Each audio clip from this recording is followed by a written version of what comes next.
Good evening, everyone. I'm going to go ahead and call the meeting to order. And we are very pleased this evening that Elijah Dunlap is here to lead us in the Pledge of Allegiance.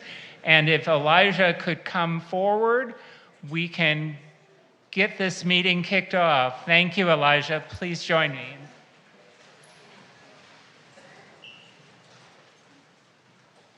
I pledge allegiance to the flag of the United States of America and to the republic for which it stands, one nation, under God, indivisible, by liberty and justice for all. Great job. Thank you.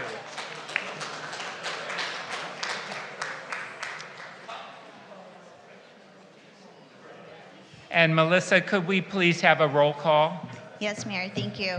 Councilmember Byers. Here. Councilmember Erickson. Here. Councilmember Meister. Here. Vice Mayor Hang. Here. Mayor Heilman. Here. And we have a quorum. Great. Now let's turn to the approval of the agenda. Are there any potential changes from staff? There are no changes to the agenda tonight. All right. Are there any changes from council? I don't have my paper copy in front of me, so you have to go to someone else tonight for your fun. Can we move F1 to consent? That's the resolutions regarding the administration of the election. Hearing no objection, that F1 will be moved to consent. Are there any other items that people would like to move to consent or remove from consent? Hearing none, I'd entertain a motion to approve the agenda as amended. It's been moved and seconded. Let's take a vote.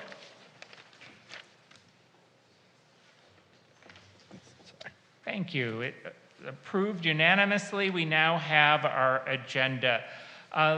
Do any of my colleagues have Levine Act disclosures tonight? No. There are none. Okay. We will turn to adjournment motions. Do any of my colleagues have adjournment motions? Unfortunately, I have two tonight. The first adjournment motion is in honor of David Cadell. David was a brilliant attorney, a tireless advocate for civil rights. He will be remembered for his enduring legacy of justice and compassion. He was a graduate of both Harvard College and Harvard Law School. He then clerked for Judge David Tatel, as well as Supreme Court Justice Ruth Bader Ginsburg. And then he had a distinguished career in constitutional, business, and appellate law. Beyond his private practice, David also played a pivotal role in advancing LGBTQ+ rights nationwide, including contributing to the landmark Supreme Court decision recognizing marriage equality. He devoted countless hours to pro bono work, earning numerous honors for his dedication to equality and human dignity. David will be remembered for his sharp intellect, his gentle spirit, his unwavering belief in using the law to make the world a better place. He leaves behind a community profoundly shaped by his courage, his kindness, and his lifelong commitment to justice. And we are joined this evening by members of his family, so I would request that we adjourn in memory of David Cadell. And David was also a longtime resident of West Hollywood. I also would like to adjourn tonight's meeting in honor of Tony Melia. Tony was a former president of the West Hollywood Chamber of Commerce, was also a president of what was then referred to as the West Hollywood Marketing Corporation, which is now Visit West Hollywood. He also served the city as a member of the city's insurance committee shortly after cityhood. In an interview with WeHo Stories, Tony shared the following. By the 1970s, he started getting more and more involved in the West Hollywood community. And in 1984, when cityhood was on the ballot, Tony was the president of the Chamber of Commerce. He argued for incorporation. He argued that we deserved more and we deserve to be our own city because, in Tony's words, we were the pot of gold at the end of the rainbow. Thank you, Tony, for sharing your life with this city and making it such a beautiful place. Tony Melia, the former president of the Chamber of Commerce, will be greatly missed, and I would request that we adjourn in his memory tonight. We have one more adjournment request. Councilmember Erickson. Thank you, Mayor, as well as for sharing those very kind words about the individuals tonight. I would like to adjourn in memory of Dr. Michael Heckman. He was many things, but he was also the superintendent of Ripon Public School Systems. And it was such a small town where I grew up in that if we didn't know we had a snow day, we would call his home because he was also, his daughter was also my sister's best friend. And so I just found out that he passed away. This man never stopped learning. He loved education. He loved public education. And even after retirement in 65, he decided to try to go to law school. So he never really stopped learning, but I want to send my deep, deep condolences to his daughter, Lori, who is like a sister to myself, as well as his wife and his sons and all their big, beautiful family that I just found out. So apologies, Mayor, but I would like to adjourn in memory of Dr. Michael Heckman. Thank you. Without objection, we'll do that. We do have a number of presentations tonight, and I appreciate everyone's patience before we get to the agendized items. Councilmember Byers, do you want to start with the presentations for the Bicycle Coalition? Yes, very happy to do so. May is celebrated nationally as Bike Month, and West Hollywood joins in by promoting bicycling as a healthy, sustainable, and affordable way to get around. The city highlights cycling's benefits, invests in safe and accessible transportation, and supports its environmental and climate goals. The city recognizes the contributions tonight of the West Hollywood Bicycle Coalition and Bike LA in these efforts. The City Council proclaims May as Bike Month and encourages everyone to ride and support sustainable transportation. And reminder, we'll all have a chance to do that when Ciclavia is back here in July. So I know that we're joined tonight by representatives from both the West Hollywood Bicycle Coalition and Bike LA. I would like to invite you all to join us at the dais, accept these proclamations, and please take a photo with myself and the colleagues. Thank you so much.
Oh, Kevin, go ahead.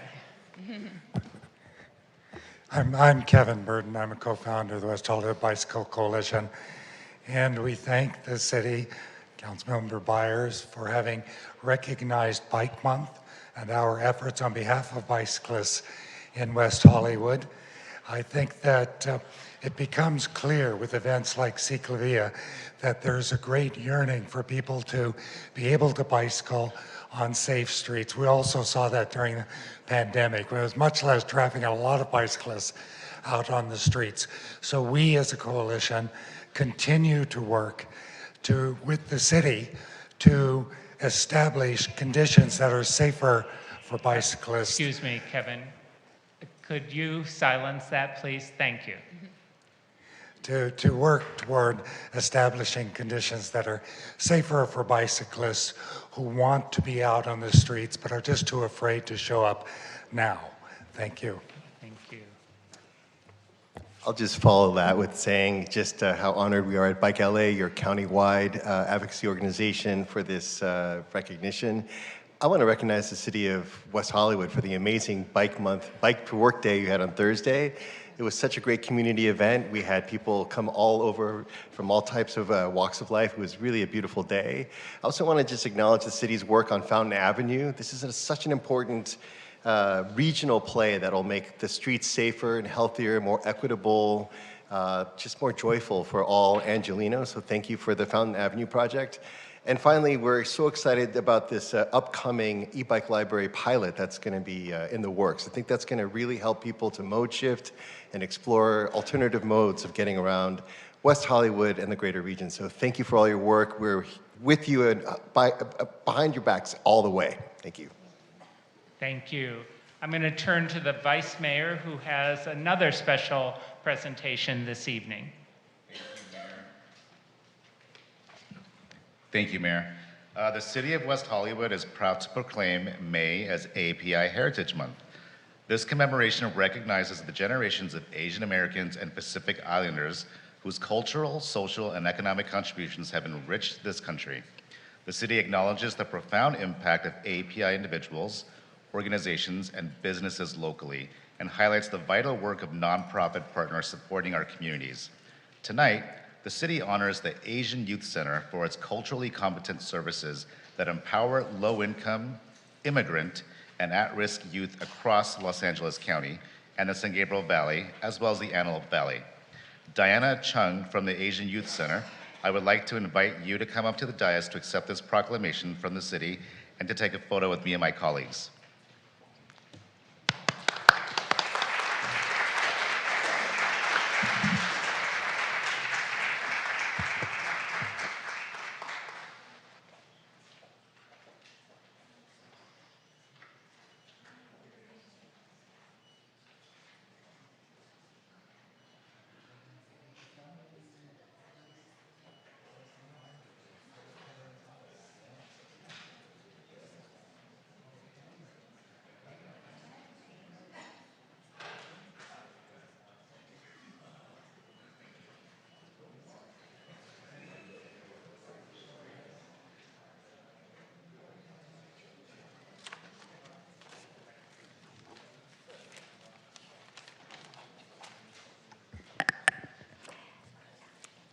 Thank you, everyone. What an honor to be here today. My name is Diana Chung. I'm the Clinical Director of Asian Youth Center, AYC.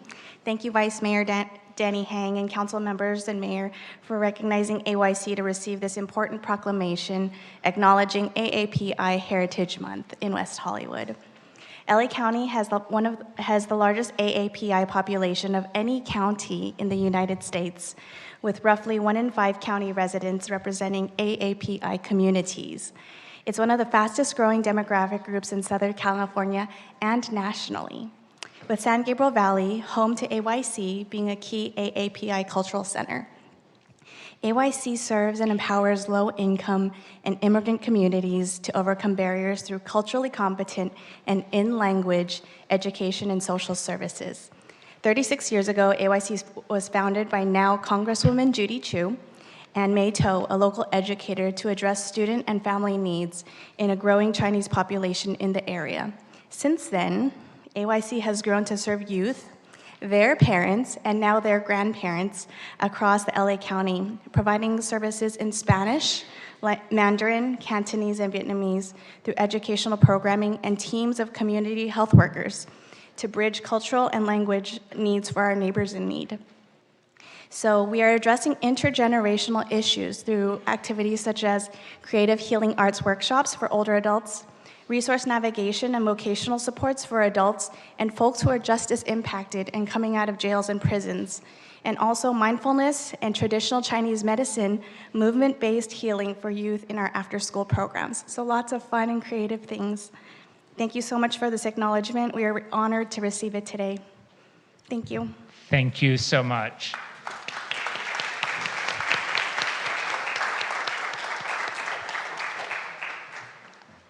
I'm going to jump in. We have a special certificate of recognition for a young man who led us in the Pledge of Allegiance tonight. Elijah Dunlap is a student at West Hollywood Elementary, and I'd ask him to come forward so we can present him with his certificate and thank him for his work.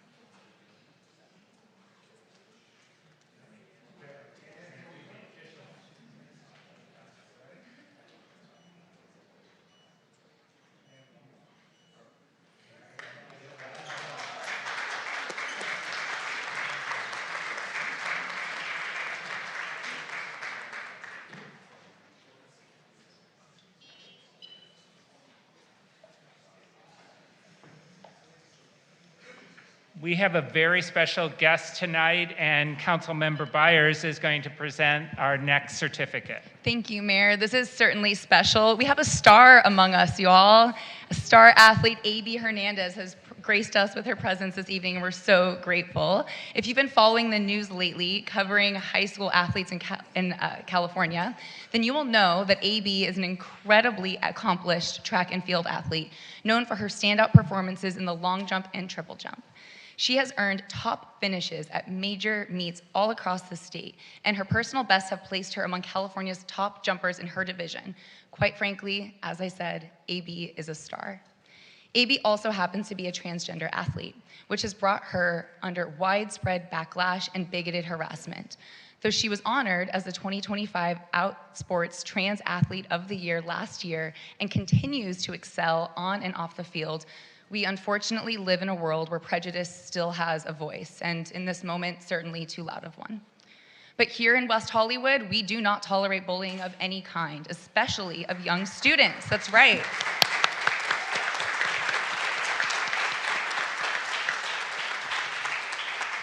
And with Pride just around the corner, we proudly stand behind all LGBTQ athletes, including transgender women and girls. Instead of intolerance, sports should be a place where only camaraderie, talent, and determination should be allowed to win. AB, thank you so much for being here with us tonight, and thank you so much to so many members of the community who showed up just to be here for AB. We are so proud to honor you and recognize you, and just so grateful for all you continue to do on and off the field to bring voice, to bring dignity and pride to so many in this sport and so beyond. Thank you so much, AB, for your courage, and thanks for being here with us tonight. Come on up and take a photo, and let's give it up for AB, y'all.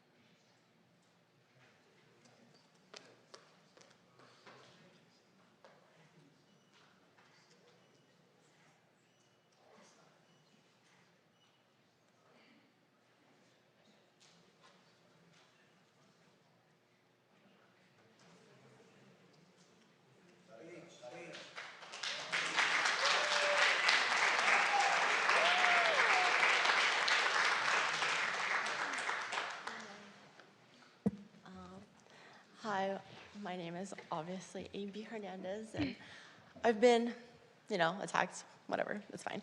I just want to say how grateful I am for you guys to do this for me, and it's an absolute honor to be here in West Hollywood, the place to be, and, it's a very special thing to be recognized for all my accomplishments, and just want to give a big thank you to all of you for supporting me and everyone here supporting me. So thank you all. Take this home, put it up on my wall. Thank you. Thank you. Mom.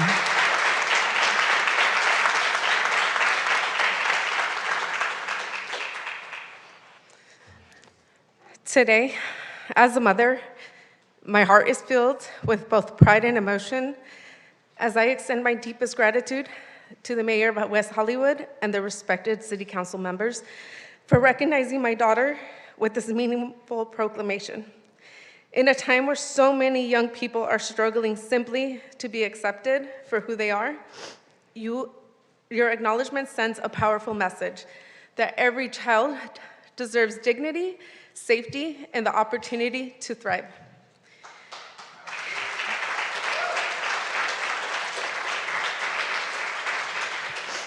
AB, I want you to know how deeply proud I am of you.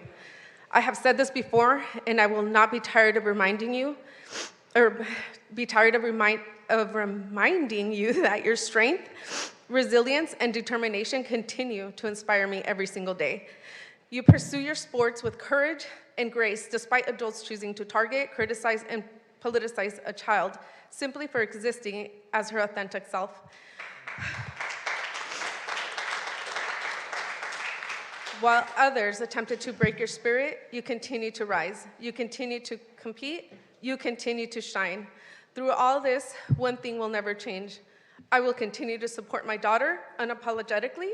I will continue to stand beside her, protect her, advocate for her, and remind her that she has every right to exist exactly as she is. I also hope our experience encourages other parents to lead with love instead of fear, with understanding instead of judgment. Our children are watching us. They deserve acceptance, compassion, and the freedom to discover themselves without shame. To every child or closeted individual silently struggling, wondering if they are worthy of love, belonging, or visibility, you are. You deserve to exist openly and safely.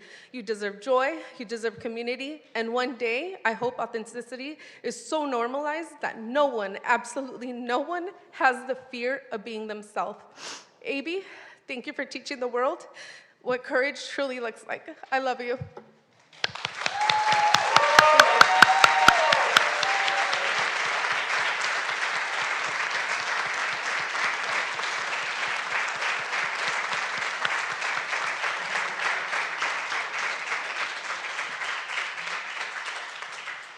Thank you so much, and know that you're always welcome in West Hollywood.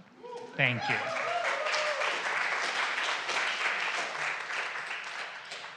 We also have a special recognition tonight for one of our partner organizations, a social service organization that we have worked with ever since we became a city, and that is Jewish Family Service. JFS, or Jewish Family Service, has been serving the West Hollywood community actually before we became a city. And then they took over our senior center. They operate our senior and youth center. They provide a great deal of service to our community, whether it is case management, senior advocacy, meals. No matter what the service is, JFS is there. This evening, we have Catherine Schneider, Chief Community Engagement Officer at Jewish Family Service. For over 165 years, JFS has grown and adapted to meet the evolving community needs, whether it's providing food, housing, immigration support, and an entire network of social services. The organization has shown an unwavering dedication to strengthening individuals, families, and communities through compassion, service, and support. When I was sworn in as mayor, some of you may remember, I agreed I was going to dedicate my council salary. I was going to donate my council salary to various organizations that serve our community. And tonight I will be making a $1,000 donation to JFS to support their work, and I hope others will also find a way to support JFS in all the work that they do. If everyone could join me, and if Catherine could come forward, we can honor JFS tonight.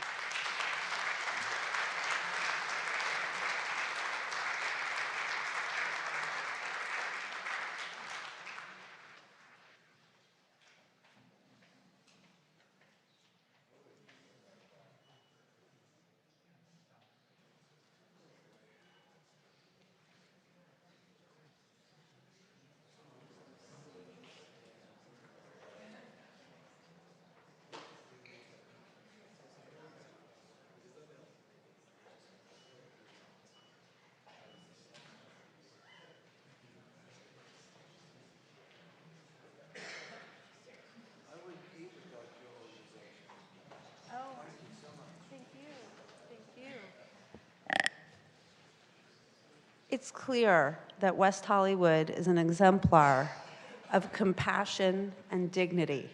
And I am so honored to be here, and I'm, on behalf of JFS, so honored to be your partner. I want to invite everyone in the room to join the party and to volunteer. Here in West Hollywood, we have a SOVA pop-up where we provide meals for unhoused individuals that meets once a week in Plummer Park. We have an older adult meal site that provides meals daily. We have a senior center. And we are always open to volunteers. And I can't turn around and see you. Hi, everyone. But you're part of our family, too. And if you're interested in volunteering, you can find us on our website. And, you know, if someone said the word donation, we take those as well. It is, again, an honor to be here and to be your partner. And we really couldn't do this without you. Thank you so much. Thank you.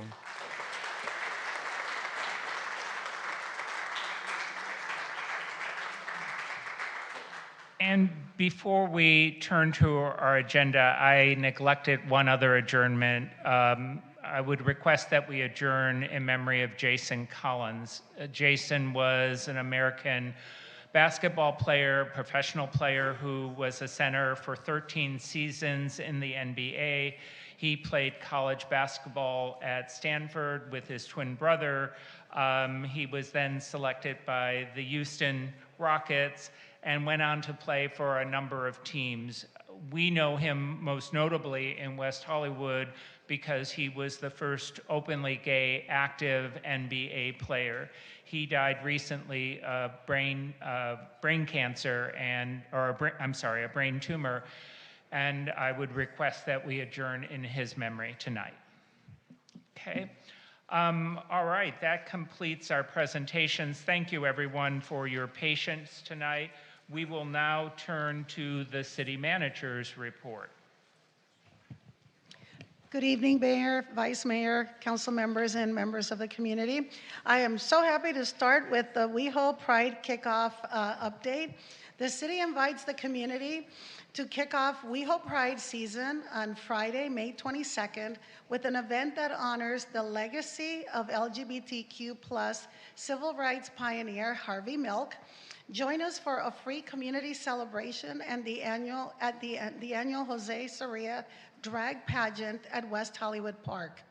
Next, we continue the celebration during the city's WeHo Pride Arts Festival on Saturday, May 23rd and Sunday, May 24th at the Los Angeles LGBT Centers Village at Ed Gould Plaza. Enjoy 2 free days of LGBTQ+ creativity featuring performances, film, literary arts, workshops, visual art, and more. Then in June, it's the celebration. WeHo Pride Weekend will take place from Friday, June 5th through Sunday, June 7th. Learn more about all WeHo Pride events at wehopride.com, and we hope to see you all celebrating here in West Hollywood, where the great party will take place. I also want to let you know that our Building and Safety Division will be hosting an open house tomorrow, Tuesday, May 19th, as the Building and Safety Division hosts its 3rd annual open house in recognition of a nationwide Building Safety Month. The event will take place in City Hall's courtyard from 9 a.m. to 11 a.m. Please stop by to enjoy morning coffee, meet the team, and learn more about the services and work of our amazing Building and Safety Division. We look forward to seeing you there. I also wanted to bring an update on the park tables that were removed at West Hollywood Park. The wooden tables at West Hollywood Park near Robertson Boulevard were removed about a week and a half ago because they had deteriorated and we had a difficult time keeping them clean and safe and keeping the area accessible to the community. We are exploring different ways to activate the area to keep it clean and inviting, and we'll provide updates as those come up. And last but not least, I want to wish happy birthday to Jennifer Alkire, our Assistant Director of Community Development, who's here. She has spent her whole birthday working, and it's here tonight, so let's all wish her a happy birthday.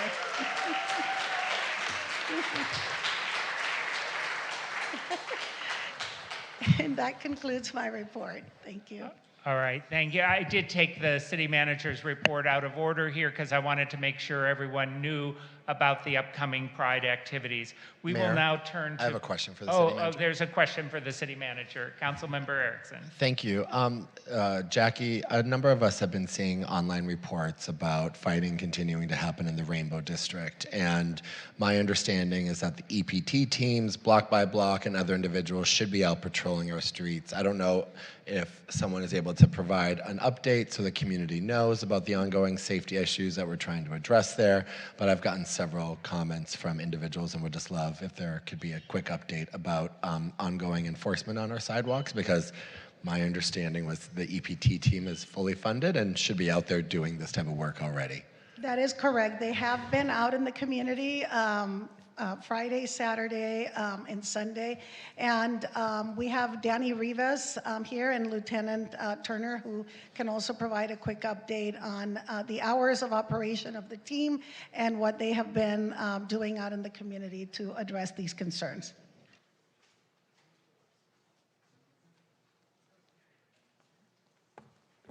Thank you, City Manager Rocco and Councilmember Erickson. So to your point, yes, we've definitely been having our entertainment policing team. So that is made up of one sergeant, and 5 deputies. They have been conducting foot patrols in the Rainbow District between the hours of 10 p.m. and 3 a.m. And specifically, again, concentrating between the streets of Robertson and Palm along Santa Monica Boulevard. They do their patrols together for safety purposes, but definitely are responding to calls, dealing with things proactively as much as possible. I know Lieutenant Turner from our West Hollywood Sheriff Station can provide a little bit of information regarding the incident that occurred just this past week. But in addition to that, as you mentioned, we do have our security ambassador services, and so we've essentially increased the presence in that area as well. So they are working in tandem with our entertainment policing team as well. And Lieutenant Turner, I don't know if you can maybe provide a quick update regarding last week's incident. Good evening. So this past weekend, there were 2 fights that deputies responded to, and arrests were made in both of those incidents. The second incident involved 2 family members fighting, and another person stepped in, the victim, who was injured as a result. But the EPT team is out there on the weekend patrolling. We are hiring additional bodies as well to be out there patrolling. And you know, if a fight happens on one end of the Rainbow District and they happen to be on the other end, then there is a response time. But I know this past weekend, I spoke with the EPT sergeant this morning, and they broke up like a number of fights as a preventative patrol. Thank you. Any other questions for our city manager? Okay, thank you. You're welcome. We'll now turn to general public comment. This is an opportunity for members of the public to speak on a non-agendized item. We cannot take action on anything that is not on our agenda. So how many speakers do we have tonight for general comment? Melissa. We have 3 individuals signed up to speak on consent calendar items and the other 12 individuals on general public comment. Okay, we will try to get to as many as we can. If not, we'll be bumping you to the end of the meeting. I have also been informed that we have about 25 speakers on item F2. So we're going to have a lot of speakers tonight. So we're going to start with our general public comment. Our first speaker is Tom DeBille on B5, to be followed by Jonathan Wilson on B7. You know, I'm Tom DeMille, West Hollywood. When I'm elected, I'm going to install a podium for the disabled so they can have an equal shot at it. Anyways, where do I want to start? I can start either one here. Clearly, the 20 businesses between Palm Avenue and La Cienega that are closed need foot traffic to make $500 a day would only give them $15,000 a month. Not enough to pay the rent, okay? That's why I propose a legacy. We all want to leave a legacy, don't we? I want to leave a legacy, the Gay Icon Walk of Fame, to ensure for the next 100 years that boys and girls will know how much they're loved in West Hollywood. It doesn't cost a lot of money. We can start it with the 20 businesses that are out of business. We can have unveilings 2 or 3 times a week or a month with 400 people attending and the world press, just like Hollywood Boulevard. We will ensure, and the same thing goes for Sunset Boulevard with the Rock and Roll Hall of Fame. You're spending $4 million on a rock concert. What the hell are you thinking? Really? I mean, for $1 million, I can make a sidewalk to remember every single rock band that ever lived, and we'll have foot traffic there for another 100 years. What's wrong with that idea? Well, it's not your idea, so it's a bad one. And that's your record for the last 30 years that I've been here. You've never heard a word I've said. They've never heard a word I said. Look, I've run 4 times for city council. You all know who I am. I'll be on the ballot in November. The reason why I haven't won, I never took a dime from anyone. No one else can say that. I can honestly say that I want to come in as a clean candidate that listens to people, that accepts new ideas. We're the creative city. Let's start being that. And my time's not up, Mayor.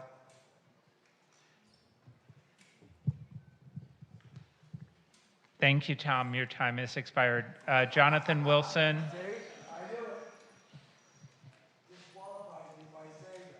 Tom, please. Jonathan.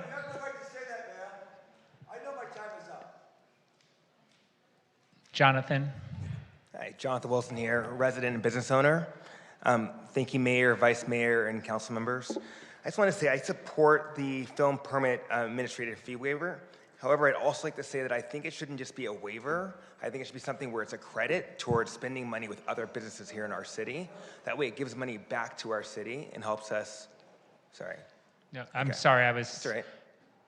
give him additional time. Yeah, I was just saying that I think it's better. What's better than probably just having a waiver is having money that goes into the pockets of our business owners. And so if that money can be a credit, and then it can be given back to businesses that they spend money with and venues that they're spending money with, I think that would be something that would be more impactful for our city of West Hollywood than, and as well as, the film industry. So we want both, right? We want everybody to win in the long run. How do we create win-win situations? And also just secondly, I just want to say I support Scott Schmidt and Jason with the Emerald Village request. So. Thank you. Melissa, you indicate that there are some citizen position slips on that item? Yes, there is one citizen position slip in support of item B7 from Alicia M. Rosenberg. Okay, great. Our next speaker is Ali Shahidi, to be followed by David Eichmann, then Lynn, et cetera.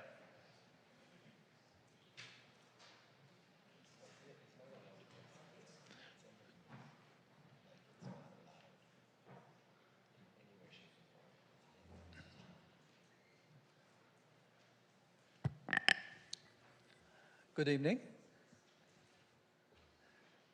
Ali Shahidi, West Hollywood. Chelsea, Lauren, John, Danny, and John. Chelsea, when you and I spoke more than 2 months ago, you told me that our hands are tied. Let me be clear, your hands are not tied.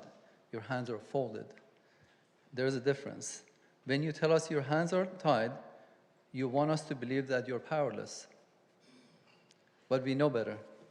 You have the power to place items on the agenda, to commission studies, to invite experts. You failed to do that when you refused to put a discussion of TODAP on the agenda last time. You voted 3-2. I know it's again on the agenda tonight, but you voted 3-2. We have asked you respectfully and repeatedly to consider discussing TODAP. This is not an unreasonable request. This is a community coming to elected officials asking for genuine consideration. You failed to do that last time. It's an opportunity for you to correct that tonight. That's the bare minimum that we are owed as people who put you in those chairs. Instead, you hid behind procedure. You point to regulations. You ran for office knowing that it was complicated. You asked for this responsibility. This is not leadership. The people deserve better. We deserve a council that treats our voices as essential, not inconvenient. You voted 3-2 last time. You lied to us. Don't lie to us again tonight. Thank you. David Eichmann to be followed by Lynn, et cetera. Ali.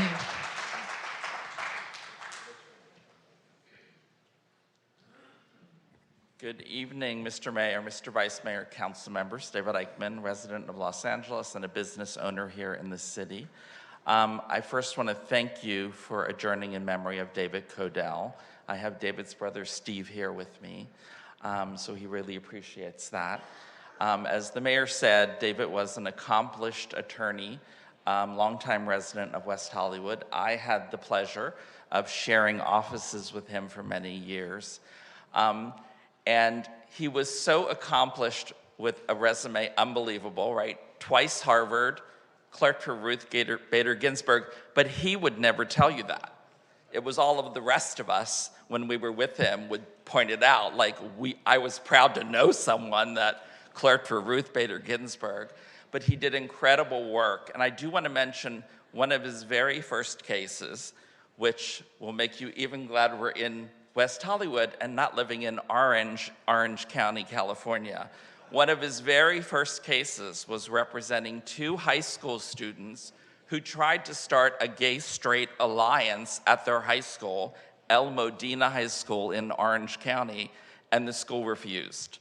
So David took them to court and prevailed, and that was actually the very first case in the entire United States in a federal court where a school was forced to allow a gay-straight alliance. That was just the beginning of his brilliant career, and as the mayor said, he was always behind the scenes, but he was somehow connected to almost every single important LGBT rights case in this country. I want to make sure people are aware there will be a celebration of life for David this Saturday, May 23rd at 2:30 at Forest Lawn, and the family suggests donations to the National Center for LGBTQ Rights. Thank you. Thank you. Thank you. Lynn, et cetera, to be followed by Nick Roybal and then John O'Brien. Lynn, et cetera, West Hollywood resident since 1984. This is a harsh comment, but the November election, we are in stormy, unprecedented waters. Hillary Clinton has destroyed the Democratic Party of FDR, Eleanor, and antitrust laws because she is an egomaniac, narcissistic loser. I think she thinks that the photo of Bill and Epstein in matching tropical shirts is cute. It's a what in the hell. It's nauseating. She needs to get off the stage. The first flyer I got from Brian Goldsmith had a MAGA co-opted gaslighting insult to all and our great Governor Newsom, every dollar wasted, MAGA. 4 flyers later, all with Pete Buttigieg's endorsement. We true gays will remember and never vote for a sock puppet, window dressing psych out. I'm voting for Erickson, who has always walked the walk, being at the forefront of the women's movement. Just one example of his many, many years of activism. Thank you. Thank you. Nick Roybal to be followed by John. I'm still talking. Oh, I'm sorry. I thought you stopped. I'm sorry. I'm so sorry, Lynn. The last flyer I got from Brian is the worst flyer I've ever received as a 75-year-old who always votes. Look at this. Brian on this side and Hillary, the egomaniac, taking up the other side of a brochure. It's absurd egomaniac. So I guess Brian Goldsmith will be her lapdog in Sacramento. She has a production company here, and Brian has a media consultant business. Thank you. I'm sorry I interrupted you. Nick Roybal to be followed by John O'Brien. Thank you, Mayor Heilman and Council. And to West Hollywood, I want to reiterate to our trans siblings and our trans community in this time of hate and violence and rhetoric that is dangerous and demonizing, that is important that each of us in this room and all of us have a part in creating a community of safety and a belonging and of home for every single one of our trans siblings. Does anyone live on Harper Street? Does anyone know the Harper family? Does anyone know the history? I'm going somewhere, Councilmember Meister, don't worry. The histories of the Harper family. See, I believe a budget reflects the values of a people. See, the Harper family, if you study the histories of the Harper House on Sunset, if I ask city attorney, who were the people that worked for the Harper family? They were the children of the enslaved from the Harper plantation. So when we as a council look at a budget for next year, and when we see a 0 under Black History Month, what does that reveal?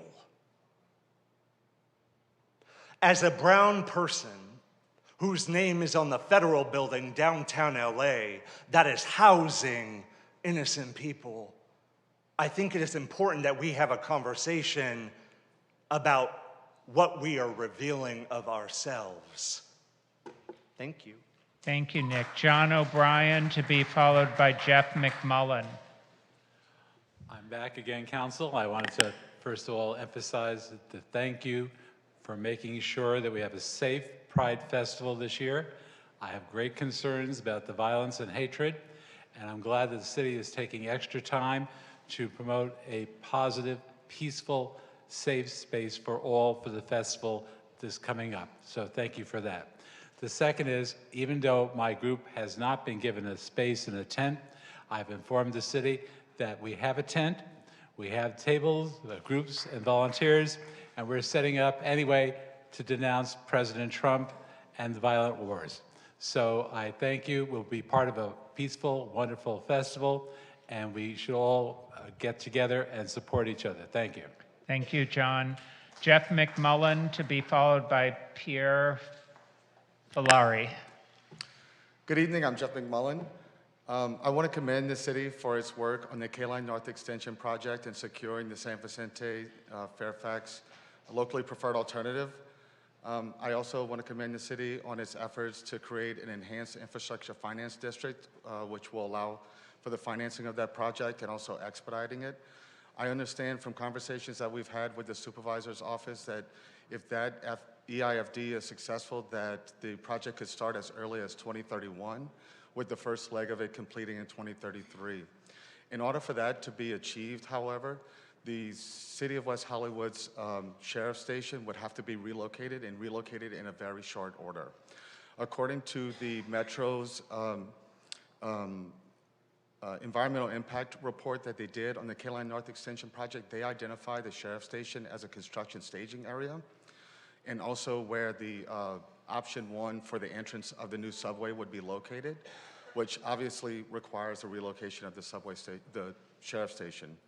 In 2 recent instances, the county has recognized that the current sheriff's station is insufficient to meet the needs of the department. In 2013, Charles Cohen entered into an agreement for the development of the bus depot and sheriff's station, in which he proposed a 50,000 square foot sheriff's station be built there. That project, as you know, was defeated for lack of cultural relevance. Most recently, the city itself in 2022 tried to relocate the sheriff's station to the intersection of Crescent and Santa Monica Boulevard, but the sheriffs thought that that was insufficient for their needs. So we need to start looking for a new place, and my company is engaged to help you do that. As you know, the city is only 1.9 square miles. The sheriff will need at least 2.1 acres or larger, and there are very few sites that are suitable for the sheriff, so we'd like to engage the city to help find that new location. Thank you. Thank you. Pierre Folari. And we have about 6 more. I think I'm going to just take all of them now, if that's okay. Good evening, Mayor, Council members. I had planned to speak here tonight before I saw the agenda item F2, so I want to talk about housing in general. My wife and I are in our 70s. We're beginning to feel terrible pressure where we live. We both support thoughtful housing growth, but we urge you to preserve local control over permitting in our historic cottage neighborhoods. Our community, Norma Triangle, 100-year-old railway cottages were built long before modern traffic, parking, and infrastructure demands. The houses sit on narrow streets never designed for large-scale redevelopment or high-density projects being imposed through various state mandates. The homes we live on are not sitting on vacant lots. They're part of our city's architectural history and neighborhood identity. Once these homes have been demolished, they are gone forever. Local review really matters because city planners and residents understand the realities on the ground. Emergency vehicle access on narrow streets, the limited parking, the aging utilities, the tree canopy preservation, the historic character that makes these neighborhoods unique. A one-size-fits-all in Sacramento approach cannot evaluate the nuances of every historic block. We do support housing without sacrificing irreplaceable neighborhoods. Growth in West Hollywood should focus on appropriate corridors, underused commercial properties, and transit-adjacent mixed-use areas and adaptive reuse, not demolition of historic cottages that have survived for over a century. Please protect us and please keep local permitting authority and ensure historic neighborhoods continue to be reviewed by local officials who know this community best. We thank you for your service. I know it's a very difficult job you've got, and we look forward to working with you. Thank you. Thank you. Ignacio Darna. Don't forget your water. To be followed by Alec White. Good evening, council members. I have lived in West Hollywood for over 3 decades, and tonight I see this room full of residents, renters, rent-control tenants, homeowners, LGBTQ businesses, and families united to let you know that we no longer feel heard by this council. Again and again, we take our precious time to attend and comment on meetings, write emails, but we all feel that decisions have already been made before we even enter the room. This city has always prided itself on being progressive and community-driven, but we now feel a complete lack of representation. We are constantly witnessing decisions that destroy our city in favor of predatory developers. When we raise concerns about affordable housing, traffic, parking, public safety, infrastructure, or neighborhood preservation, developers pay lobbyists to label us NIMBYs instead of stakeholders. Wanting thoughtful planning does not make someone anti-housing. Wanting transparency is not anti-progress. And wanting to preserve quality of life does not make someone NIMBY. What we oppose is SIMBY, corruption in our backyard. Public trust depends on genuine listening and accountability. Tonight, when you vote in crucial decisions for the city, I urge you to remember who you represent. Not Sacramento, not lobbyists, not developers, but the residents of West Hollywood who actually live here, pay taxes here, raise families here, and build this community. Thank you. People,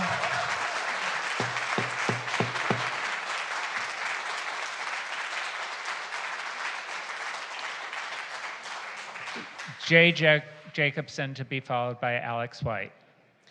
Good evening, council members. West Hollywood has long prided itself on transparency, integrity, and putting the community first. Those values are part of what makes this city special, and they are especially important when considering major planning and development decisions that will shape our future. For this reason, I respectfully believe that any council member with ties to developers, lobbyists, unions, or other outside organizations connected to these issues, or who gains to benefit financially from your decisions, recuse themselves from related votes. Doing so... Excuse me, people. Doing so would help maintain public trust and reinforce confidence that decisions are being made solely in the interest of West Hollywood residents and the community as a whole. At a moment when so many residents are deeply concerned about the future of our neighborhoods and our city, transparency and accountability matter more than ever. Thank you. Thank you. Alex White. Good evening, Mayor, Vice Mayor, council members, and members of the community. My name is Alec, and I serve as chair of the West Hollywood LGBTQ+ Commission, but I'm speaking tonight on behalf of myself as an individual, and I'm here to speak in support of A.B. Hernandez and what she represents for so many LGBTQ+ people. At the center of this conversation is a teenager, a young person who loves sports, loves her teammates, and works incredibly hard to excel. Despite intense public scrutiny, A.B. continued to show up with grace, joy, and discipline. That matters. A.B.'s story is more than about athletics. It is about authenticity and courage. And I was especially moved by something A.B. said in an interview recently. When you're happy, all you see is joy. That reminds us that trans youth are not political talking points. They are young people trying to live honestly and pursue the same dreams as everyone else. And the way some have chosen to target and vilify a 16-year-old athlete should concern all of us. And also, West Hollywood has long been a place where LGBTQ+ people come seeking safety, community, and the freedom to be themselves. Many trans people across this country still live in environments that are hostile or isolating.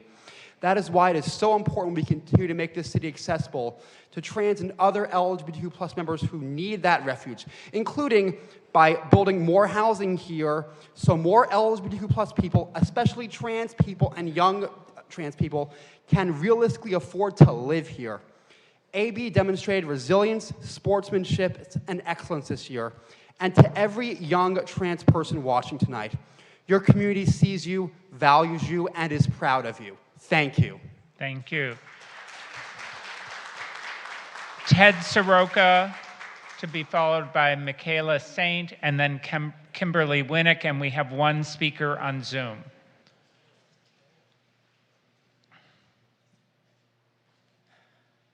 Good evening. My name is Ted Soroka. I'm a 30-year resident of Olive Drive. Since the opening of Laurel Supply directly across from my home, my quality of life has deteriorated significantly. I'm dealing with constant noise from the building's refrigeration unit, audible inside my home with the windows closed. I'm being woken up sometimes as early as 5:45 a.m. by delivery trucks violating West Hollywood Municipal Code, which prohibits that sort of action before 8 a.m. Parking on my street has become impossible. The traffic congestion has become so bad that we can't access our driveways at times. Frustrated drivers are honking and driving on the wrong side of the street to get around the cars and trucks parking or idling, waiting to get into Laurel Supply. I've reached out to the council, and only one member responded. It's really disheartening to ask for help from the representatives who you voted for, who campaigned on a platform of being progressive and prioritizing working and middle-class residents, and then to be ignored and feel unseen.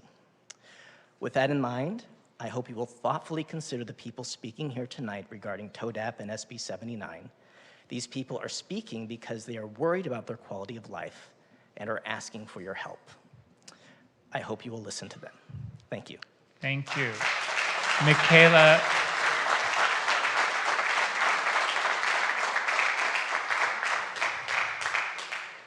Michaela, to be followed by Kimberly Winnick. You can give those to Melissa.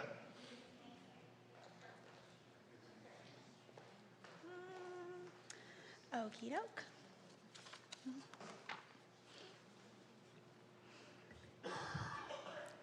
Hello, council members and West Hollywood. Hello, everybody. My name is Michaela Saint, and I operate Batty Blast, a pop-up mobile juice bar in the Los Angeles area. The last time I made a public comment, I asked the city to consider a business pilot. As I shared previously, the pilot would allow a licensed vendor to operate in the bar club district during nightlife hours from 10 p.m. to 2 a.m. on a low-impact monitored basis. This would give the city an opportunity to evaluate a workable path forward without committing to any permanent changes. I wanted to reiterate my stance today because I have been actively participating in the city's process regarding my sidewalk vending citation and recently attended my hearing. Although the case was supported by factual documentation and city-based information I obtained from City Hall, the final decision ultimately relied more heavily on the code enforcement officer's verbal interpretation of the situation. Because of this, I am currently pursuing a second trial to seek another opinion through the proper legal channels. Regardless of the outcome, the experience highlighted how difficult and subjective these processes can feel for a small vendor attempting to operate in good faith. I ask the city to improve clarity around enforcement, communication, and opportunity for vendors who are trying to comply and contribute positively to the community. Once again, my name is Michaela Saint. Thank you so much for hearing me out. Thank you. Kimberly Winnick.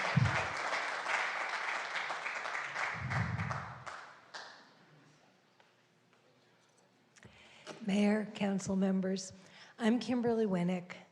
I know you've all seen me before. I've lived in West Hollywood since 1985. I've owned a house on Huntley Drive south of Melrose since 1989. And I want to remind you, we've all been looking at ZIP. We all were involved in trying to bring the metro extension. None of us was given the impression or information to understand that in supporting the metro, which would allow us to walk and ride and not have to drive, we were going to give up really, really important elements of our lives and our neighborhoods. And it's really disturbing to think that council members aren't willing to at least consider TODAP and ways to avoid impairing what people already have. And I appreciate that the mayor has brought forward something to be considered, and I do hope you will all consider it carefully. Our neighborhood, I live in West Hollywood West. It's tranquil, it's small. People come down from Melrose and walk through. They tell me my garden gives them joy. They talk about how quiet it is and how amazing it is that this little neighborhood is a pocket in the heart of the city and what a wonderful respite it offers. And that's really important. We've got bustle on Sunset. We've got all sorts of things happening in Boys Town. We don't need bustle everywhere. We need diversity, we need variety, we need to preserve my 100-year-old house and my 100-year-old trees. We need to preserve all of our neighborhoods and figure out how to accommodate the need for housing without destroying what we have, because it's not replaceable. Thank you, people. We're now going to turn to public comment on Zoom.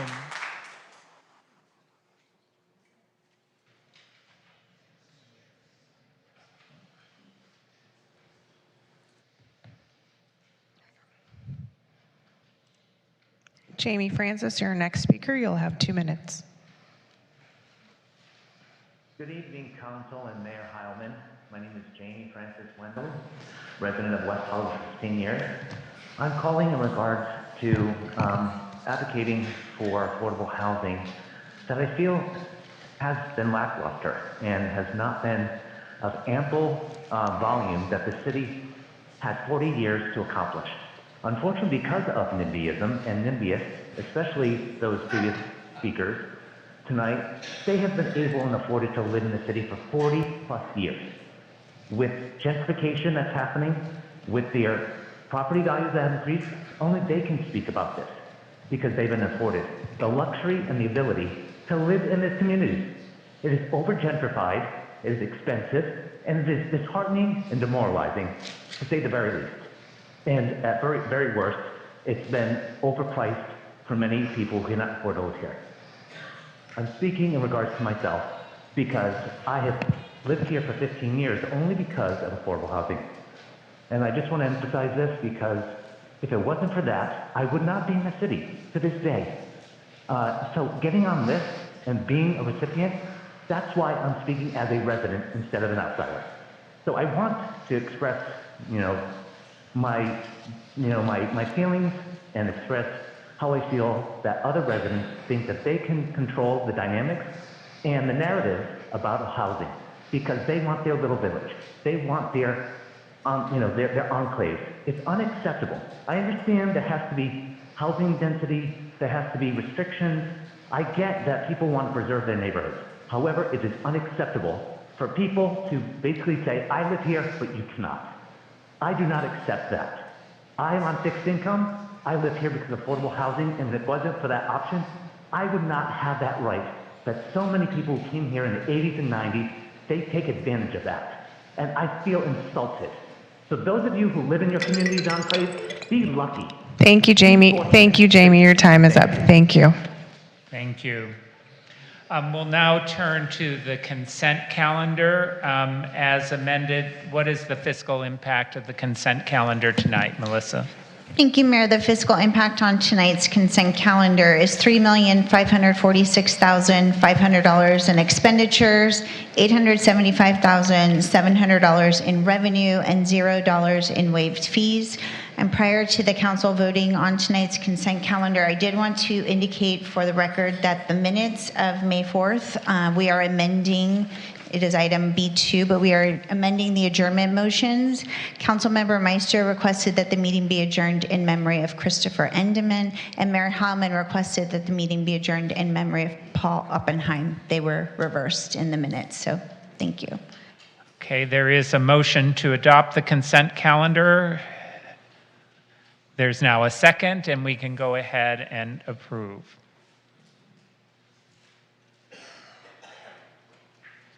Waiting for one. Councilmember Byers. Oh, there we are. Okay. And the consent calendar is approved. Before we turn to our items of business tonight, I forgot one other adjournment request. Captain Richard Odenthal, who used to be the captain here in West Hollywood, passed away recently. He served with Los Angeles County Sheriff's Department with distinction for several decades, including key leadership roles that directly supported the city of West Hollywood. He began his career in the Sheriff's Department. In the early 1970s, he went on to serve in multiple assignments across the county. He later served as a lieutenant at the Emergency Operations Bureau and ultimately became the captain of the West Hollywood station, where he was widely respected for his steady leadership. During major emergencies countywide, including the Northridge earthquake, he played a critical role in coordinating the response of the Sheriff's Department. Following his retirement from the Sheriff's Department, he continued his service to the community. He was the public safety officer in the city of West Hollywood, and he is remembered by his colleagues for his integrity, his calmness, and his unwavering dedication to the community. And his legacy continues on. His son, Eric Odenthal, recently retired from the Sheriff's Department as well. I would request that we adjourn in memory of Richard Odenthal, without objection. Okay, we are now going to turn to our study session. Normally, we have the budget presented to us and we sort of accept it, and then we have a public hearing later. But this year, our staff is going to give us a little bit more extensive report of the budget, and each department is going to have an opportunity to talk a little bit about the work that they do. And I'm going to ask, our city manager has moved so we can see her.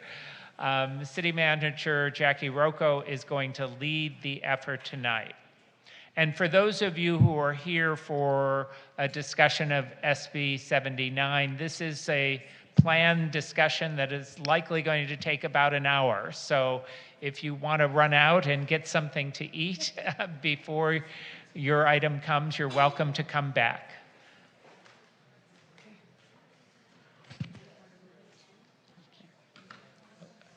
And before we start, would there be any objection to moving E2 after F2, because we have so many people here to speak on F2?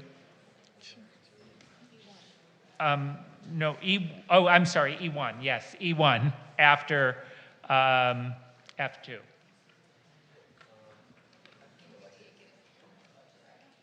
Yeah, we can also discuss that under the budget.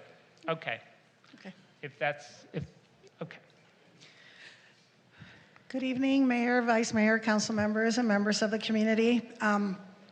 I am glad to report to all of you this evening that in collaboration with our finance, executive, and management teams, we are presenting a proposed balanced budget for the next 2 years, fiscal year 27, and fiscal year 28, along with a 5-year capital improvement plan, as well as an overview of all city departments, their accomplishments and work plans for the next 2 fiscal years. I am joined this evening online by Onyx Jones, our interim Finance and Information Services Director, who is very ill but is joining us online to participate, and also Melissa Lindley, our Budget Officer. We will begin our study session by outlining key economic challenges shaping our fiscal outlook.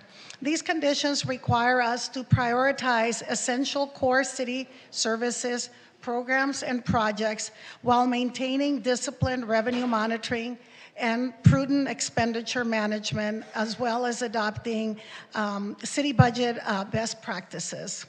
As part of this strategy, we will also be evaluating the city's current fee structure to ensure alignment with cost recovery principles, exploring new and diversified revenue sources, and monitoring financial markets and engaging with our bond advisors to assess refinancing opportunities should interest rates decline. So I want to highlight 5 specific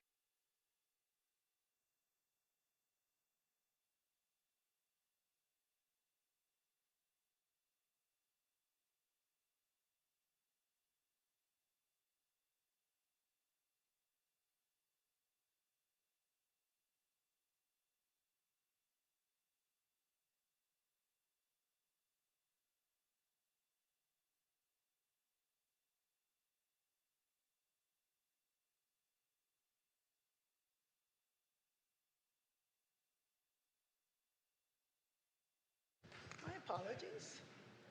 Okay. Sorry about that.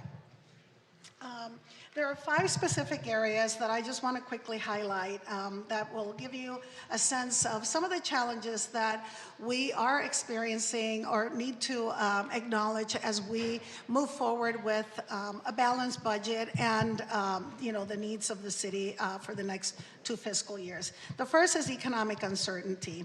As you know, we are dealing with global instability, modest economic growth, inflation, and declining international tourism, which continue to impact fiscal conditions not only nationally, but at the state and local levels. The most recent economic growth reports published on April 30th showed that the U.S. economy and the California economy grew at a modest 2% for the first quarter of 2026. And that is in alignment with West Hollywood's 1% revenue growth for the fiscal year to date numbers. The United States has been experiencing a decline in international tourism, with inbound tourism, which has declined for 9 consecutive months, and overseas arrivals are down 4.6% year over year. West Hollywood hotels have consistently relied on tourism from the UK, Australia, Canada, and Mexico. And with airlines and airfares up 14.9% year over year in March, TSA checkpoint volumes at LAX down 2.1% year over year. And hotels in host cities for the World Cup are reporting lower than expected hotel reservations. We will continue to monitor impacts on local hotel occupancy and average daily rates. Another area is a reduction in revenue growth. Following a significant post-pandemic growth in fiscal year 22 and fiscal year 23, revenue trends in our city are stabilizing. Fiscal year 26 year-to-date revenue growth is approximately 1% compared to 2% growth in fiscal years 24 and 25. Slower growth is observed also across key revenue sources, including sales tax, cannabis tax, and development agreements. And we have not seen any measurable growth in transient occupancy tax or property tax. This reflects a broader return to typical growth patterns after a period of exceptional increases, which of course we benefited from. The other area that I want to highlight is increased operational costs. The city continues to face upward pressures on operating expenditures, including wages and employee benefits that include annual COLAs and a 13% benefits increase in 2026. Additionally, insurance and liability costs have gone up because the city has acquired new properties, increasing insurance costs, and we are also part of a shared liabilities pool that has increased as part of the California Joint Powers insurance that we are a part of. We have committed and assigned general fund reserves that are restricted and not available for discretionary spending. And that allows us as a city to have really healthy reserves and maintain our AAA bond rating, which allows us to borrow at the most reliable and competitive rates. And also, we have construction and material costs that are impacting active and planned projects that have increased around 35% or more for construction overall in the area. We also have a significant capital program, which is another area that I want to highlight. In addition to ongoing capital maintenance that is required to preserve and modernize the city's infrastructure, the City Council has approved several major projects over the past 2 years that support economic development and align with the goals and objectives of the 2034 strategic plan. These projects represent a substantial long-term investment in the city's infrastructure and economic vitality. However, funding sources for most of the projects were not identified at the time of approval. For this reason, we propose moving forward with projects that meet the following criteria for fiscal year 27. Projects that advance the WeHo strategic plan, projects that have available funding, and also projects where there's significant design work that can be completed to advance to the next phases of permitting, construction, contract award, and initial construction commencement.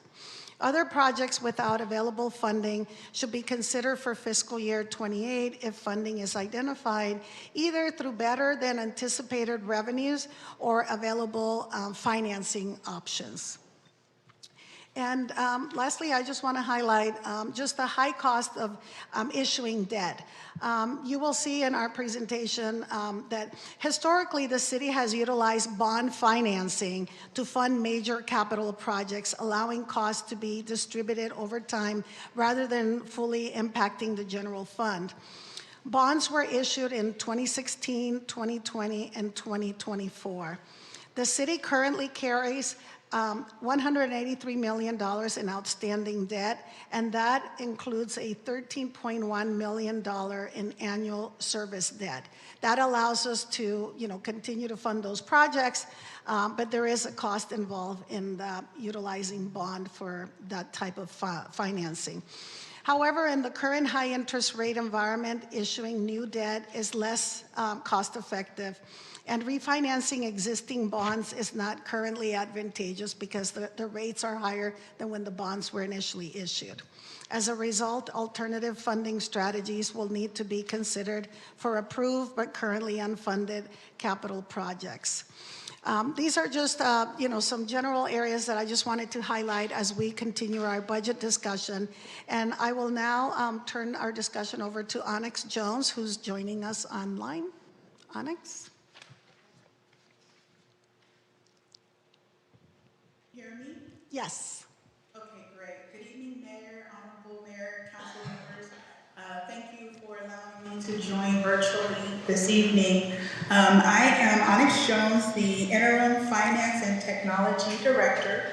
And on the screen, you will see that we are looking at a scale where our revenues had incredible increases in fiscal year 22 But as you see over the years that our revenues have, the increases have leveled off. And as Jackie indicated, we're at about a 1% increase in revenues. However, you will also see that we're having a significant increase in expenditures as inflation has gone up and the cost of goods and services have gone up. And so what we have now is a smaller variance between our revenues versus expenditures. And so on the graph on the right, you'll see that we have our dark blue line, which is the beginning fund balance. And in those years where revenues were coming in really strong, you see that we were able to grow the fund balance. And so ending fund balance is much higher. Unfortunately, in fiscal year 25, it was not as big of an increase. And so we did have a surplus in fiscal year 25, but it was only around 3 million. And so as we see these trends, we have to be positioned to be able to shift in some of our budgeting strategies so that we can make sure that we stay ahead of where the economy is headed. So if you go to the next slide, you'll see this is more of a numerical view of the same information that I just shared with you. But here you can see the total revenues over the years, and you'll also see the expenditures and then the percentage of increases that we have incurred throughout the past 5 years. What's important to note is the shift that's occurring even in this current fiscal year that we are in, fiscal year 26. Right now, we have not closed our books. Our fiscal year will end in June, and it will likely take about 3 to 4 months to close the books. However, today, where we stand, when we estimate where we see ourselves by the end of the year, we do tentatively show a deficit, a potential deficit of about 5 million. We'll know more around October timeframe, and so we hope to be able to provide an update to council just on how well we ended fiscal year 26 and how well we could close the gap on this current estimate that we have. So we'll go to the next slide. So on the next slide, I did want to just share with the community and council.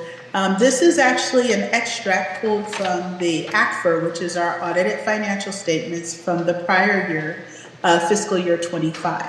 And so this becomes now our beginning fund balance for fiscal year 26.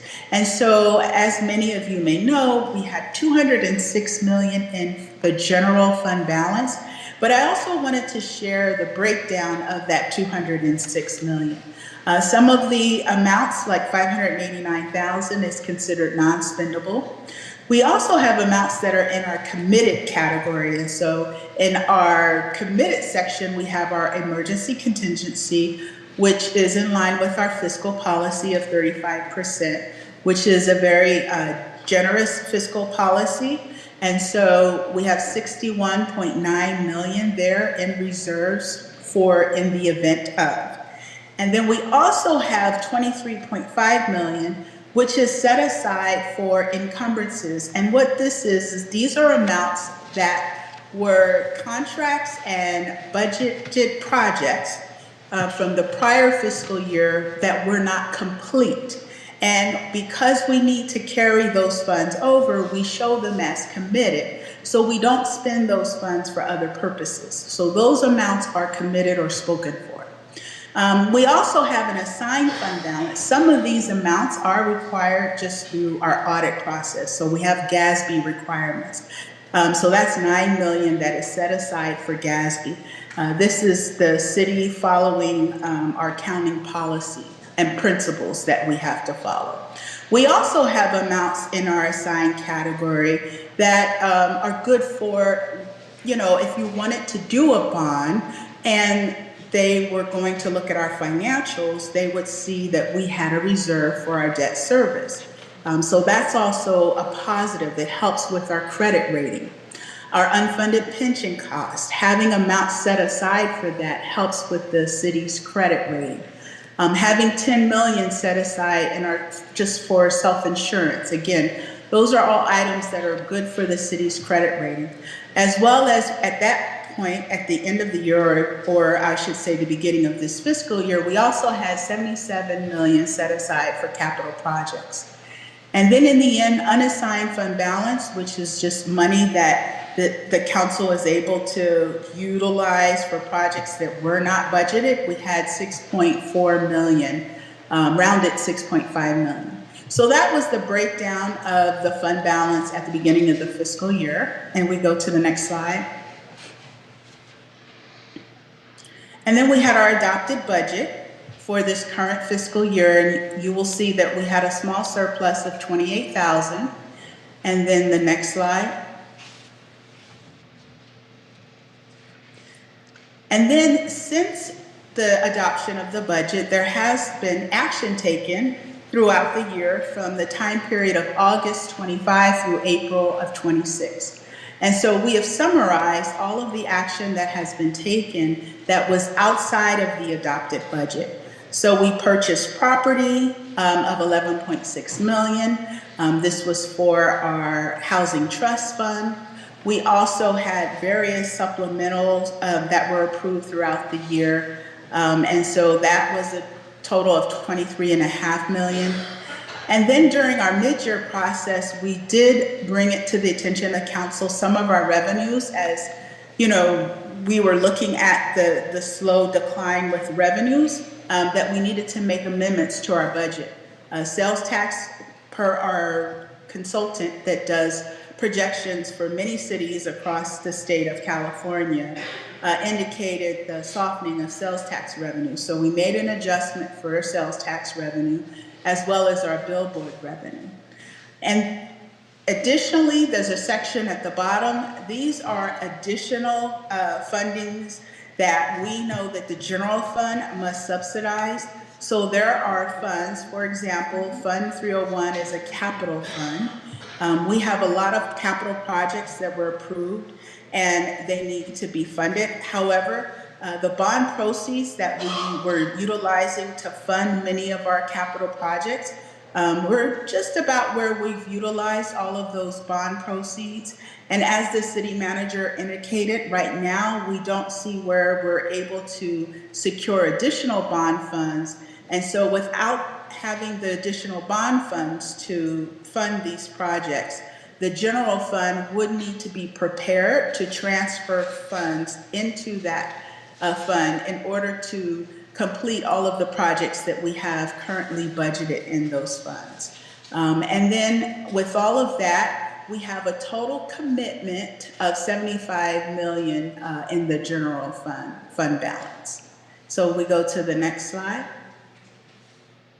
So with that, on the left, you have the original breakdown of the fund balance of the $206 million, and that is what I shared with you previously.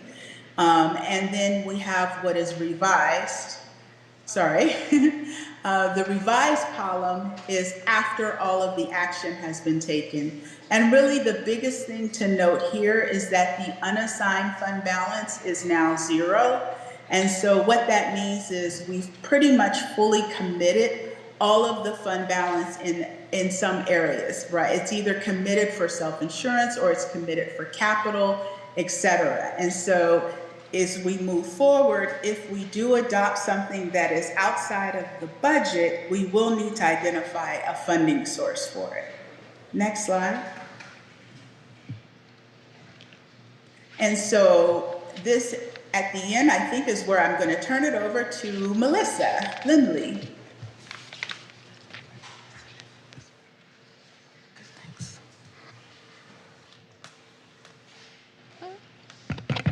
Is it working now? Yes, great.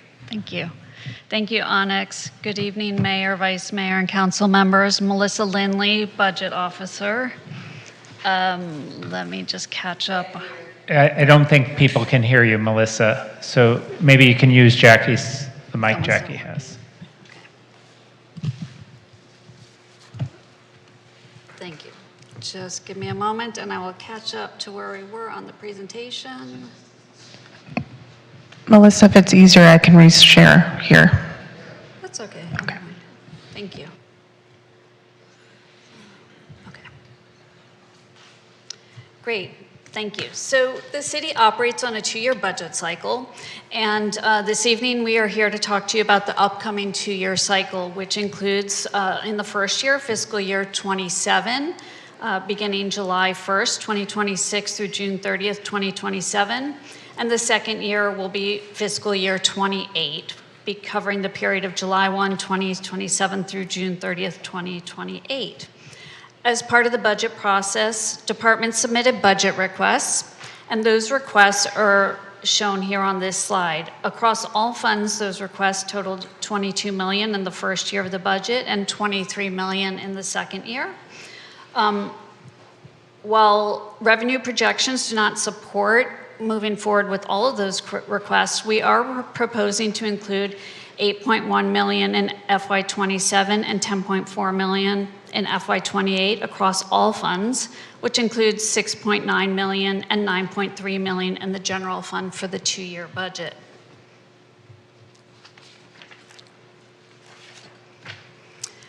The proposed general fund revenue and expenditure budget for the 2-year period is shown in context with the last 2 years.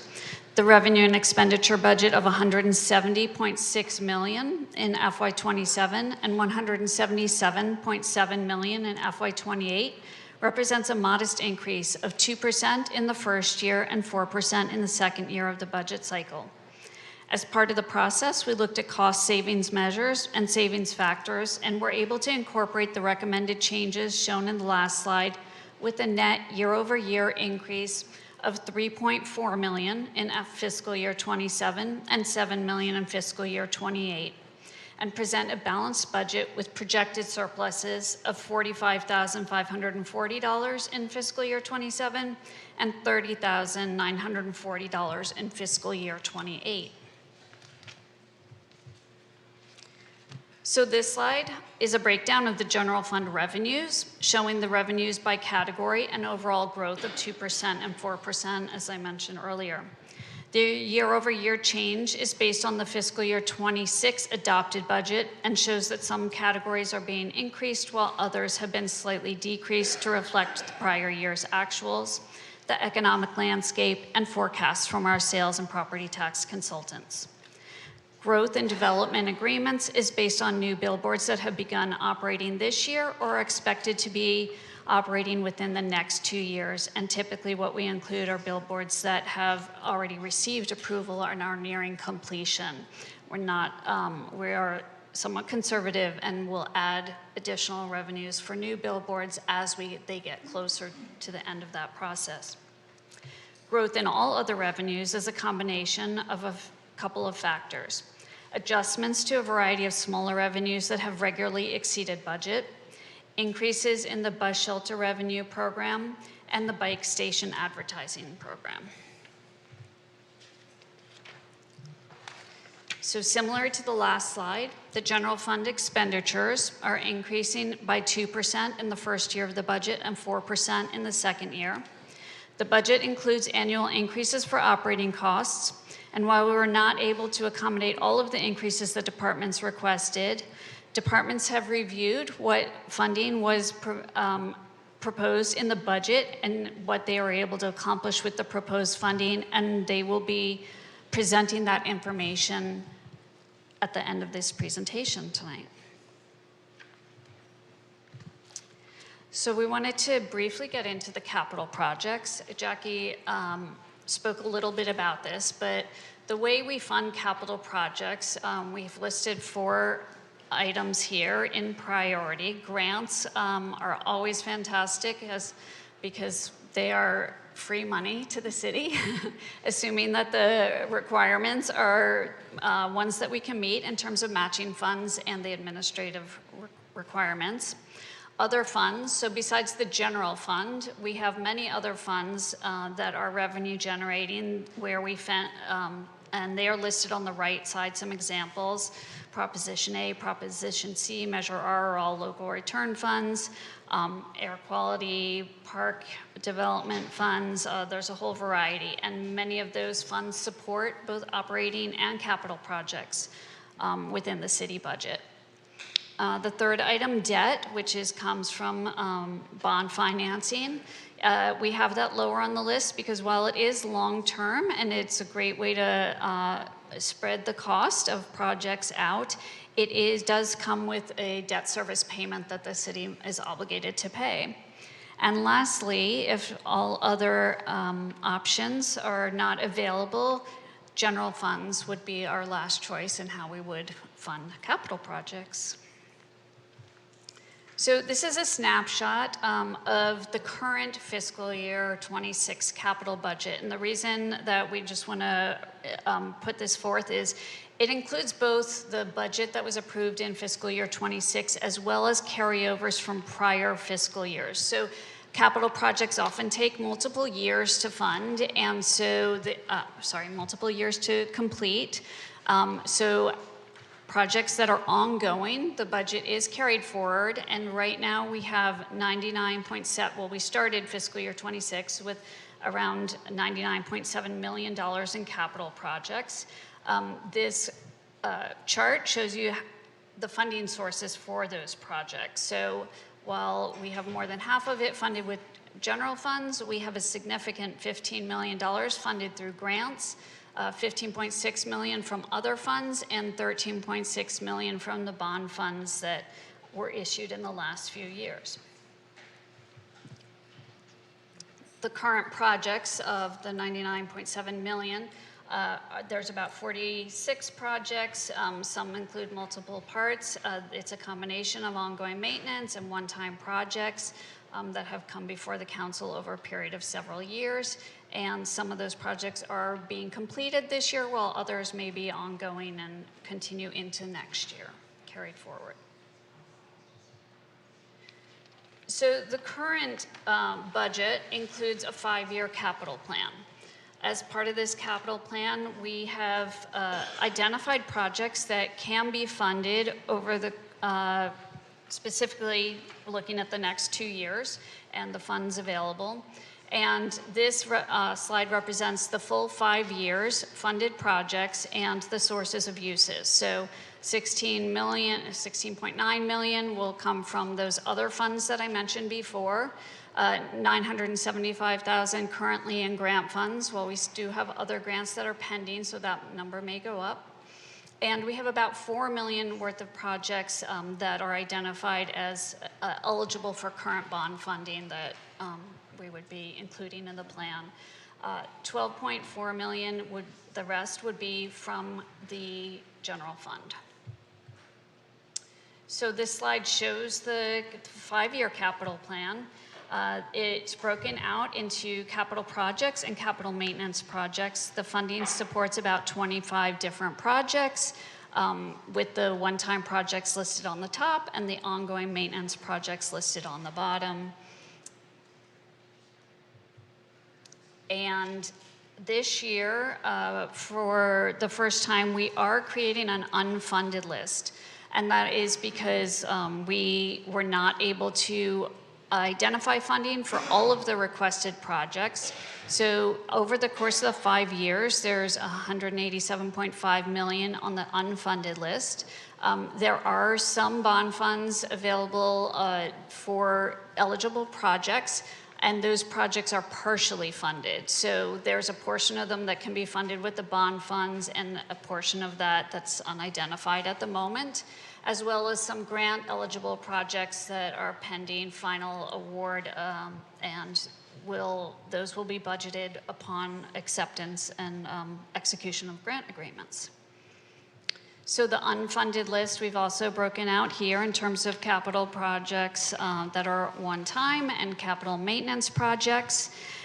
It's important to note that some of these projects listed on this slide are also on the funded list, and that is because we do have projects, particularly ongoing capital maintenance, where we've used a combination of funds at different times. So the street paving is an example here. While there's a listed project that shows $150,000 each year as unfunded, that same project is on the funded list for over $900,000 a year. So We will continue to look at identify funding sources, and as funding becomes available, we would look to this list of the unfunded or partially funded projects to move those projects forward.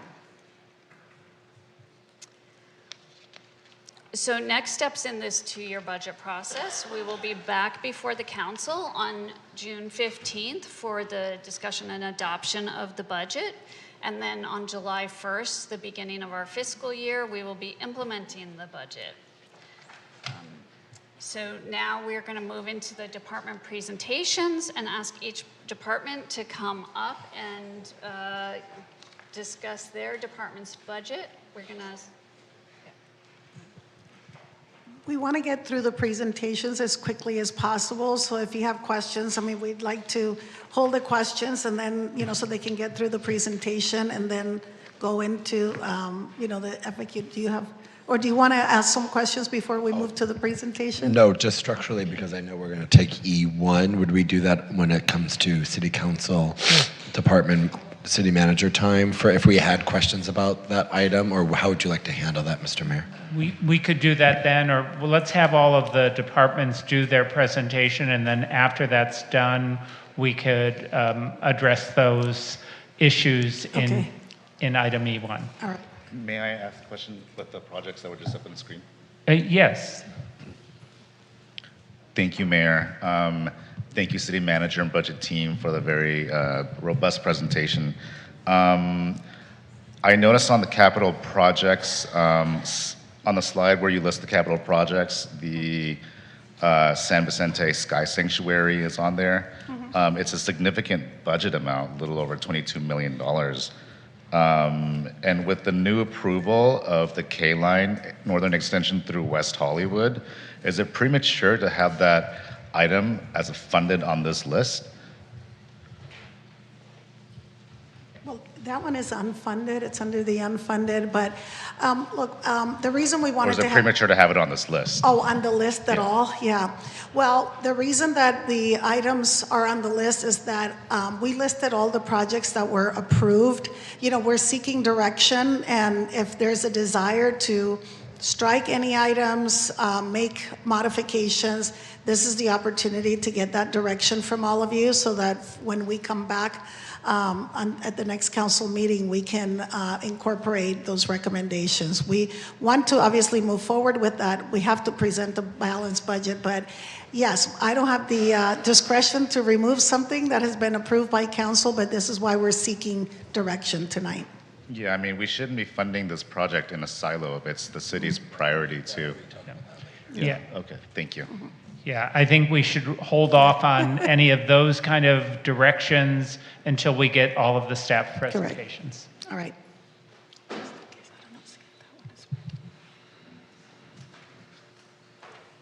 I'll try my mic. Here we go. Yes. Okay. Good evening, Mayor, Vice Mayor, and council members. My name is Andy Lovano. I'm the assistant to the city manager. I'll be presenting some of the key budget features for the city manager's department. The Office of the City Manager implements the vision, broad policy goals, and ongoing strategic programs of the City Council and ensures the city operations remain true to and consistent with the mission statement and core values of the city.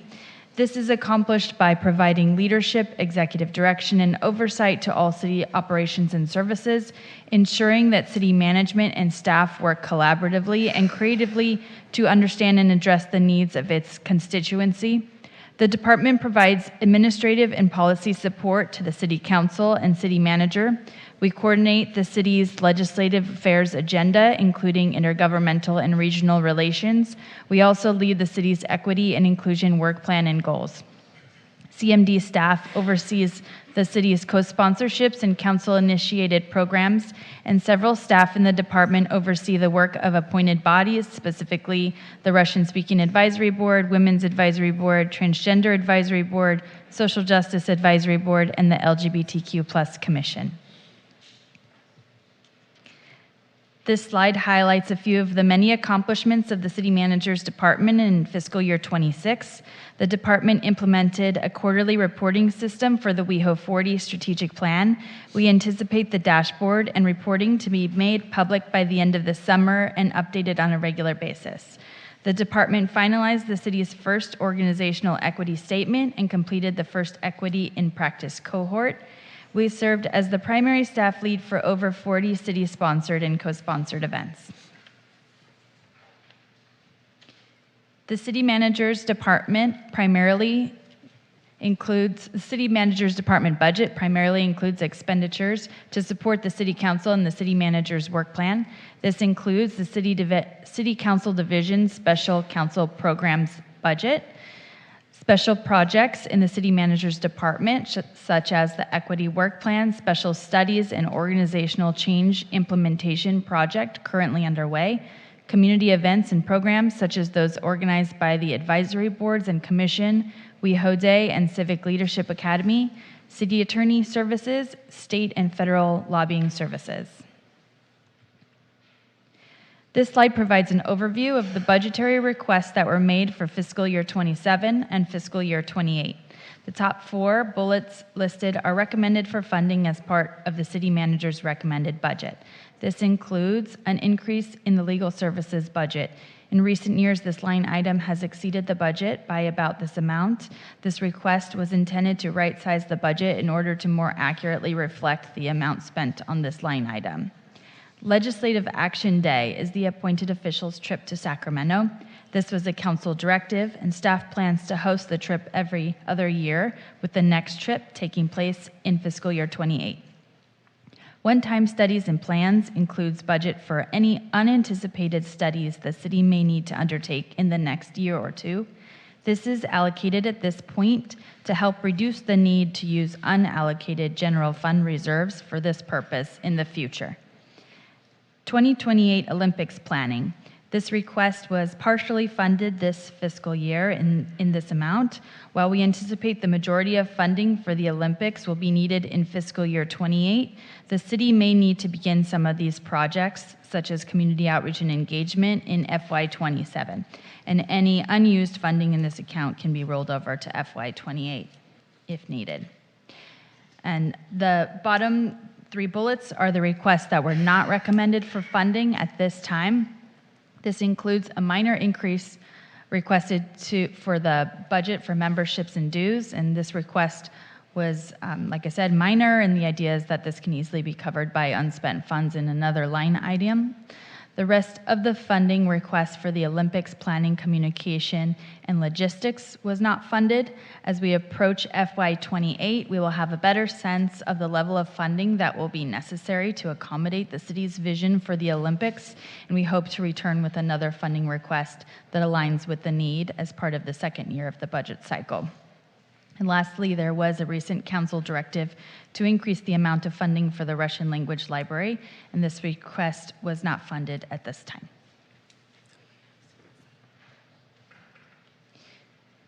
In addition to the regular and ongoing work of the City Manager's Department, we have listed a few of the department's major goals for fiscal year 2027. This includes, as I mentioned earlier, we will begin regular reporting on the progress the city is making towards the WehoTV strategic plan. We will lead the interdepartmental coordination for major regional sporting events. We intend to develop a new council member onboarding packet and process that will begin before the end of this calendar year. And we will continue all of the other ongoing programming and events that are part of our regular work plan. Thank you.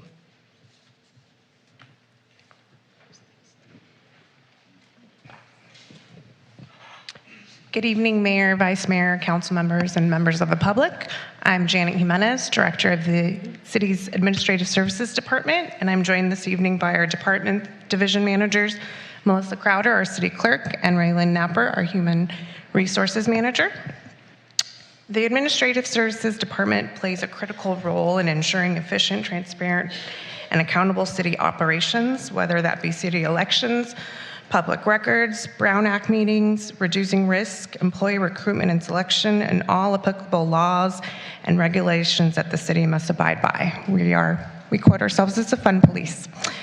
Our department strives to enhance employee relations and engagement, maintain administrative policies and procedures, promote transparency and accountability, and manage risk and safety citywide.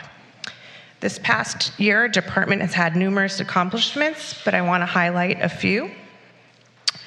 As you heard during the public hearing last month, our human resources team has been hard at work in the recruitment and selection efforts. We anticipate we'll end the year with a total of 52 positions filled.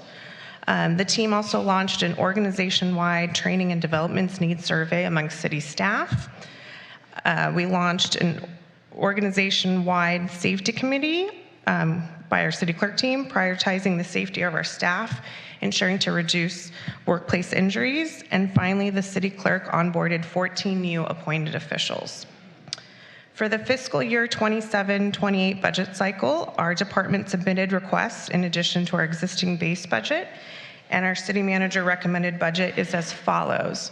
So this November, we will have a municipal election. So there is a funding request for $200,000 to fund that election that is put on by the LA County Register Recorder County Clerk, but we are billed by the county for the election. We've requested an increase in 22% increase, which is about $50,000 for fiscal year 28 for temporary agency staffing. This is to cover the escalation in costs since the last contract approval, and this is temporary staff to fill in when staff is out on leave for unexpected reasons. And then with the acquisition of new properties and rising insurance costs, we request additional funding to cover increased insurance premiums. For fiscal year 27, we requested a 30% increase in the amount of $451,500 and an increase of 32% in fiscal year 28, in the amount of $651,500. Even with our efforts to manage citywide risk and safety, unfortunately, the city's liability claims continue to rise.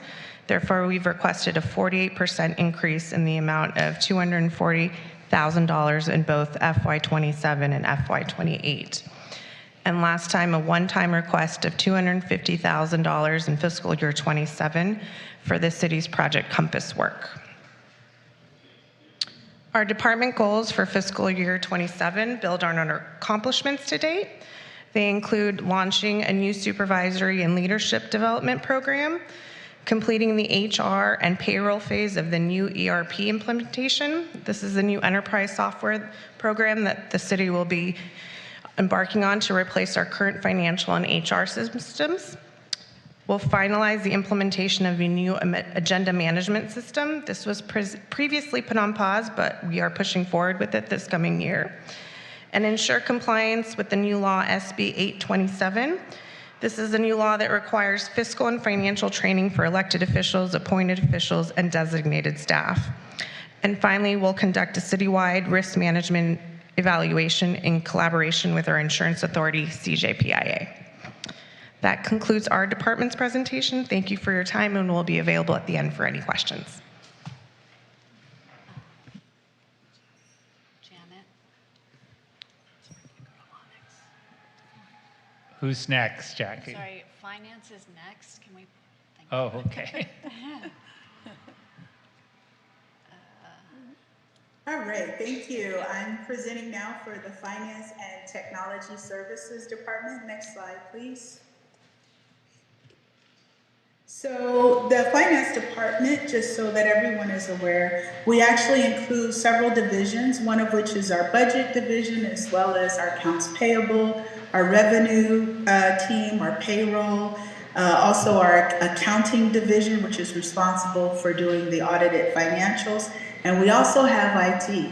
And so with all of those divisions together in one, we're very aware of maintaining the city's money and the assets, and also providing our services with the utmost integrity and stability and transparency. And that's areas that we're going to continue to work on, as well as delivering reliable technology services that not only support city staff, but also support the community needs. Next slide.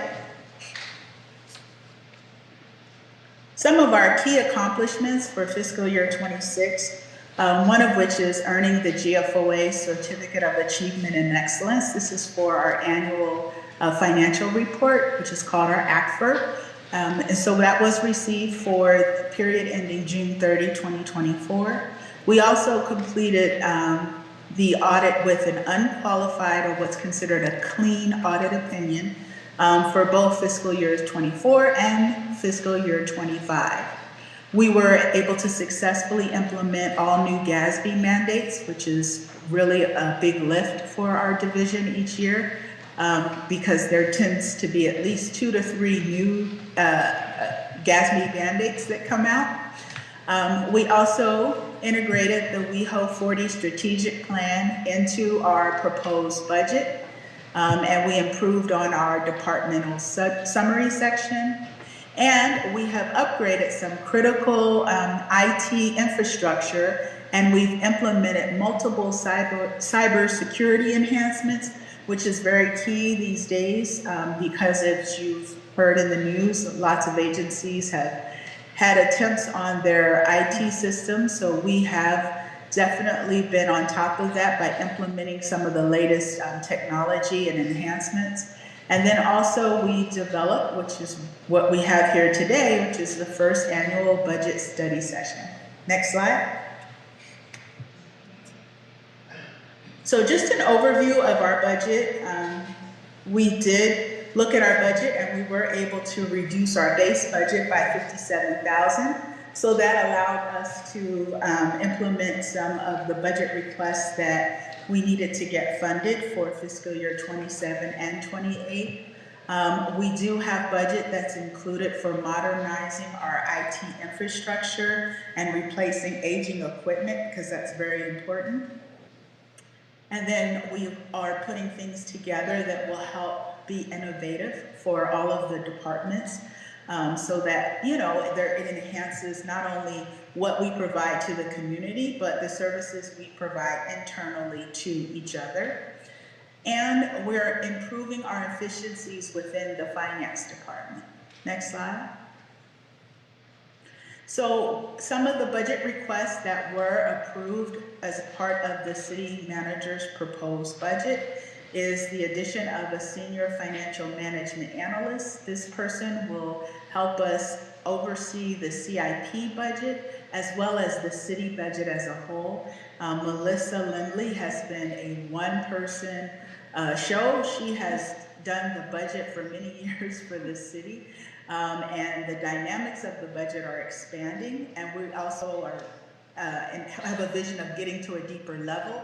And so this position will report to Melissa Lindley and offer that support to her as we expand on what we're going to be providing moving forward as part of the budget process.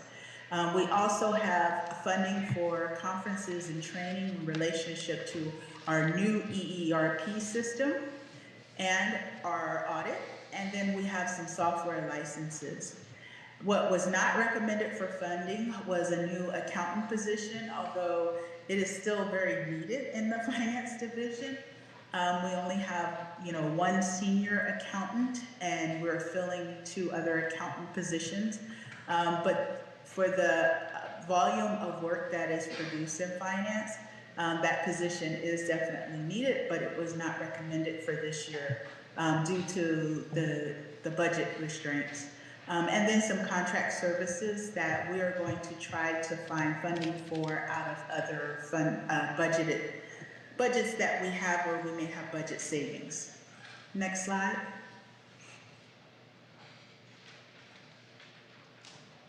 Some of the CIP requests that were recommended were for our Tyler Enterprise system, which we call our EERP. Annually, we have recurring software costs that we have to pay for our software systems. This is the city's entire general ledger system, so it's critical to the operations of the city. And so those items really are essential. And then what was not recommended was public Wi-Fi expansion and the network firewall upgrade for $350,000. Next slide. So some of our departmental goals moving into next year is to continue to modernize our IT infrastructure, replace aging equipment, and again, continue to support cross-departmental initiatives and innovation. We definitely are excited about rolling out a new enhanced P-card program along with policies and procedures that go along with that. We are required to also start looking at GASB 102, 103, and 104. Those are new pronouncements. And any other audit requirements and internal controls that are now coming out with the use of AI, as well as cybersecurity. And then, as indicated by, I believe Janet shared, we have the rollout of the Tyler EERP software system that will have new AI capabilities. This is a system that will be rolled out citywide. And that's it. Thank you. Thank you, Onyx. And I see Danny has moved to the front here, so public safety. Yes, absolutely. Good evening, Mayor, Vice Mayor, members of the City Council. Danny Rivas, I'm the Director of Community Safety for the city. So our Community Safety Department is responsible for delivering comprehensive public safety services. So that does include our contract oversight with our Los Angeles County Sheriff's Department, our fire protection services that are provided by the Los Angeles County Fire Department, our emergency medical response, that relates to ambulance services that are provided by McCormick. We also have our code enforcement services, along with a number of business licensing and regulatory compliance requirements that are managed by our Neighborhood and Business Safety Division. We do have a public safety division as well within the department as well that supports all of those agencies and also ensures that there is emergency preparedness and community resilience as it relates to performing and completing emergency exercises, training, et cetera. We also, in the department, oversee our animal care and control services, and that is currently provided by our Los Angeles County Department of Animal Care and Control. Some other elements of the department is to support response efforts to persons experiencing homelessness, strengthening partnerships with community stakeholders to ensure that collaborative public safety initiatives are being provided to the community, and also overseeing our alternative response programs to complement and support traditional law enforcement services. Next slide. A couple of key accomplishments to highlight for the department is the reduction of Part 1 crime. Part 1 crime is the more serious offenses that are committed and reported to the Federal Bureau of Investigation. This is not only a standard practice within all of the police departments within the state of California, but it is also something that is performed by police departments throughout the nation. So we did reduce Part 1 crime within the current fiscal year by approximately 15%. Another highlight is the build-out of the Real-Time Watch Center at the West Hollywood Sheriff's Station. This was a huge success in terms of making sure that we were able to provide a space for all of our public safety technology to be housed and hubbed and integrated into one particular room.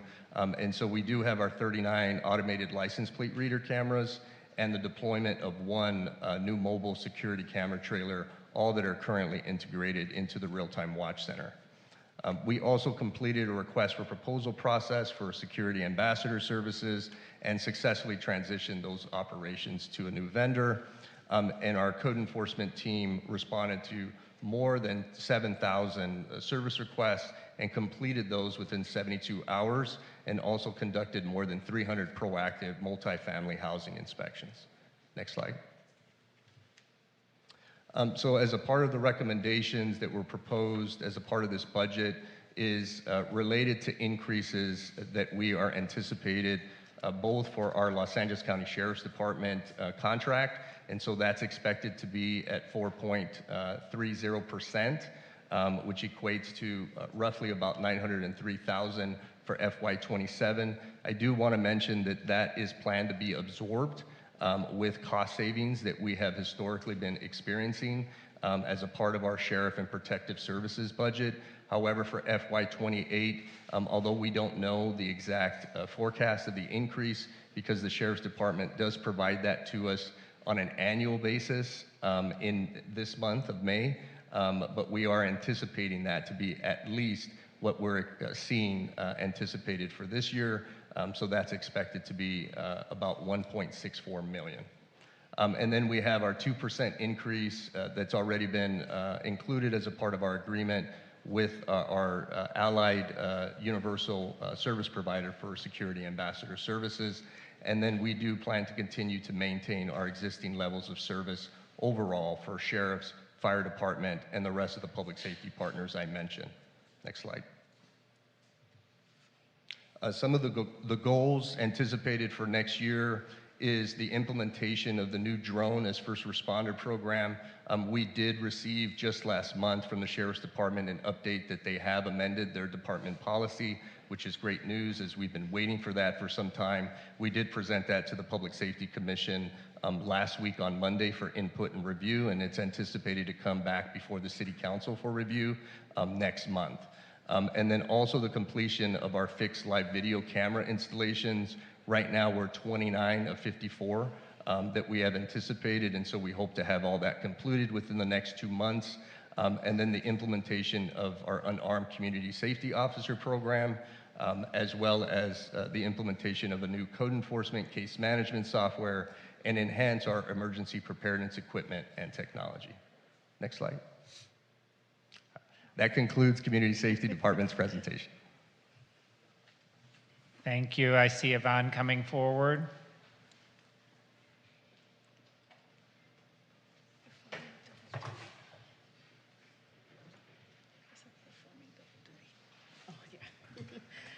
Good evening, Mayor, Vice Mayor, and council members. My name is Yvonne Corker, and for the last few months, I've been wearing 2 hats here in the city. I've been Acting Director of Human Services and Rent Stabilization.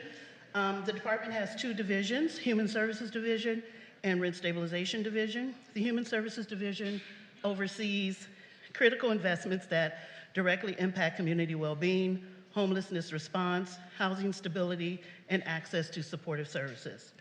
The work focuses not only on funding programs, but also on strengthening partnerships, improving accountability, and responding to emerging community needs. This budget continues the city's longstanding commitment to prevention, housing stability, and coordinated care. The Rent Stabilization Division continues to play a critical role in preserving housing stability and protecting tenants within West Hollywood's housing stock.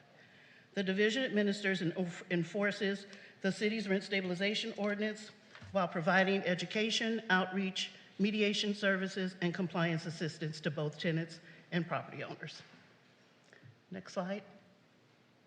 One of our biggest accomplishments this year was the launch of the Holloway Interim Housing Program, which created an additional interim housing resource for community members experiencing homelessness. We were able to secure Measure A funding from La Casa, which expanded our ability to provide homelessness prevention and rental assistance services.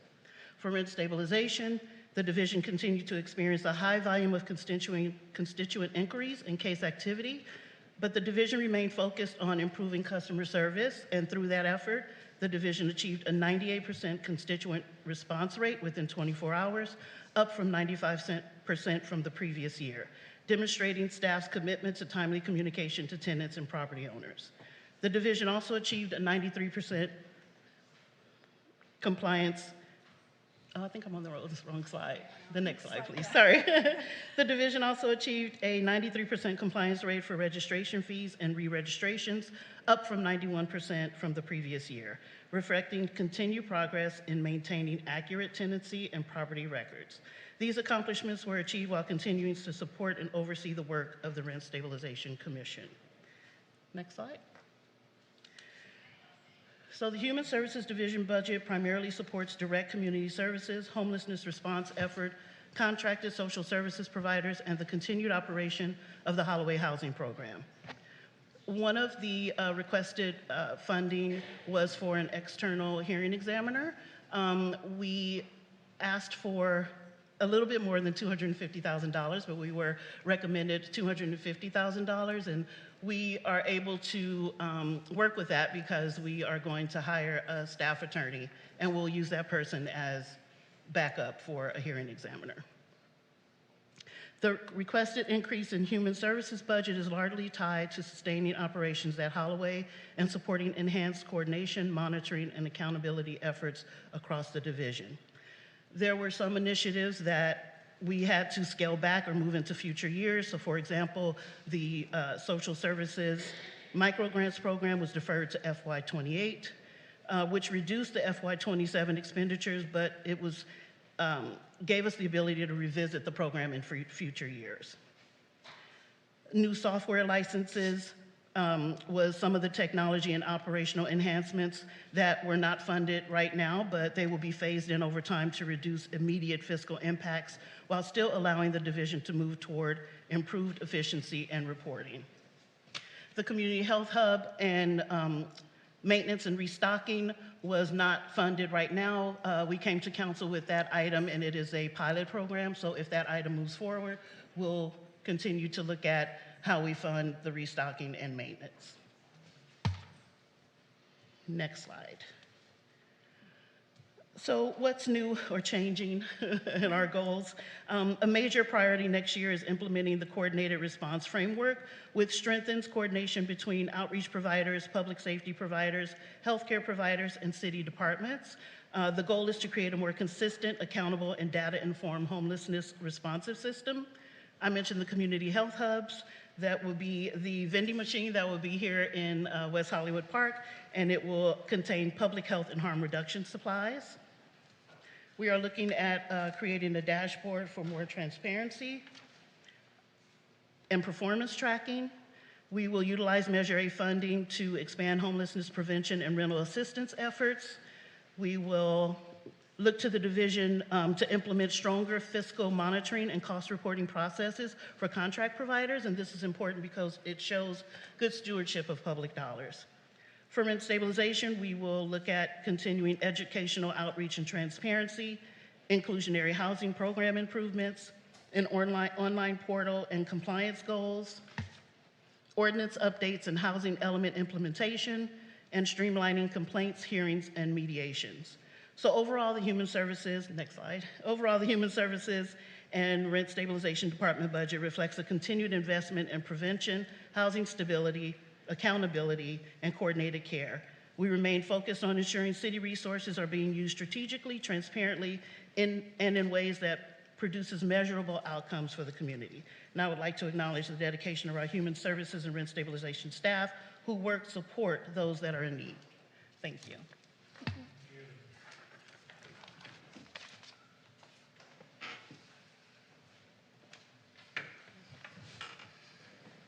Good evening, Mayor, Vice Mayor, Council members. Nick Marisich, the city's Director of Community Development. Next slide.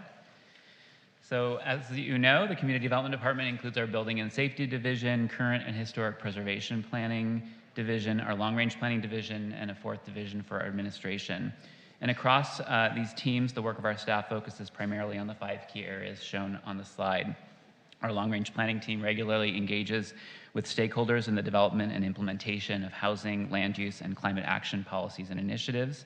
And our current planning and building and safety teams are charged with providing entitlement review and permitting services to ensure the implementation of land use and building regulations enacted by local ordinance and state law.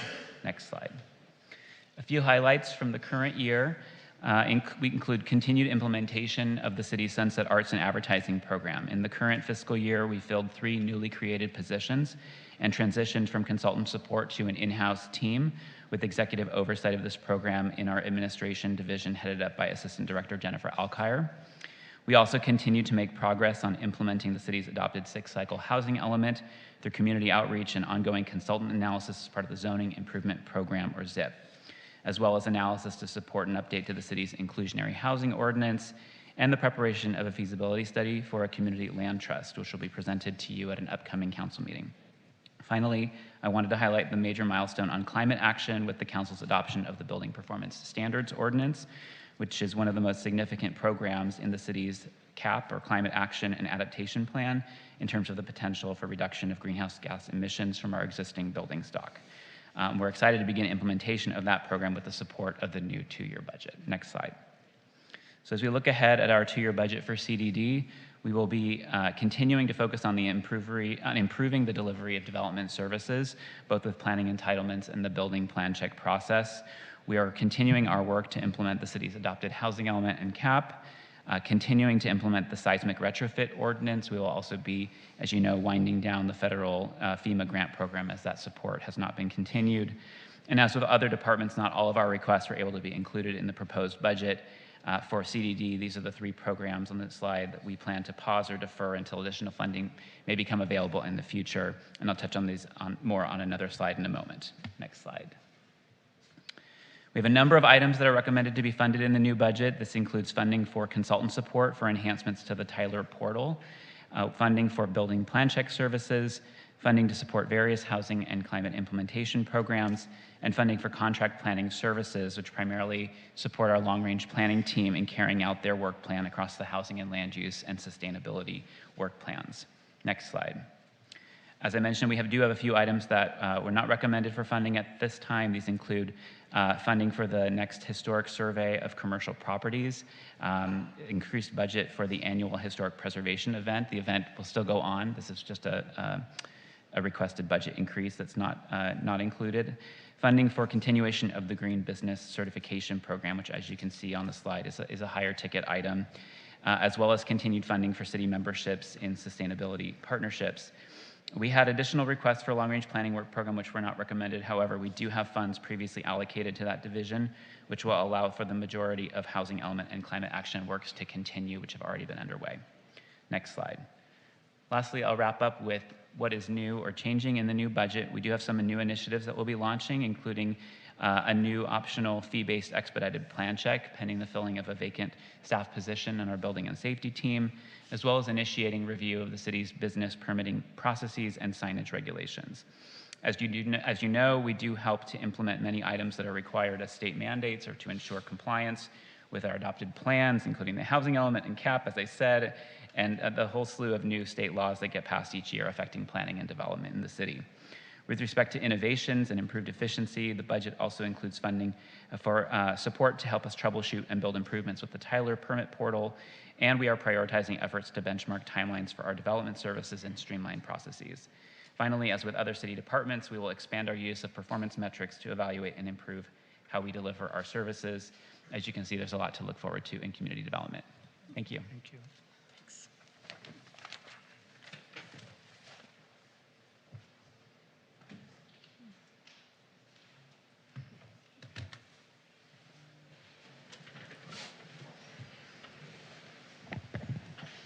Good evening, Mayor, Vice Mayor, and Council members. My name is Helen Collins. I'm the Director of Public Works for the City of West Hollywood.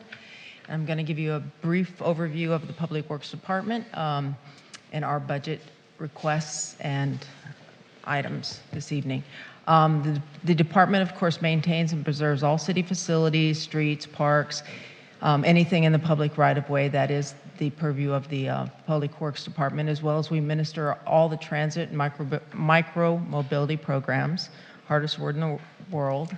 And then we deliver and manage capital improvement programs, projects, as well as capital improvement maintenance projects. And we operate and enforce parking programs. Everybody loves us, including meters, structures, permits, citations, and revenue systems. And then we also regulate and review construction permit activity within the public right-of-way. We are the most loved department in the city. Next slide. So just a couple of key accomplishments over the last year. We, with the help of the council, of course, advocated for the K-line extension as the preferred local alternative, and we were successful. So we were very excited about that. We completed the construction of the Weaver's Walk, which is another accomplishment right down the street here. We completed the Hollywood interim housing, which kind of was FY 26-25. but we did that in conjunction with our partners in Human Services. We completed the implementation of the online parking permit renewal process. And of course, we can't do any of this without our team. We have the Facilities and Field Services Division Manager, Philip Takun. We have the Transportation Mobility Manager, Tamar Fuhr, and then we have the Engineering Manager, John Gilmore, and the Parking Manager, Vince Guarino. And then we have a very big team behind us. We are one of the largest departments in the city with 51 employees, and it's a great team. We can't do it without them. So, next slide, please. Okay, I went with a little different technique. Just so you understand, we did not lose any money coming into the new year. We just didn't get as much as we asked for. So while we maintained our base budget, which was in FY26, our base non-salary budget was $37 million. Again, we are one of the larger departments, so we do have one of the larger budgets since we maintain a lot of the city facilities and activities. We requested $5.78 million in 27 and $5.58 million in 28. Of course, we did not receive that, but we're going to work with what we got. We do have a small shortfall of $2.68 million and $1.13 million over the next 2 years, but we're going to look at how we find efficiencies and move forward. Some of the drivers for those increases, of course, the CPI increase for our contractors is about 2.9%, with some of them a little bit higher, and we are going into a new tree contract this coming year, so that would also be a major increase. Anytime you go into a new contract service, you look at probably an 8 to 10 to 15% increase over a long-term contract. Then also we did add a division. We added the Transportation and Mobility Division. So while we brought some money over, we're finding ways to provide budget to that new division as well. So that was one of the main drivers for increased requests as well. And then we had looked at asking for another parking enforcement officer in the field to assist with traffic control and things like that. But we think we can find some ways to work around that. Overall, our strategy for a shortfall is, again, to look at our operational efficiencies, defer some items, and then look for other funding sources. We're going to get creative and we're going to figure it out. So next slide, please. Okay, so this is one of the projects, or it's a combination of projects. It's the Streetscape project, which of course we've seen the success of the Melrose section from La Cienega to San Vicente. We're going to complete the design for the remainder of Melrose to Doheny, but we are going to defer that project at least to 28, possibly 29, waiting for funding to become available for that. Then also the Robertson Beverly section of the Melrose, the Streetscape project, we were planning on doing the undergrounding with Beverly with SCE. Unfortunately, SCE is also having funding difficulties. So at this point in time, there's a possibility that they won't be able to fund the entirety of the undergrounding, which will make this project a little more challenging. And this project is also going to be deferred out. We will probably just start design later on in 28, 29, and then look on moving that project forward at that point. But we'll continue to keep you apprised of that as things move along with SCE as well as the other parts of the project. Next slide, please. This project here, I'm glad to say portions of it are funded, of course. Phase 1, which is design and construction, is fully funded, and we are moving forward with that project. And then the design concept for Phase 2 is also fully funded, and these both are funded through grants. This is not requiring the city to put out funding for that. And then the implementation, of course, is something that we'll be deferring to future years in the capital projects and be looking for funding for that. It will be a much larger funding request at that time. It would be $40 to $50 million, depending on the overall scope of the project. But the current projects are moving forward. Next slide, please. This is a little smaller project, but a fun one for us. Kings Road Playground. We did have this funded in our park development funds. However, based on the funding levels in that fund, we are moving this over to a grant fund that we have through the county. So we'll be moving forward with that project in the near future as well. Next slide, please. And then finally, our department goals.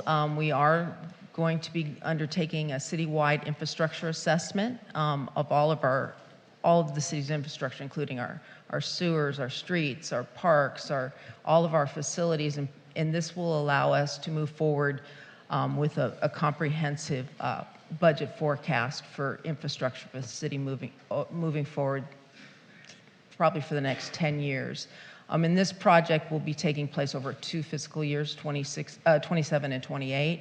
But then again, at the end, we will have a solid document that we can use to forecast out maintaining our infrastructure at the level that we need to continue. And then our program expansions, we are looking at starting the pilot program, of course, for the Throne, or Throne-like, let me say it that way, Throne-like restrooms. And then we also are going to continue to try to maintain the services that we're providing to the businesses for the cleanups. That seems to be very popular with the businesses. And then continue our enhanced services program, which is our pressure washing and cleaning in the public right away.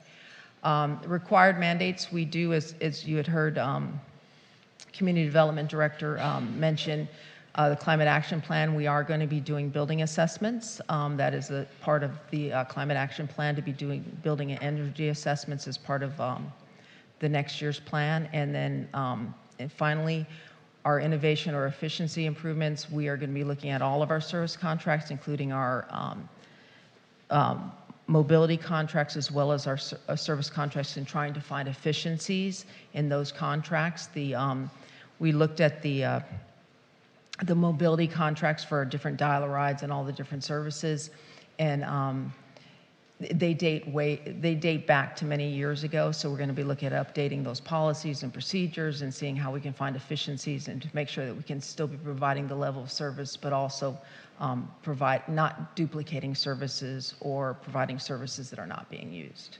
So that concludes my presentation. Thank you, Helen.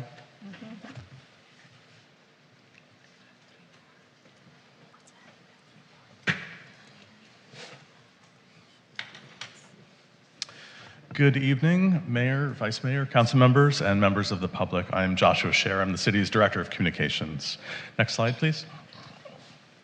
The city's communications department works to keep community members and the public informed about city programs, policies, and events through clear, consistent communication. The city strives to build public trust by using thoughtful strategies and innovative technology to strengthen transparency, engagement, and connection.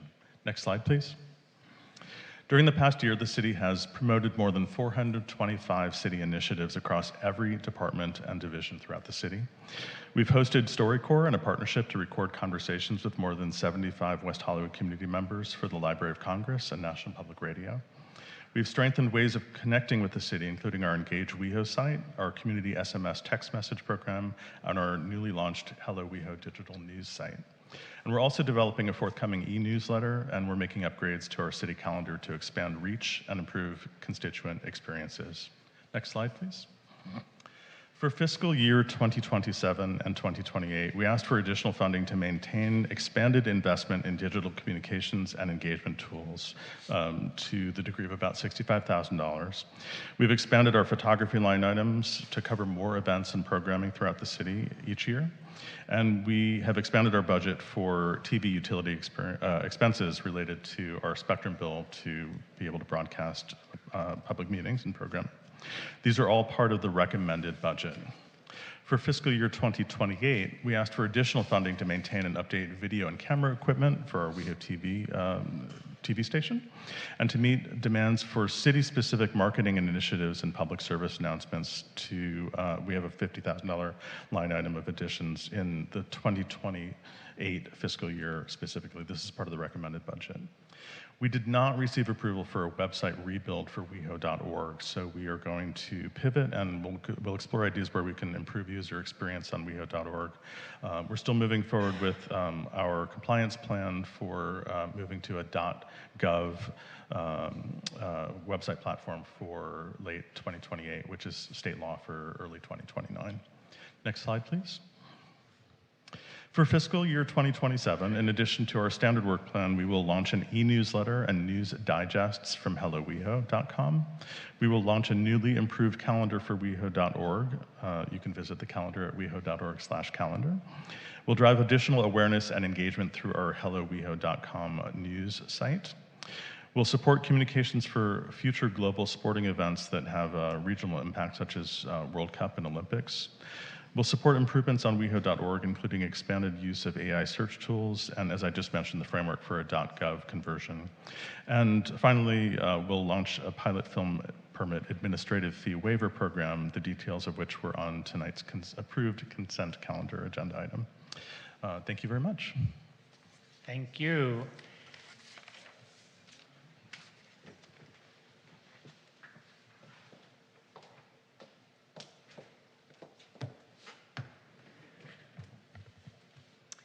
Good evening, Mayor, Vice Mayor, and members of the City Council. I'm Laura Byrie, Economic Development Director for the City of West Hollywood. I am joined this evening by Rebecca Eman, who's our Arts Manager, and Paolo Casperdet, who's our Business Development Manager. I will keep my remarks brief, as I know you received an extensive update about the department at your January 20th of 2026 council meeting, and I am also standing between you and 2 more presentations before we finish this. All right. So the Economic Development Department consists of 2 divisions. You have the Arts Division and the Business Development Division. These 2 divisions provide immense value to our community. Through the Economic Development Department, the city works to support a creative economy that attracts and retains a thriving business community. We program a diverse portfolio of leading-edge arts and culture programs that engage and enrich the lives of both residents and visitors, all while building economic opportunity, benefiting those that choose to live, work, or play here. West Hollywood truly is a place where iconic businesses thrive and the arts come alive. Next slide, please. Now let's talk about some of the key accomplishments from the current year that the team has completed. The numbers really do speak for themselves. The economic impact, of course, goes well beyond the dollars and the data that you see on these slides. It benefits employees, residents, business owners, and visitors. Next slide. A couple highlights from the operational budget for the Business Development Division of items that we're going to be working on in the upcoming year include implementing round 2 of our business retention program for restaurant grant program, year 2 and year 2 of the Rainbow District initiatives and the WeHo Loves Locals gift card program, completing the business task force recommendations to bring to the City Council, completing the entertainment zone creation and feasibility outreach, and partnering with our service providers to provide a low-cost or no-cost technical assistance and educational seminars for our business community. Some of the items that were requested for funding by the Business Development Division are listed on the slide that you see here. You'll notice the requested amounts and then the recommended amounts underneath them. So for cannabis marketing support, we requested $250,000 in FY27 and in FY28, and the recommended funding level at this time is $100,000 in FY27 only. You will be receiving an update regarding cannabis marketing at your June 29th City Council meeting. The next item on there that we requested funding for was the Rainbow District PR, social media, and events. This is part of that pilot program that was previously adopted by the City Council. We requested $225,000 in FY27 and the same amount in FY28. The recommended funding at this time is $100,000 for FY27 only, and you received an update on that at your May 4th City Council meeting. Following is the WeHo Loves Locals gift card program and marketing initiative. We requested $180,000 both in FY27 and FY28, and the recommended funding level at this time is $100,000 for FY27 only, and you also received an update on that at your May 4th council meeting. And finally, we requested for the East Side marketing $100,000 in FY27 and $100,000 in FY28. It is recommended for no funding at this time, and we'll continue to evaluate that. You will be receiving an update on that at your June 15th City Council meeting, as that was a council directive to go out and do that research and speak with the East Side businesses. Next slide. Some highlights from the operational budget for the Arts Division are listed on the page here. You can see we are going to be implementing year 2 and 3 of the Bronze, Silver, Gold 3-year creative plan. We also will be looking at administering arts grants again, installing our new Poet Laureate and Drag Laureate, presenting, of course, Winter Sounds, Summer Sounds, and free theater in the parks, and continuing with our WeHo Reads literary series. We also be producing Harvey Milk Day, the WeHo Pride Arts Festival, which we hope to see you at this Friday, as well as this weekend, plug for that, and continue to grow the moving image media art program that you see up on our new billboards. We also will be finishing up the permanent art installations at the log cabin and the Holloway. Next slide. Some items that were requested for funding from the Arts Division are listed here on this slide. These are items that are from the creative plan, so that's that Bronze, Silver, Gold 3-year creative plan. You can see the funding amounts that were requested for FY27 and 28 and the recommended levels. As a reminder, the 3-year creative plan came before the City Council and approved at your June 23rd, 2025 City Council meeting, and later the name was approved at your August 18th, 2025 Council meeting, with an update provided at your January 20th, 2026 Council meeting. So you'll see the different levels requesting at $365,000 in FY27, $435,000 in FY28, with the recommended funding level being $240,000 for FY27. We will be moving the funding from FY26 to be able to accommodate that request. The Creative Plan new initiatives, this is utilizing what's called the 209. That's the Public Art and Beautification Fund. This is different than general fund money, and it's a separate funding source. We requested $195,000 in FY27, $105,000 in FY28, and both levels are recommended for funding out of the 209 Public Art and Beautification Fund.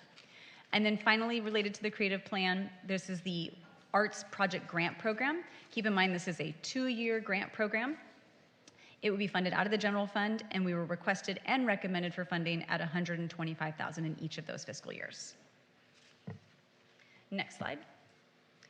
These are some additional items that were requested for funding from the Arts Division in the upcoming budget process. These items, however, are not recommended for funding at this time, and so they're going to be either scaled the event to the budget that is available or look for additional funding sources.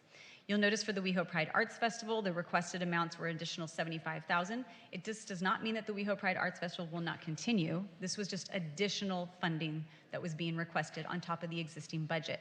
So the staff will scale the event to the existing budget. The next item was contract services for marketing support. This does not mean we will stop marketing. We will, of course, continue to market, and we encourage all of you to follow us on @WeHoArts to find out all about the different programming that is available. We will just use the existing methods that we currently have. For Harvey Milk Day, you'll notice the request was $20,000 in each of those fiscal years. Again, that does not mean the event goes away. We will just scale the event to the appropriate budget, and should be noted in the past 2 years, we have received a grant from LA County to help supplement that budget. The next item is our computer subscription services. We will absorb that in our existing budget due to some additional costs that have occurred. And the library programming, you'll see the request there as well, and we will scale that to the programming budget. Library programming includes things like the different exhibits that you see going on in the library, as well as our drag story hour. Next slide, please. Some capital project requests. So the prior ones were the operational. Here you have some CIPs, so these are capital project requests. These are being recommended for funding, and again, that's utilizing the 209 Public Art and Beautification Fund. And so this is a mural on the west facade of our Aquatics and Recreation Center, also known as the ARC. For those that are familiar, when the library was built and the parking structure there, we had the Shepherd Ferry Peace Elephant mural. That was covered up when the Aquatics and Recreation Center was built. And so this is funding to be able to add a mural to the other side of the ARC. And that funding source is, again, the 209. Staff is also looking at grants opportunities to either partially or fully fund this large-scale mural. And there's an example of how this actual mural that you see here on the screen was originally funded, along with the 2 other murals on the sides of the library, and that was through a sponsorship program in partnership with Vanity Fair, Cadillac, and Mocha. Next slide, please. This is an additional artwork that would be on the Aquatic and Recreation Center, and this would be on the 5th floor, so think just outside of the pool deck. And funding for this effort would come from the 209 Public Art and Beautification Fund as well. Next slide. Our department goals in the upcoming year include the implementation elements of the 3-year creative plan. That's that bronze, silver, gold creative plan. Our restaurant grant program year 2, and of course our special arts project grants for the games. And then an innovation that you'll be seeing happening in our upcoming year is we'll be launching the new business development microsite, and it will be using an AI chatbot to be able to help businesses locate here, evaluate their prospects, and where do they want to open their business in West Hollywood. We hope to see you this Friday at Harvey Milk Day, as well as the WeHo Pride Arts Festival. And at this point, I will turn it over to, I believe, Steve.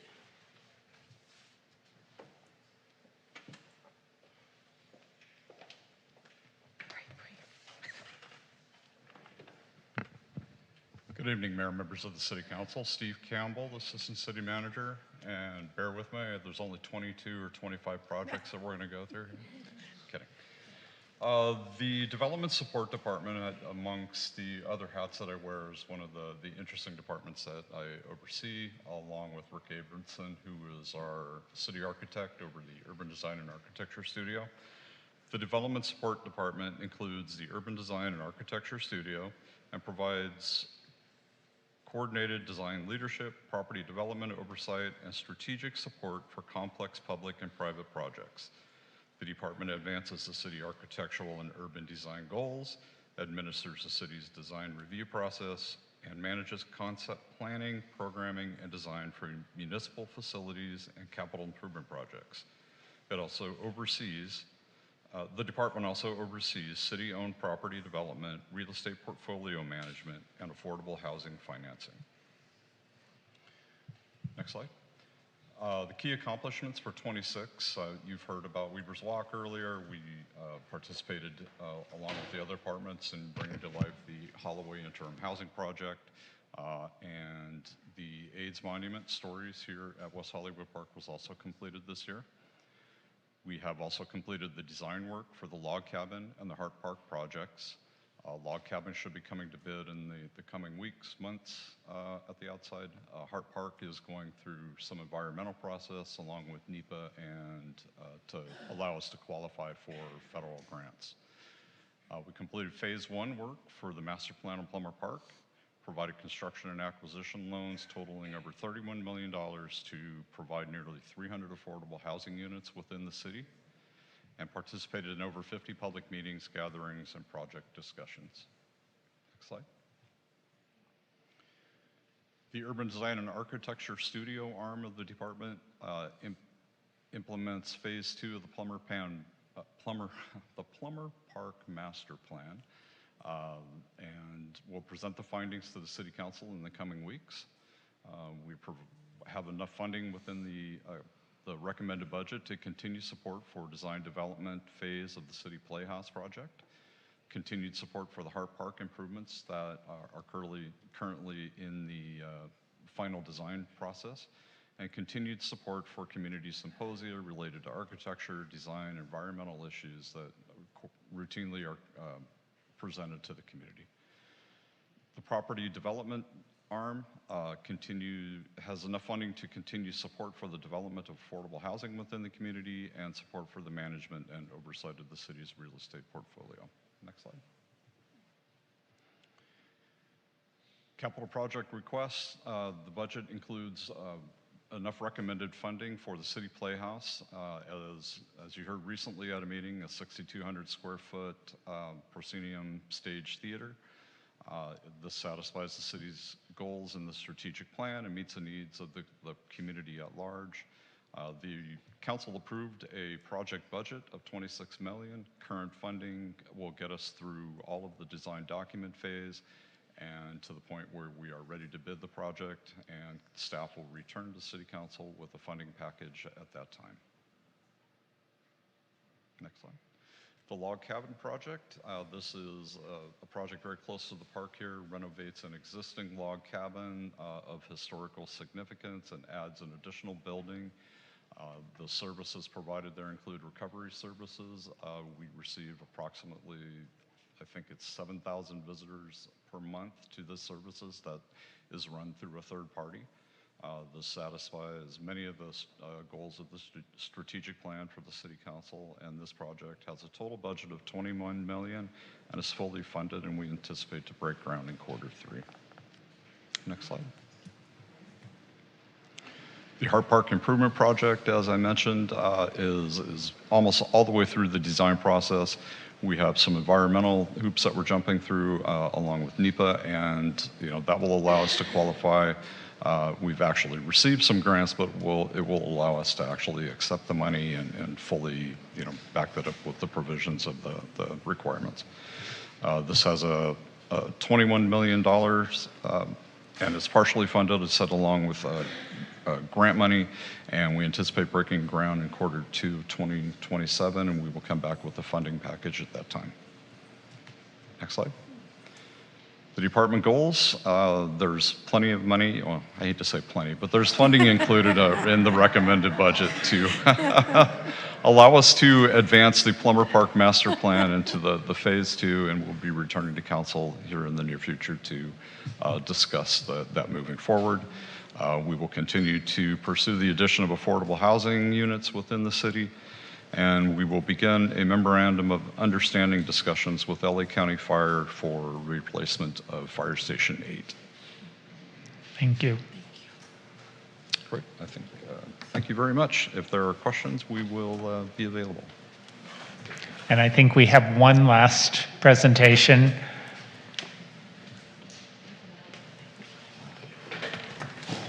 Didn't we see you already, Yes, Yvonne? I'm back. Double duty. Yvonne Corker, Director of Community Services. Our department has 2 divisions, the Event Services Division and the Recreation Services Division. Next slide. Next slide. The Community Services Department plays a central role in community engagement through recreation and aquatics programs and major events throughout the city. Our Event Services Division plans and manages the city's signature events, including WeHo Pride and Halloween Carnival. This year, an additional major event was added with a reimagined music festival on Sunset Boulevard. Our event staff also coordinates logistics and operational support for numerous high-profile, large-scale events in collaboration with our public safety partners, the Sheriff's Department, Fire Department, nonprofit organizations, and event producers. Recreation staff oversees and provides accessible and inclusive programs for residents of all ages and abilities, creating safe and engaging experiences in spaces that promote connection and health and wellness. So overall, the department strengthens community engagement by creating opportunities for residents to gather, build relationships, and foster a sense of belonging. We invest in all ages from youth to older adults by offering safe, enriching programs that encourage personal growth, lifelong learning, leadership development, and positive recreational experiences. We support economic vitality through our parks and facilities. We attract visitors to community and large-scale events, and maximizing the use of our public spaces. Our goal is to always create experiences reflective of the city's values. Next slide. Some of our key accomplishments. Last year we had a successful WeHo Pride and Halloween Carnival, both of which continue to serve as significant community and economic drivers for the city. Staff also supported multiple events of national and international significance that were hugely successful. They included the Elton John AIDS Foundation fundraiser, the Los Angeles Marathon, the opening of the Stories AIDS Monument, AIDS Walk Los Angeles, and an LA 28 Pride House fundraiser here in West Hollywood Park. Recreation services experienced growth in both contract classes and participant registrations across park and aquatic programs. We currently have 70,994 customer accounts in ActiveNet, and that is our registration portal. We looked at those accounts, and of those 70,994 accounts, 18,001 are residents, and 52,516 are non-residents. So these numbers, along with other statistics from our events, are important because it's good to know who we are serving when we look at how our programming and events impact our residents and businesses. Next slide. For our operational budget, we asked for a lot of money. The department's operational budget requests are focused on not only maintaining current service levels, but supporting increasing operational demands and responding to council direction and community needs.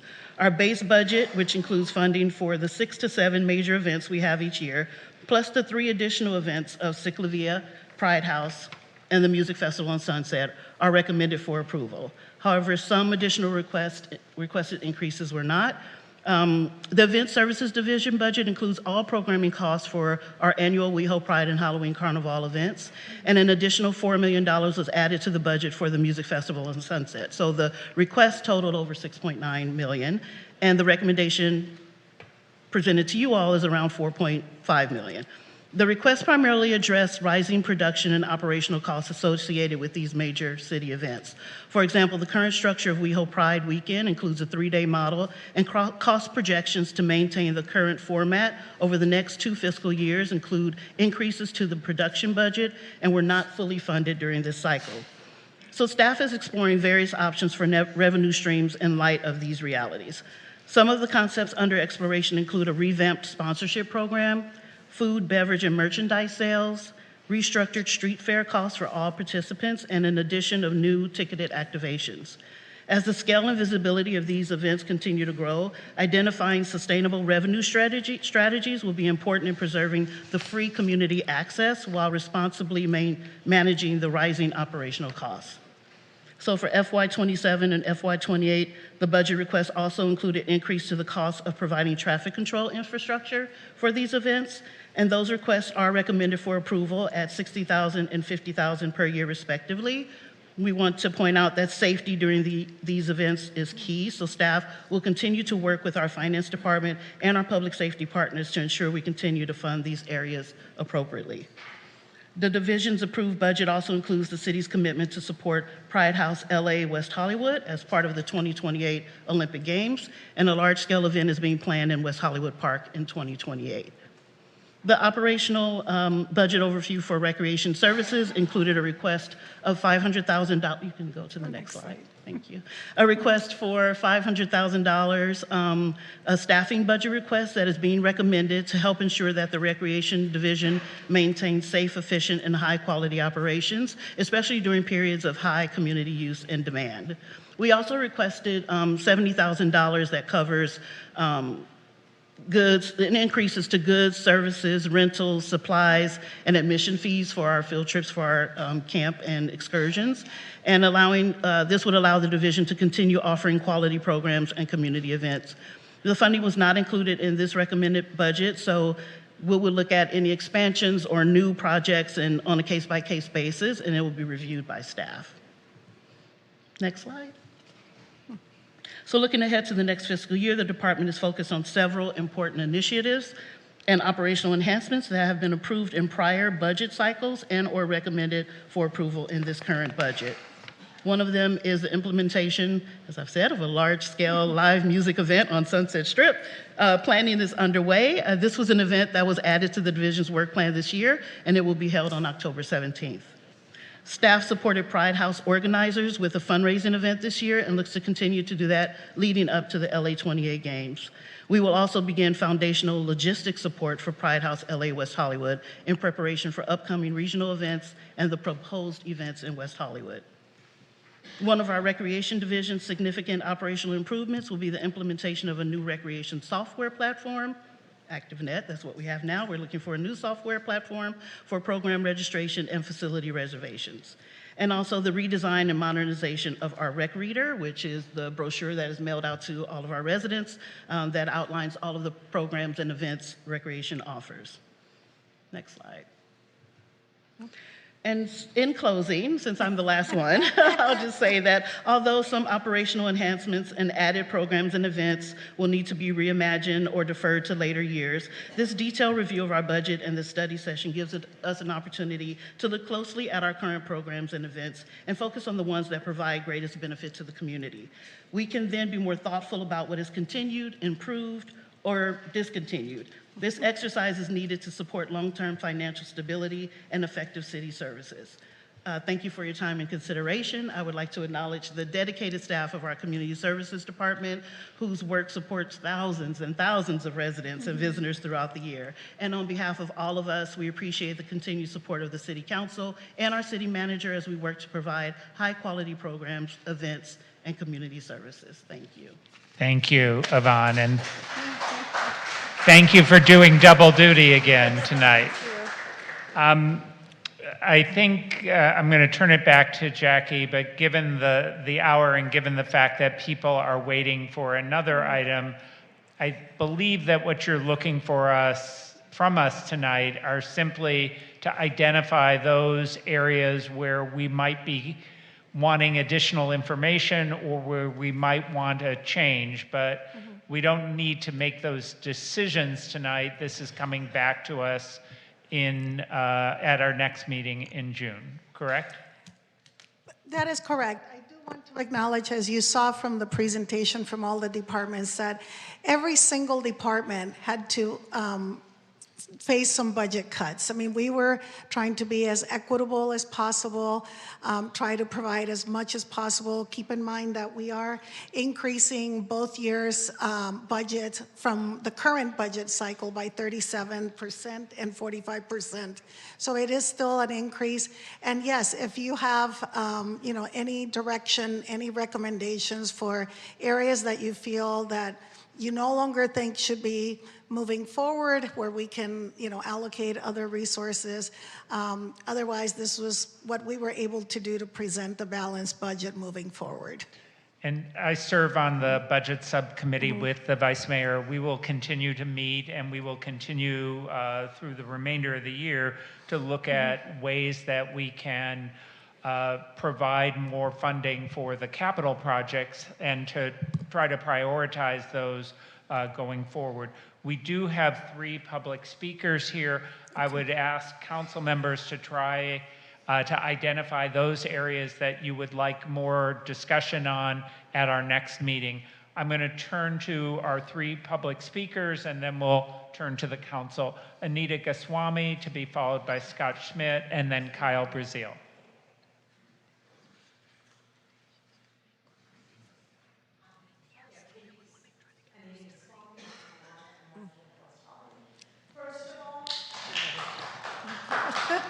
We've got fantastic city staff here, but I just again want to just really say the diligence, just everything that went into it. I was at the subcommittee meeting, but the 251-page document, whatever it was just fantastic to have it here.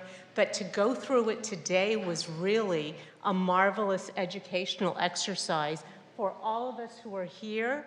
Not just the council, but for the public to really understand more of how does the city work and what it takes. A couple of specifics on the unfunded capital project list. What I'm concerned about is when are we going to know when something will be paid for? When and how will the city decide those trade-offs? I ask for transparency and involvement in advance, not a fait accompli consent calendar item. What I'd like to have is that, especially because a lot of these capital projects, people are really interested in them. Would like to have that dialogue as that occurs. I would like when the city council is actually having a decision needing to approve expenditures, I think we need more financial awareness of the impact of that expenditure. For example, there might have been different decisions on that Sunset Music event recently if there had been more understanding of this. So those are the 2 or 3 things. The last one is K-line extension, which drives SB 79 development. I'm concerned about the ability of the city to raise the billions needed and service that debt. Will the city allow the SB 79 development and then realize the EIFD is not feasible, especially given the financial situation the city's in now and the economic place? I look forward to more transparency. Thank you. Thank you. Scott Schmidt, to be followed by Kyle Brazil.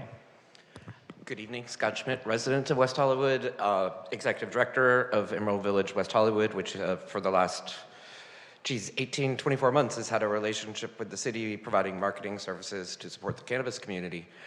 Which I hope you'll continue. I want to thank staff. I want to thank all of you on the council. These aren't just numbers. There's also people involved attached to everything, and it has impacts. The cannabis industry in this budget is already taking a reduction of $390,000 from the elimination of the 2% tax rebates. You didn't hear any complaints about that. But what you did see in the public record was a strong desire both from the businesses, from the community to continue our cannabis marketing efforts. There's a number of reasons for those. The reason we started this still continues. The state market has not bounced back from the lows. It bottomed out, which is good. In the same time, West Hollywood is starting to recover faster. The federal government, broken promises from the last administration and this one. They didn't reschedule, they didn't deschedule. The industry still has struggles accessing capital, banking, insurance. I myself had my insurance canceled because I work adjacent to cannabis. Number two is that, the programs are working, just in a numbers game. State sales in 2025 were down. West Hollywood was up. We outperformed by 11%. We had 3 consecutive quarters of growth. The state hasn't done that since the start of COVID, amounting to 13%.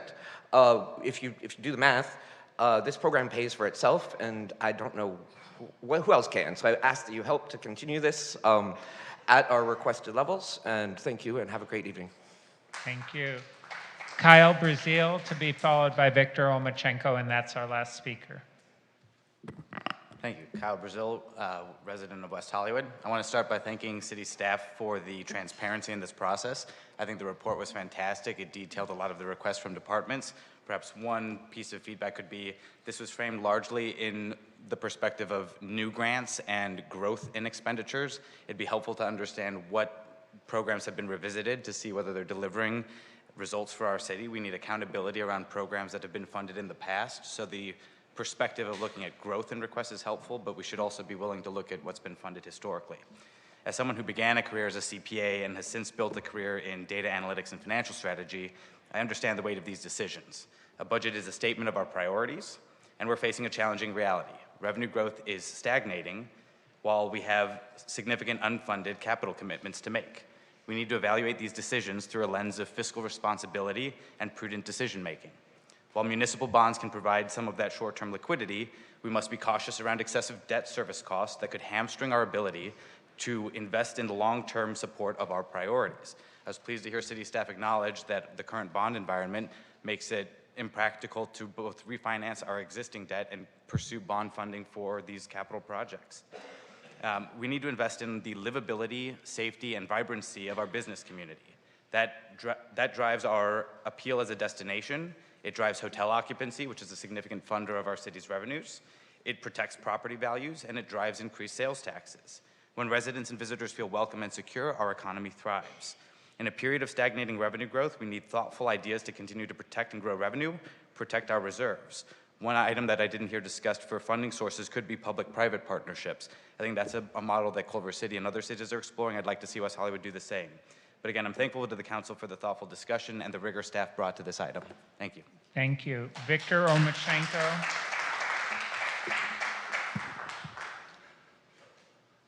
Victor Omachenko, longtime West Hollywood resident, and thank you so much for this full report. I've never seen anything like this in the quarter of a century that I've lived here, and it's just so wonderful to learn so much and with having people here to learn about our budget. That said, I get concerned when you see a minus 5.6 million in our surplus. It's been sort of declining, and I know that you will be looking at efforts to stanch that. When I see unfunded pension costs of $11.1 million, that makes me very nervous, and it makes me wonder whether we have to look at our staffing levels. When I first moved here in the year 2002, I believe we were at 195 full-time equivalent employees. I believe we're now at maybe 271, yet I might be wrong, I can't be corrected, but our population has stayed the same. So I'm just wondering, there seems to be that thing going on. The city manager's report about the state and legislative lobbying efforts. For many years, we had a Helene Micher who lobbied on the behalf of our city. But in the last 10 years, it seems that we've lost more and more local control with what's happening at the state level. I hope that we soon replace Hernan Molina, that I believe is leaving the city, and that we have a redoubled effort in our legislative efforts at the state level. There were several items that were asked for more money, $100,000 for cannabis, that they were reduced $100,000 for cannabis, for the restaurant program, for recreation and that. And I'm just wondering whether those programs couldn't be funded back to their full amount For me personally, I don't know about $500,000 for a 2-week skating rink. I think you need to make some decisions, and I know we've been on a buying spree, $31 million for new land. Yeah, you want to buy that California dirt to maybe build affordable housing in the future, but I think we may have to tamp that down. Maybe that's one of the reasons we're seeing less of a surplus in our budget, but it's good that we have bought the property and the land up to this point, so thank you. Thank you, Victor. All right. So, Council, I would ask us to be brief and just identify what items in the budget you would like us to look at our next meeting. And again, what staff has presented us with is a balanced budget for the upcoming 2-year cycle. And the idea here is to identify those things that you might want to either delete or add, and then staff will take that and bring back those items and make recommendations for our next meeting. And I see Councilmember Erickson eager to speak. So I'm going to turn to you. Thank you. I have some questions as well as comments. Thank you to everyone that came out to speak, as well as the staff for their presentations. How much does the Sunset Strip Music Festival cost? The budgeted amount is around $4.6 million. But it could go somewhere north of 5? No, that includes, remember, there was additional funding approved when the item was approved by council last time. And so I believe that's the total. And I believe one of our public commenters said somewhere of a deficit of around $5 million, so a little bit of a music festival potentially. Well, I mean, the deficit, results from a lot of different expenditures that have increased and the revenues remaining flat. I mean, it just so happens, it happens to be near, but I think we would still have, somewhere in that neighborhood, just given the place that we find ourselves in. A wonderful answer. I do agree with what Anita Goswami said, because specifically I think, well, 2 of us agreed on that point. The majority did not. I think it is something the council should reconsider, given that dollar amount is pretty tight to the dollar amount of the deficit, and we want a successful event versus a rushed event, and a $4.6 million price tag on something could bring down some of that work that we're doing. That's just one of my comments on that one, because I am worried that when the thing that I saw glaring in here was that amount, right? And that amount specifically related to unallocated funding from general reserves for that festival, which I want to succeed, but I would rather have a nice city budget at the same time. Additionally, I remember at the beginning, Nick Roybal mentioned something about Black History Month. Can someone talk to me about Black History Month? My understanding was that it was getting funding, the Social Justice Advisory Board and other items. Could someone just provide maybe a little bit more context? Because I just want to make sure that that isn't out there in the public. Right. What you may be recalling is there's the Juneteenth event, Yes. which occurs in June, and that does have funding from the Social Justice Advisory Board, but the other item was the Black History Month event that occurs in February, and that was a one-time request from the City Council at the time that it was originally requested. And we always do something for Black History Month. I don't think there's been a year where I haven't. This last year, didn't we do Correct. And a the book? Juneteenth celebration, also the budget has been increased Okay. from previous years. I remember as well that. as utilizing event services. I mean, some of our own contractors to expand the service offering. Oh, sorry. Maybe. Can you? I just briefly mentioned that the Juneteenth event, the budget has been increased, and we will also be utilizing some of our contractors to help with the entertainment and offering at the event. Wonderful, thank you. I did see in there some of the recommendations were to look at how we consolidate all the awards that the advisory board meetings do. I don't know what that cost analysis would actually provide, but something I am actually interested in that conversation. Yes, so it's in E1, the item that we didn't quite get to. We're not there but yet. we Okay, can, I don't know still if you that want to talk about it now. Well, sorry. Do you? I know we didn't really address that, but I think we might want to consider deferring that because given the crowd that is here for another item, either defer that to later in the meeting or do that at our next meeting. I mean, with all due respect to our lovely members of the audience, they know what they signed up for, so buckle up. I mean, I think that, if we have to have conversations leading till midnight, we can. People, please. This please. is the public agenda that was posted. People know when the items are, so I think it is appropriate for us to have these conversations because they implicate our budget, which we want to continue. And if you don't know that, then you might want to. All right, I'm going to rein this in. The Great. idea here is for us to simply identify I those am. topics. So that would be a topic that you would like further discussion on. Yes, because Okay, I thought and we I were doing. heard Sunset Strip Music Festival, a question about our Black History Month and Juneteenth. So that's something that needs to come back to us for further clarification. Yes. Additionally, one of my colleagues mentioned the Sky Sanctuary item around, what was that, 22 million? Yeah, it's somewhere around that amount. Okay. I would be interested in having that come back. I believe I serve on that subcommittee with the mayor, right?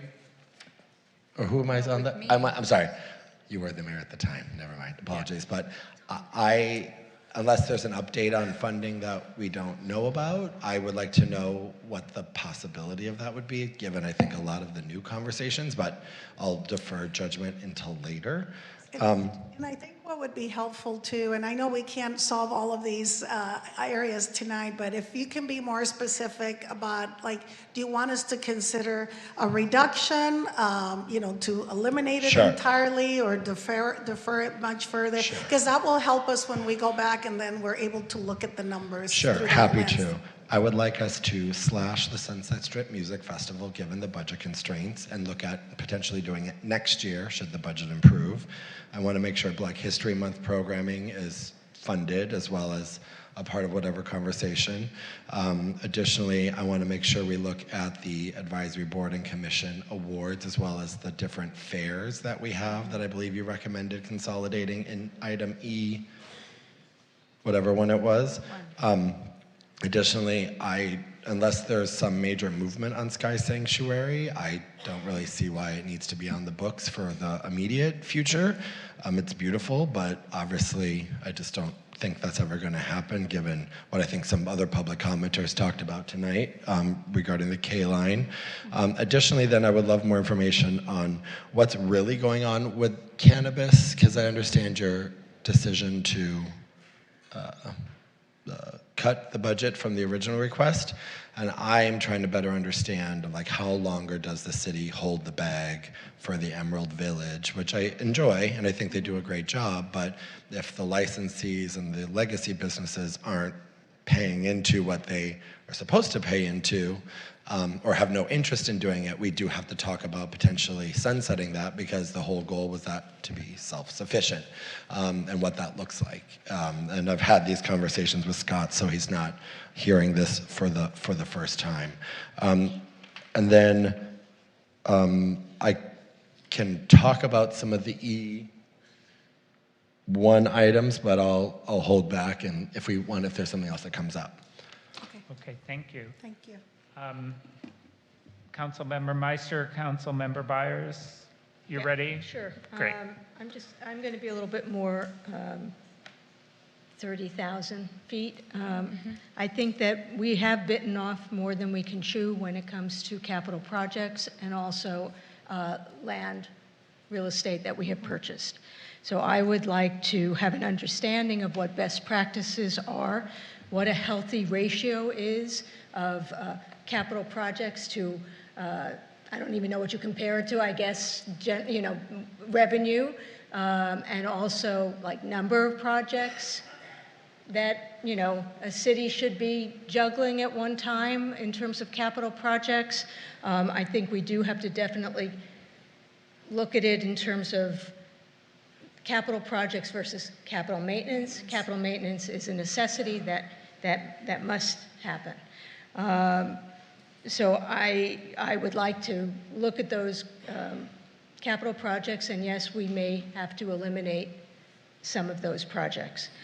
I would also wonder if we should be considering selling some of the real estate that we have purchased so that maybe a developer can actually develop it sooner than we can, considering where we are now and where we will be in 27 and 28 based on these projections. I think that we would want to see our housing developed, sooner rather than later. Also, with regard to the fire station, obviously we want to see our fire department in a much better situation than they are now, but we have to be we have to make sure that is that something that we should be doing versus the county? So should we be paying for that building, or should they be paying for that building, or should we be getting the building that they're leaving once we get them into a new building? I mean, those are the kinds of things that I would like to be discussing, because I think it will affect us over the next few years. I'm concerned that I'm concerned in one way that in how this was presented, that it's hard for us to look at where we're at when we don't see on the screen what they're actually getting. So, as one of the speakers said, we see what the proposed amounts are that departments wanted. We see what's being recommended that they get, but what do they have already that they're not losing? And I think to put it into perspective, I mean, for me, it just would have put things into a better perspective than just seeing what amounts were asked for and what amounts they got. Okay. And then I know there was something else.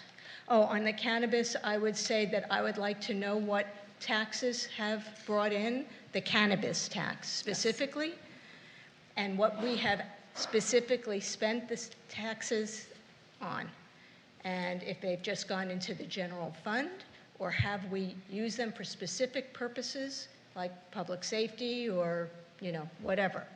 Because I think how we use that tax money is important, and if we're not looking to spend money on helping market the cannabis industry that everyone works so hard to get here, then I think we should look at a revenue stream for them that maybe is not so significant to us that we can hand off that and that marketing part of it, and just say, okay, this is the taxes that came in, you get this percentage of the tax, and blah, blah, and that's it, and be done with it already. Yeah, the taxes go into the general fund, so they're not specifically allocated for a particular use, so. Well, but the thing is, I get that, but when we sold people on this tax, we said, oh, because we're going to increase public safety, and we're going to use it for this, and we're going to use it for that. I want to know,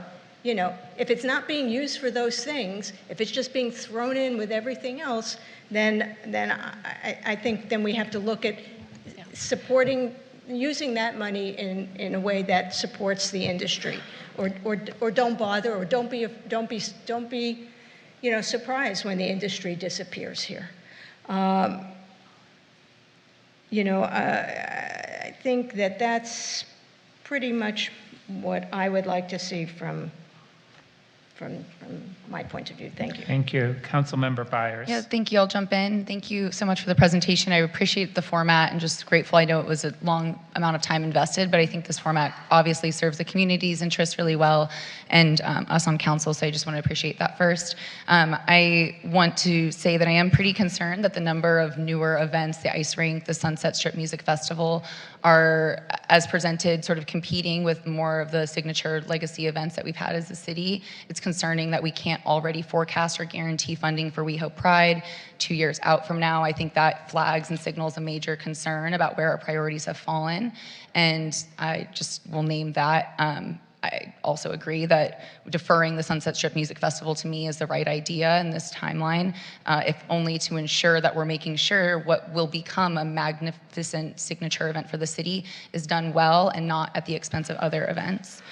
I want to say that the marketing budgets, both the cannabis marketing budget and the East Side marketing budget, to me are important to continue investment in. They are revenue generators for the city, and to leave any sort of gap in that marketing, especially on the East Side, I think is a real missed opportunity for us long term. And then I just want to really appreciate the efficiency named over and over by our Public Works Director, Helen Collins. But I also know that the Public Works Department oversees projects whose budgets can just skyrocket because of timeline on costs. I feel like if that one division isn't invested in both in staff capacity and the resources it needs, we're only going to see project costs rise in this city.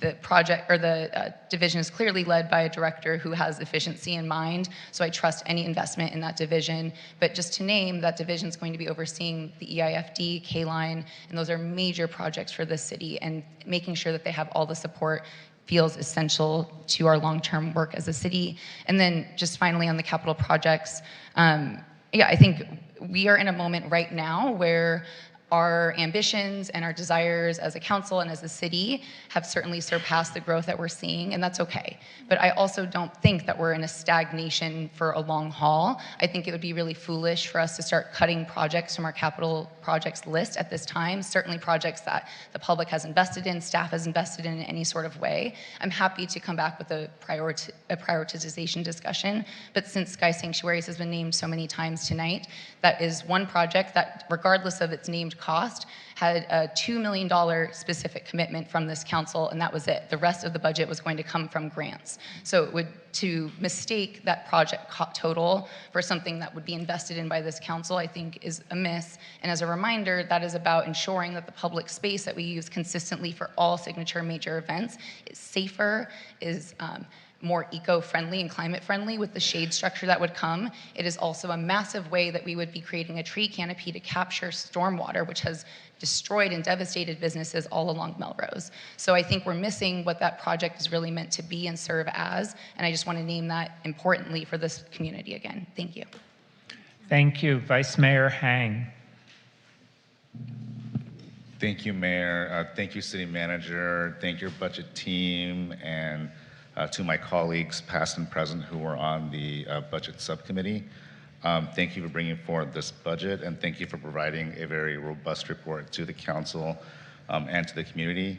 As some of my priorities include, I recently had a meeting with all of the businesses in the Rainbow District. I held a Blue Ribbon Committee meeting with all of the owners in the district, as well as all of the business owners in Sunset on the East Side, to discuss any issues they're having. And especially in dealing with the Rainbow District business owners, they all express concern with marketing and public relations. And I do understand that we do have a contract with Lucky Break PR right now to handle the Rainbow District account. And I would like to see an increase in the social media and marketing budget, just so that we can let our visitors know that we have very active nightlife, restaurants out here in the Rainbow District, that people can still come here, it is safe, and to have a good time here in West Hollywood. So that to me is another economic booster that I think we should lend our increased focus on, to increase that budget to promote our businesses. And as was discussed in that meeting, a lot of the business owners were open to an idea of exploring an assessment. And I think if we're talking about the cannabis industry here, I think that's something that they should really consider in future as well. I'm in agreement with my colleague, Councilmember Erickson, as well as Councilmember Meister, that we can't hold on to the bag forever. I do appreciate the work that Emerald Village is doing in terms of uplifting our businesses, and I will continue to fight for that. But I think there should be a wider discussion about, possibly an assessment. So as far as my requests, what I want to zero in on is to increase the budget. I mean, especially since tonight we've heard from our Director of Community Safety that we have increased our entertainment policing team patrols in the Rainbow District, given recent events. So I think this is a good opportunity for the city to look at increasing the budget for social media, PR, marketing for especially our Rainbow District that we're trying to nurture. And then as far as the Sky Sanctuary is concerned, it's a little over $22 million. I thought that was dependent on the amount of grants that was researched and received. So do we have grants of 10 million plus, or am I imagining that? I believe that the direction that the council gave was for staff to seek grants to fund the project. So there has been efforts toward that. Some of the city funding that has been allocated to date was to do studies to help provide information to seek those grants. The dollars in the unfunded list are to show the breadth of the capital program that is currently being worked on by staff that doesn't have identified funding sources. So, but have there been grants? I guess that's my question. How much in grants have been applied for and sought back by the city and received by the city? I don't have the number specifically on the grants that were. Rick Abramson is in the back. But this is something that can come back to us at our next meeting. Correct, because, and Rick has been working on, identifying grant opportunities. It's just right now, I think grant opportunities are also quite limited.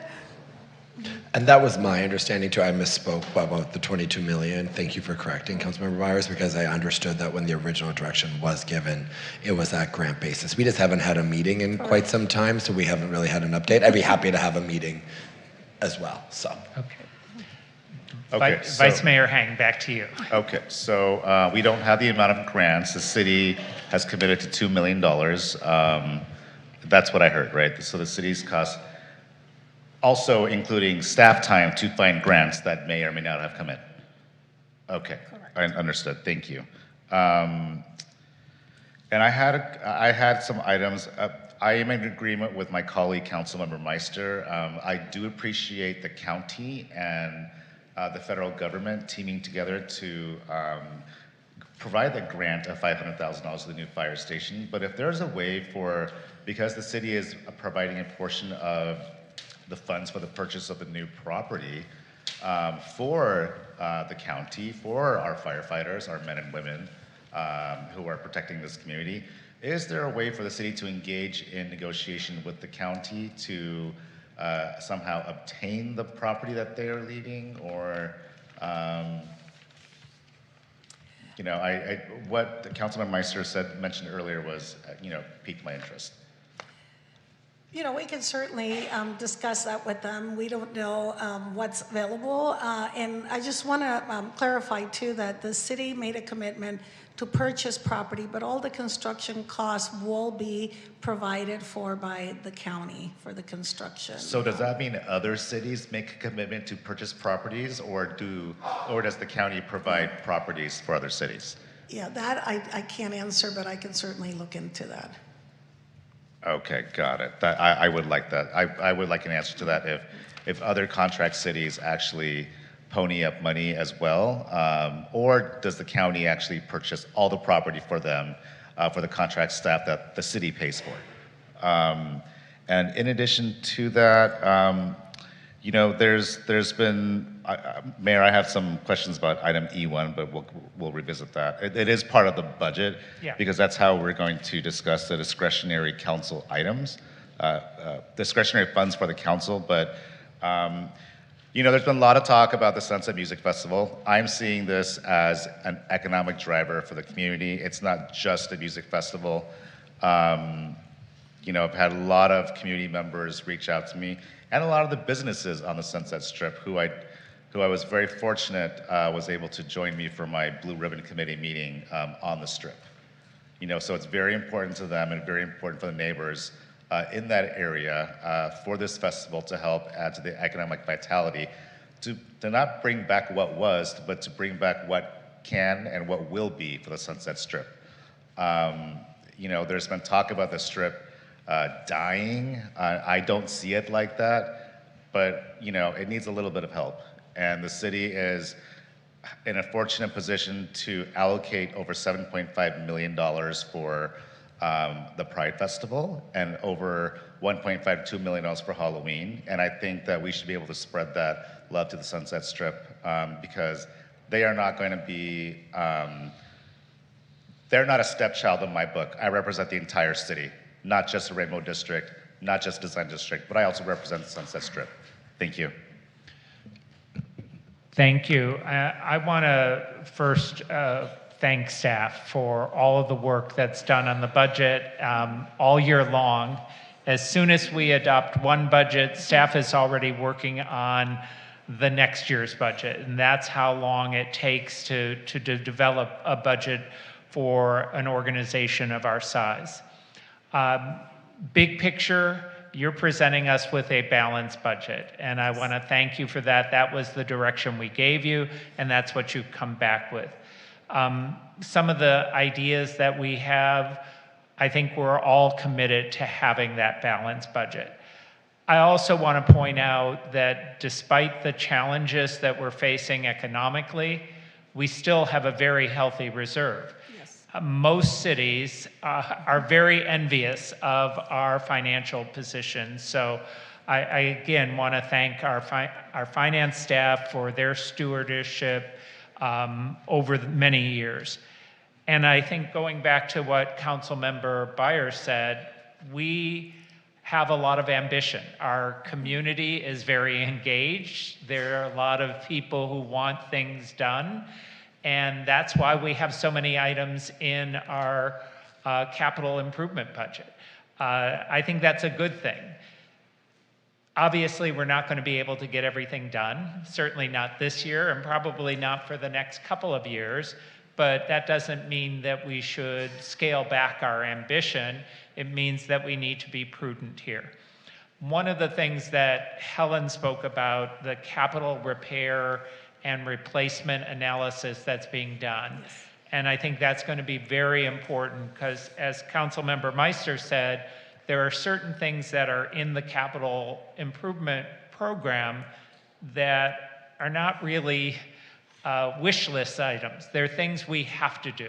Right? We have to maintain the roads. We have to replace sewer equipment. We have to make sure that everything, all our buildings are maintained. And there are a lot of components to those buildings, air conditioning, roofs that have to be replaced. So having that plan in place, a 10-year plan, will help us with future budgeting. So I really appreciate that. I do agree that on our list of capital improvements, San Vicente sky sculptures, whatever we're calling it, is less important to me. I think it is lower in terms of the priorities. And that's something that the budget subcommittee is going to continue to working on trying to prioritize those items. I agreed with the public speaker who mentioned that we should evaluate our existing programs. We do that all the time, but I think maybe in the next couple of years, we need to take a critical look at some of the programs that have existed for a long time and see whether they're still effective, just like we're talking about doing that with the awards programs and some of the commission programs. The four other things I wanted to talk about, I think we're missing opportunities for funding for some of our major events. WeHo Pride, Halloween, if we go forward with Sunset Strip Music Festival.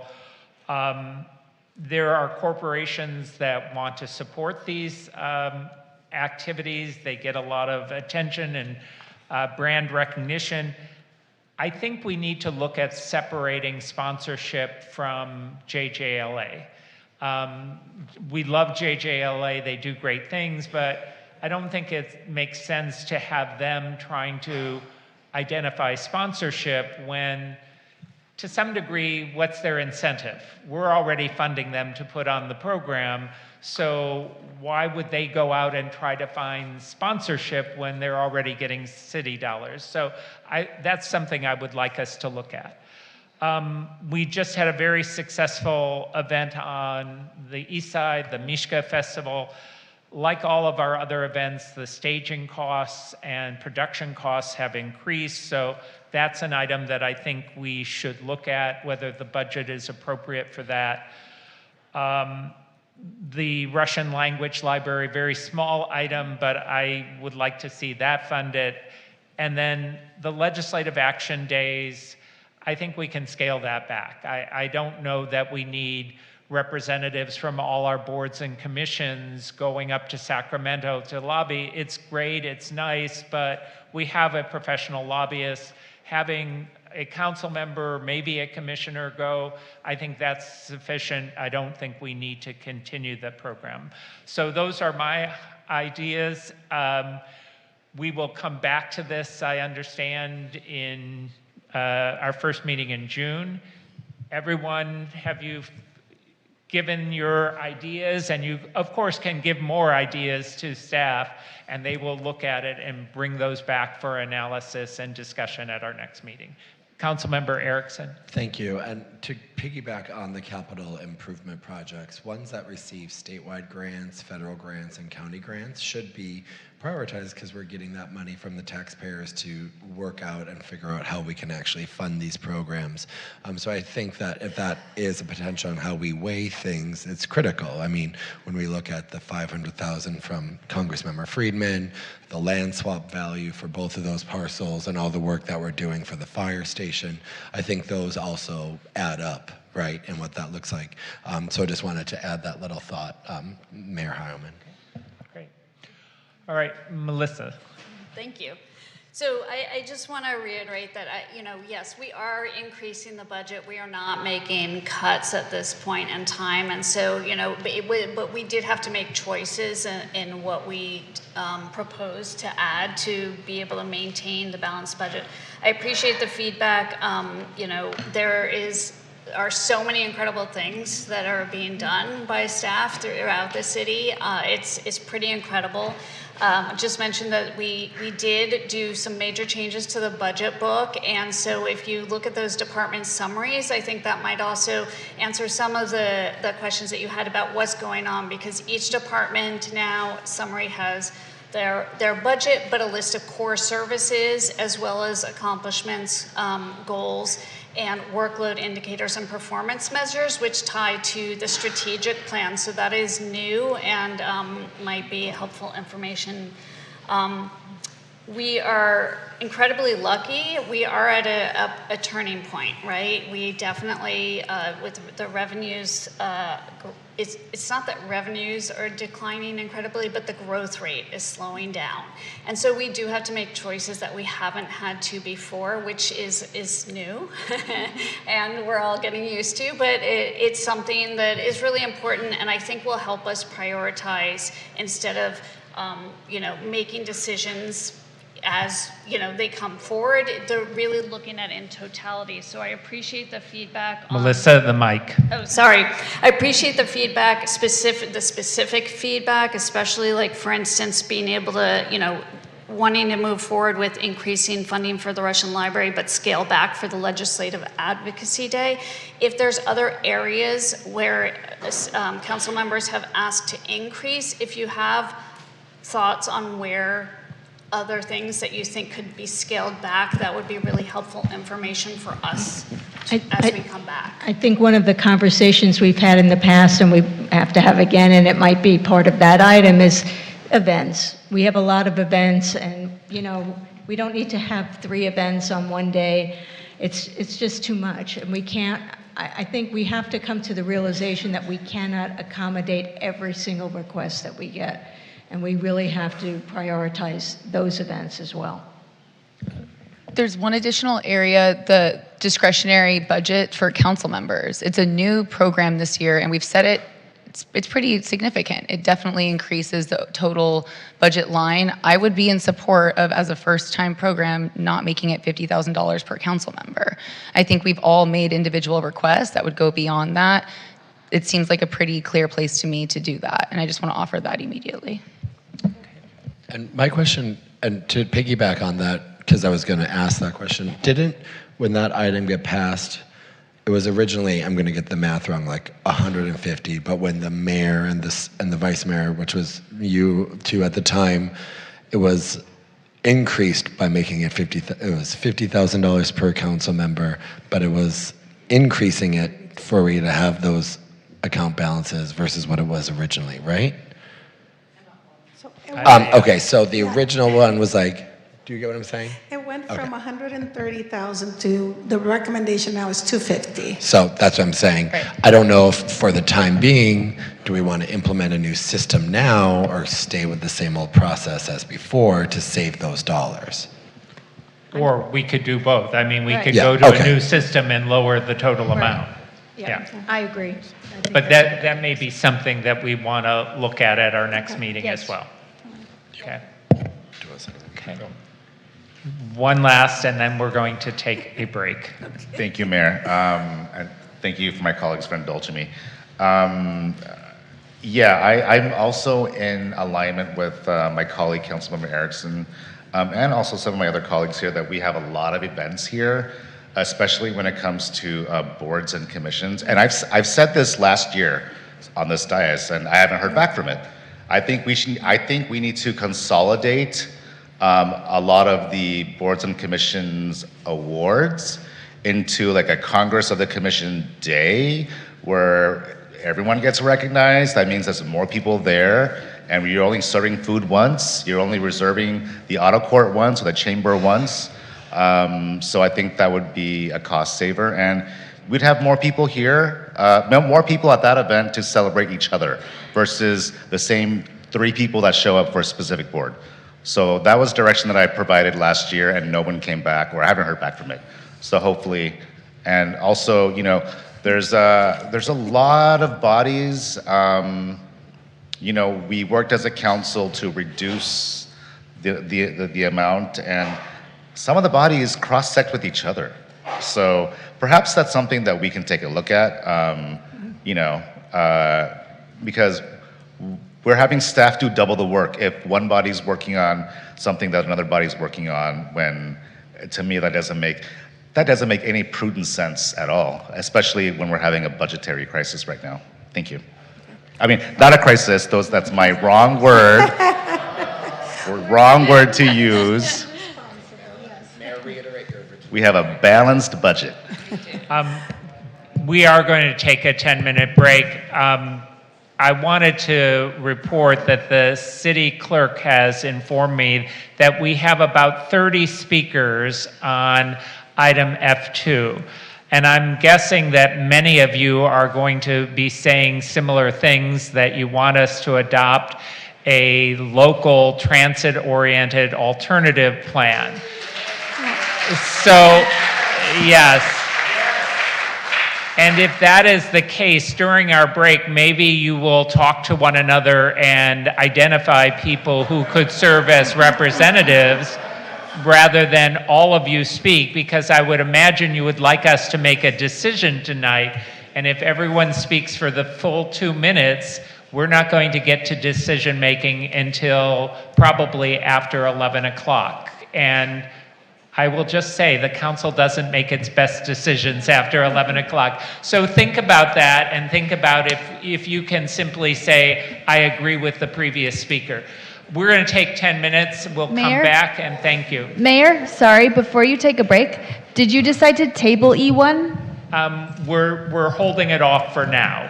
Let's get to our next item, and then we'll get to E1 if we have time. We did give some direction on it. Yeah, maybe we can just table it until the next meeting. If people are comfortable tabling it, we will. Okay, thank you. We're coming back in 10 minutes.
If I could ask people to come in and take their seats, we're going to get started again.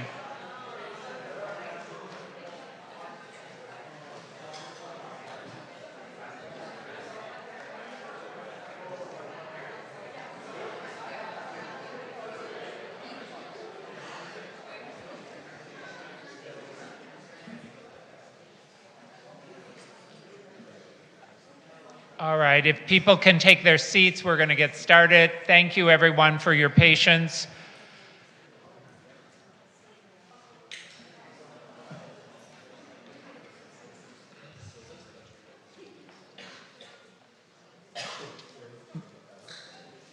Melissa, you ready?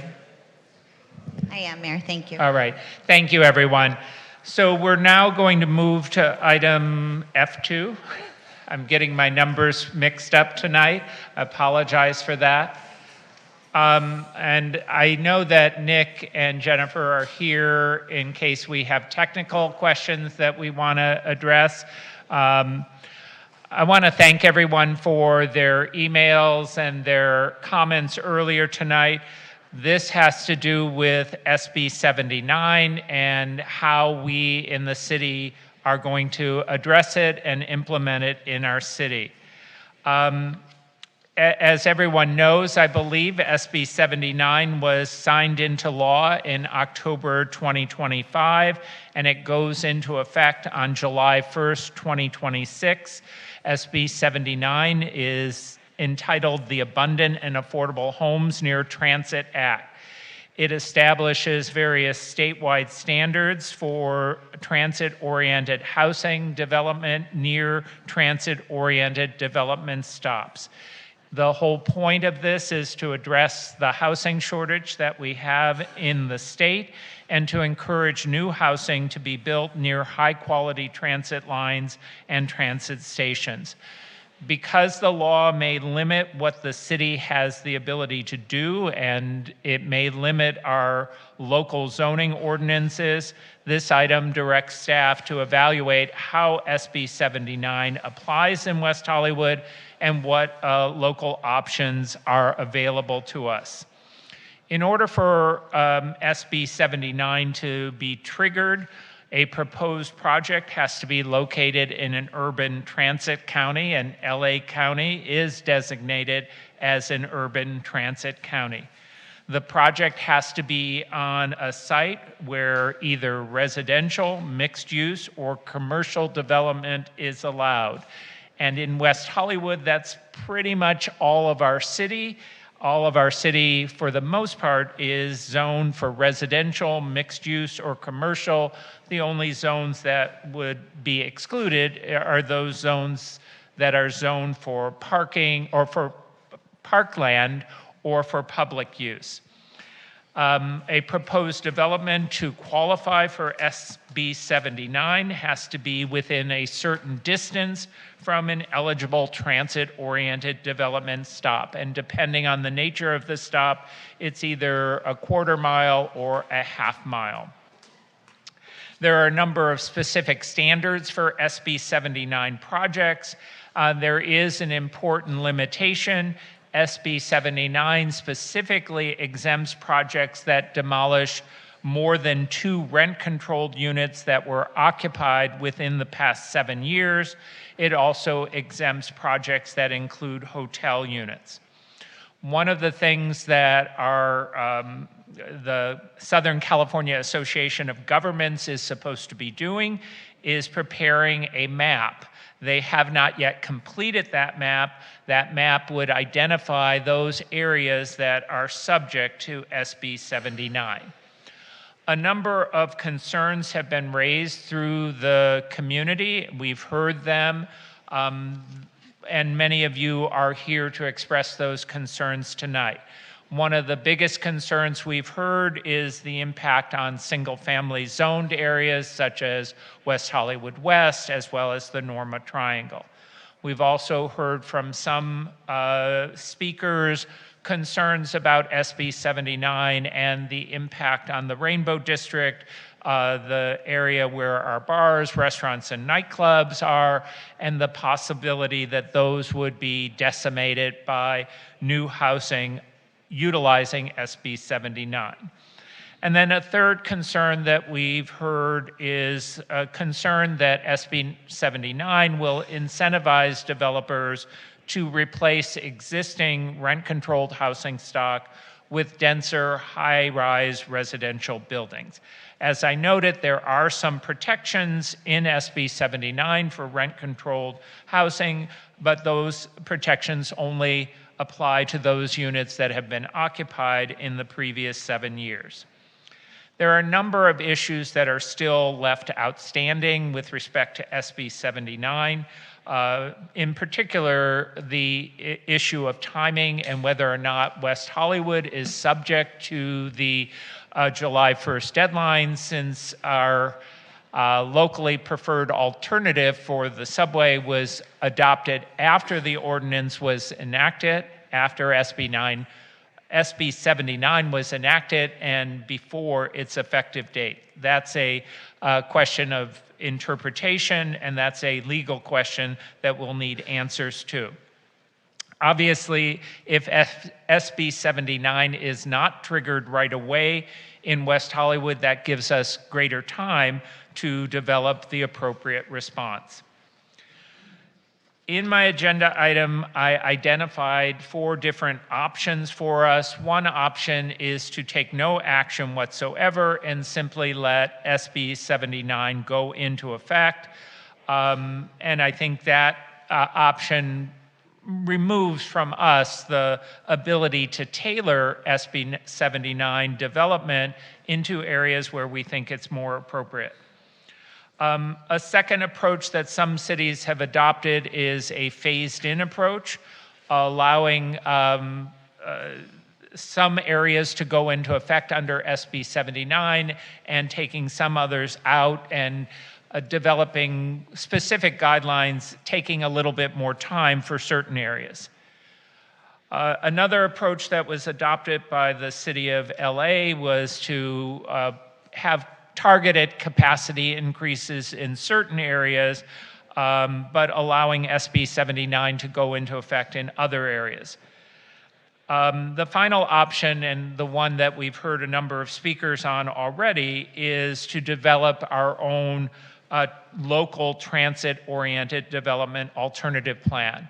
What this does, and this is specifically permitted by SB 79, it permits the city to take the overall amount of development that is permitted under SB 79 and to allocate that within the city in areas that we think are appropriate, and preserve those areas where we would like to see less development occur.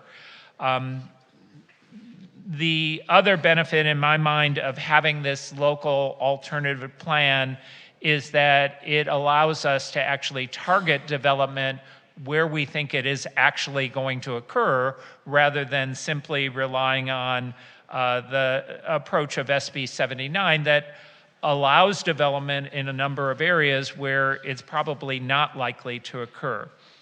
My item identifies some of what other cities are doing. Before I turn to questions, I would first apologize to my colleagues.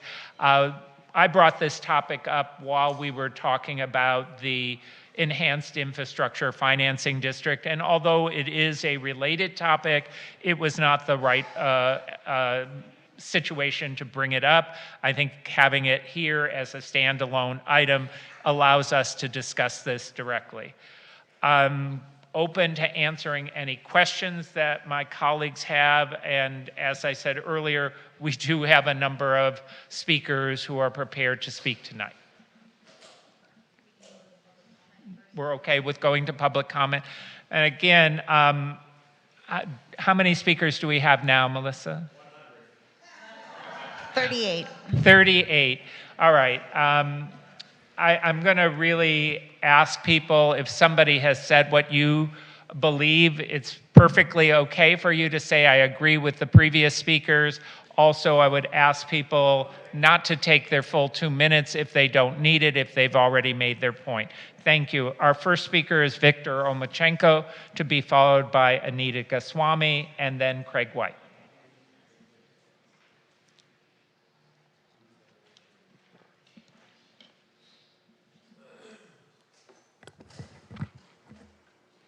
Well, good evening, Council.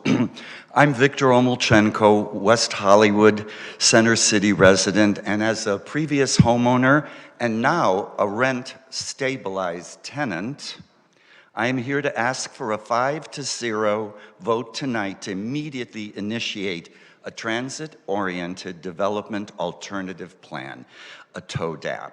To say our hands are tied by Sacramento is erroneous. We have a choice tonight. We can do a TODAP. Let's look at the real-world math of our 1.9 square mile city. If we leave our neighborhoods unprotected, West Hollywood currently has 1,133 rent-stabilized units in low-density duplexes and 1,400 single-family properties. We need a TODAP framework to designate these neighborhoods as sensitive sites. We must steer density to our transit and commercial corridors. Otherwise, every single one of these buildings is effectively placed in front of a developer's bulldozer. You cannot claim to be a champion of our 80% renter population while leaving these residents in jeopardy from state mandates. We can still have fine new projects along our transit corridors while preserving our architecturally diverse neighborhoods. Use the legal tools available to you tonight. Vote 5-0 for a TODAP. Protect our residents, homeowners, and tenants alike. Thank you. People, again, I'm going to ask you not to applaud in between speakers just so we can save time. Also, if I let you applaud, I also have to let other people boo if they don't agree with you, and that makes it a very unpleasant environment. So let's try to not applaud between speakers just so we can get through as many people as possible. Anita Goswami to be followed by Craig White. Great. I'm pleased that the council heard the residents and that we're discussing a TODAP today. Bond costs are going up, so that $2.5 billion EIFD that would support the K-Line subway stops doesn't seem as easy right now. Status quo is not an option. Option 2, local implementation of the phased-in approach. We still would need to come up with a TODAP. Targeted capacity increase, I don't think that's feasible either because it would just be more of a mess. It's even more important to have that TODAP. One of the key issues stated about the TODAP is that there's a lot of work involved to put it together, which there is, but I posit here, the ZIP community meetings that we had at Fiesta Hall, we actually had a lot of those, the drawings of the city were there. Much of this was discussed already. I look at a TODAP and I say, you know what? The foundation work has been done.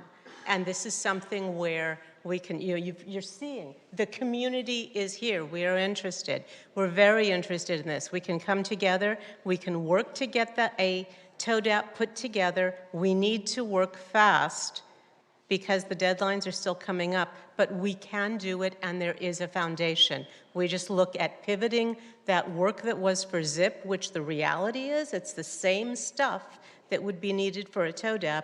Instead of writing a ZTA, we write the TODAP. Thank you so much. Thank you, Craig White, to be followed by Cody Christensen.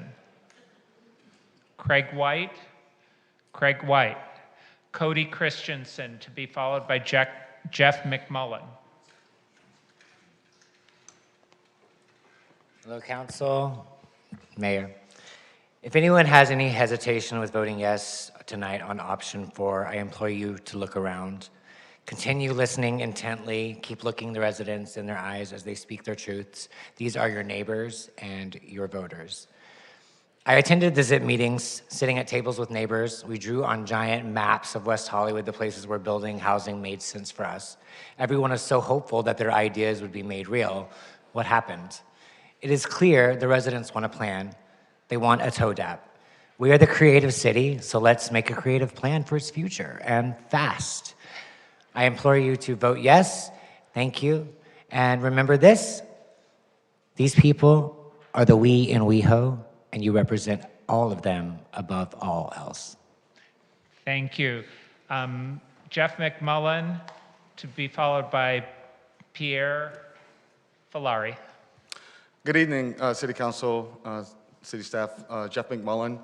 I am here to advocate for adoption of a TODAP. This will allow us to discipline SB 79 so that it applies to our geographically constrained city and preserve a diversity of housing solutions which attract and sustain a very diverse and dynamic population, which is what makes West Hollywood such a creative city in the first place.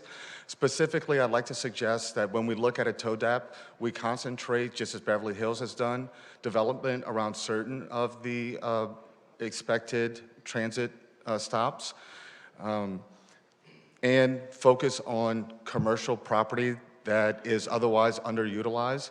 For example, the bus depot, which is 8 acres, is able to get redeveloped, especially with the sheriff's station having to be used as a construction staging. That allows the development of the bus depot. That could be done in conjunction with the Pacific Design Center for a 24-acre site that would allow as many as 2,300 housing units on an expanded rainbow campus that not only builds housing, solves our arena problems, but also enshrines our identity as an LGBTQ+ progressive city and makes it, it broadcasts it globally to an audience that is in need of such a vision and such care, and especially in today's world. So thank you so much. Thank you. Pierre Folari, to be followed by Louise Petosa. So Louise Petosa is my wife. She can't make it tonight, and so she asked me to read her letter for her. My name is Louise Petosa, and I've lived in my little cottage on Lloyd Place for many years. It may not look like important on the map in Sacramento, but to me it's my entire life. These small homes down narrow streets and modern buildings, their memories, neighbors, gardens, front porches, and history. Many of us here are much older residents who have worked hard our whole lives to live and retire in this community.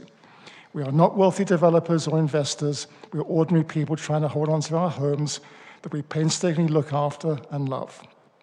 What frightens me and my husband, which is me, about policies like SB 79 is the pressure they place on neighborhoods like ours. Once developers see the opportunity of taller, denser projects, older homeowners become targets. Property taxes rise, speculation increases, and people begin to feel pushed out. I worry that one day I will no longer recognize my street. I worry about construction towering over century-old cottages, increased traffic on streets never designed for it, and losing the quiet sense of community that exists here. I understand California needs housing. I'm not against housing, but there must be a balance. New housing should not come at the expense of destroying neighborhoods and displacing long-time residents.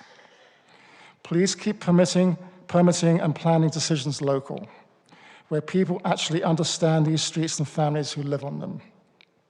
Local review gives communities a voice and helps protect the vulnerable homeowners from being overwhelmed by outside development pressure.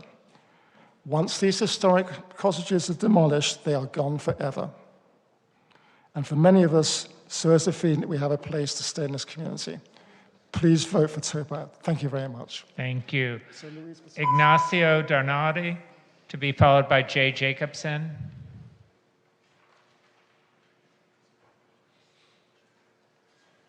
Good evening again. I urge you to vote tonight in favor of a TODAP, which is specifically allowed by Sacramento's SB 79, so there is no excuse. Without a TODAP, SB 79 would allow large buildings of luxury and affordable apartments with no parking spaces and no setbacks, decimating in the process rent control and rental buildings, LGBT business as well, and single-family home neighborhoods. The result would destroy our city with no increased affordable housing, creating widespread displacement and a public safety debacle. West Hollywood is already one of the densest cities in California. What residents are asking for is responsible growth and thoughtful local planning, no reckless blanket Sacramento mandates. TODAP will enable Council to implement the priority clearly outlined by residents during the SIP process. That is, additional density should be focused along commercial corridors, not pushed indiscriminately into residential neighborhoods, rent control areas, and culturally significant small businesses. This is exactly what LA and Beverly Hills have already adopted their version of TODAP. Why would WeHo Council voluntarily give up local planning authority and allow Sacramento to destroy our city? Council members, your hands are not tied. Residents are paying very close attention to this vote. Please vote yes on TODAP. Thank you. Thank you.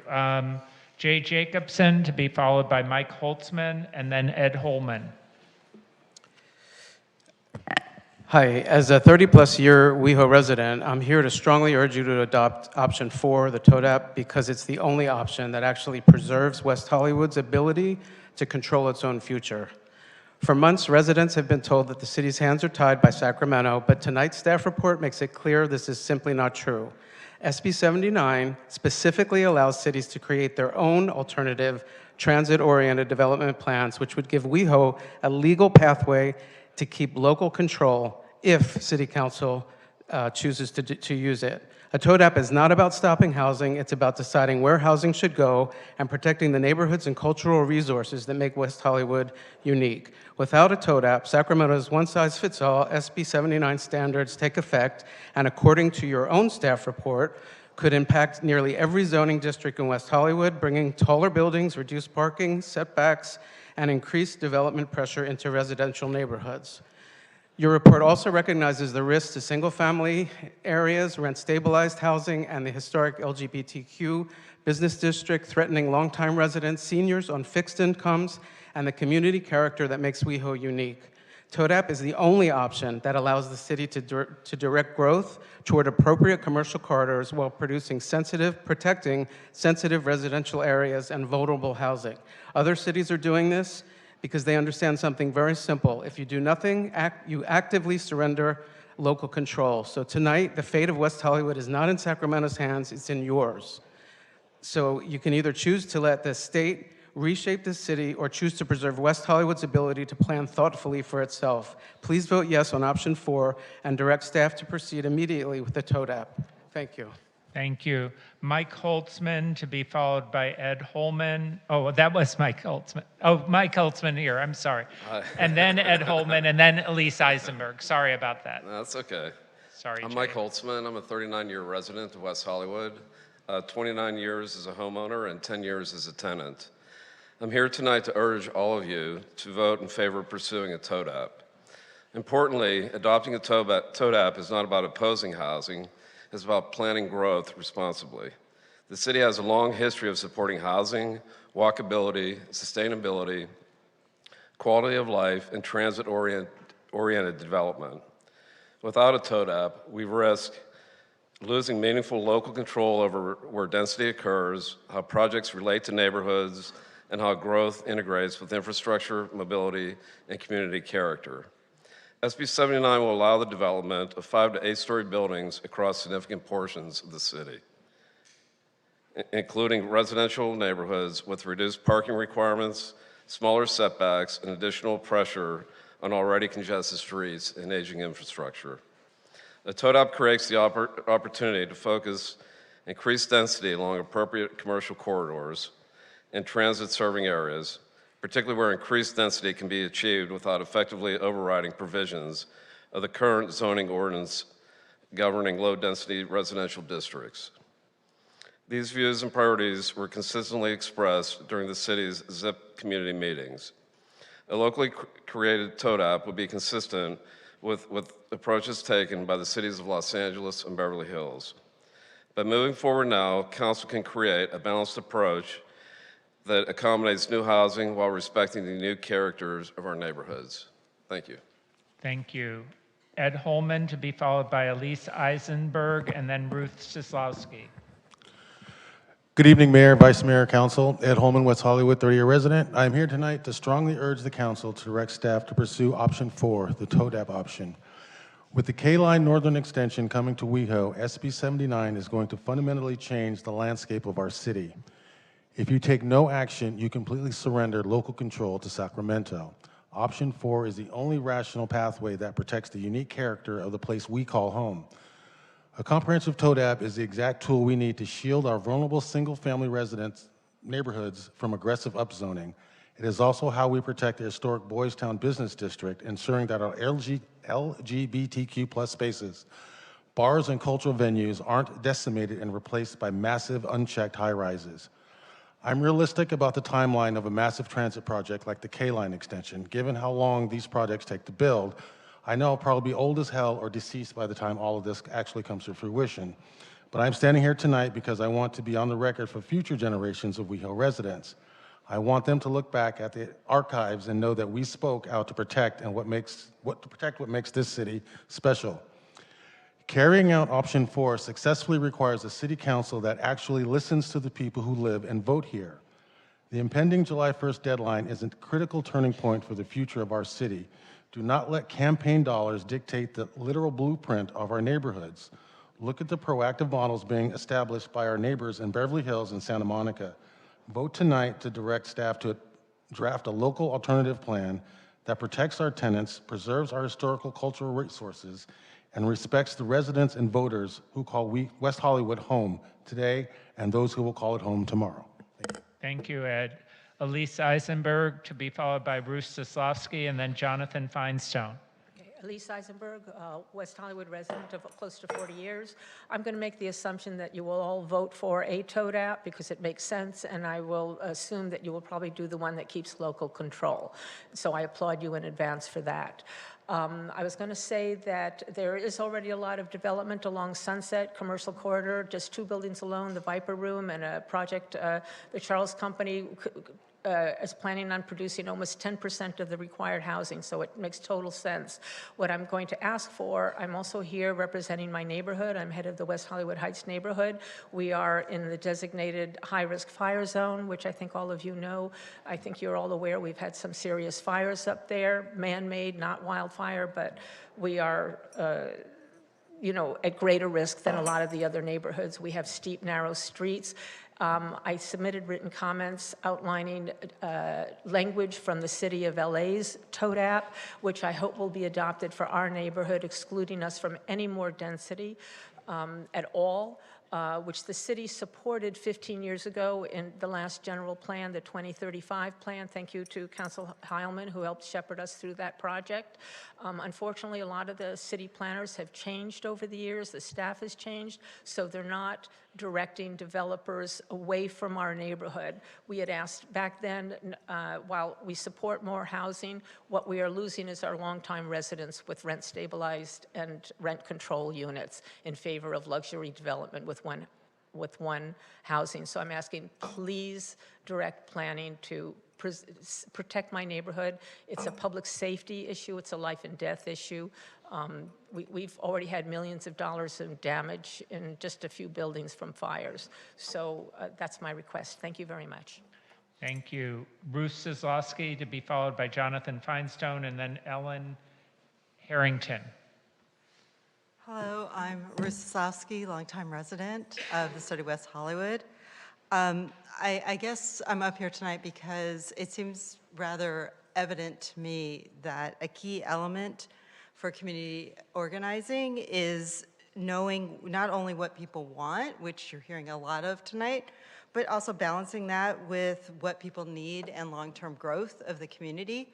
And I'm having a hard time understanding why a TODAP would be objectionable, because to me a TODAP is intended to give the local community an opportunity to explore options, to decide what really is the smart growth in our own community and what makes sense for us locally, because we know our community better than people who don't live in our community. We know our community better than people in Sacramento.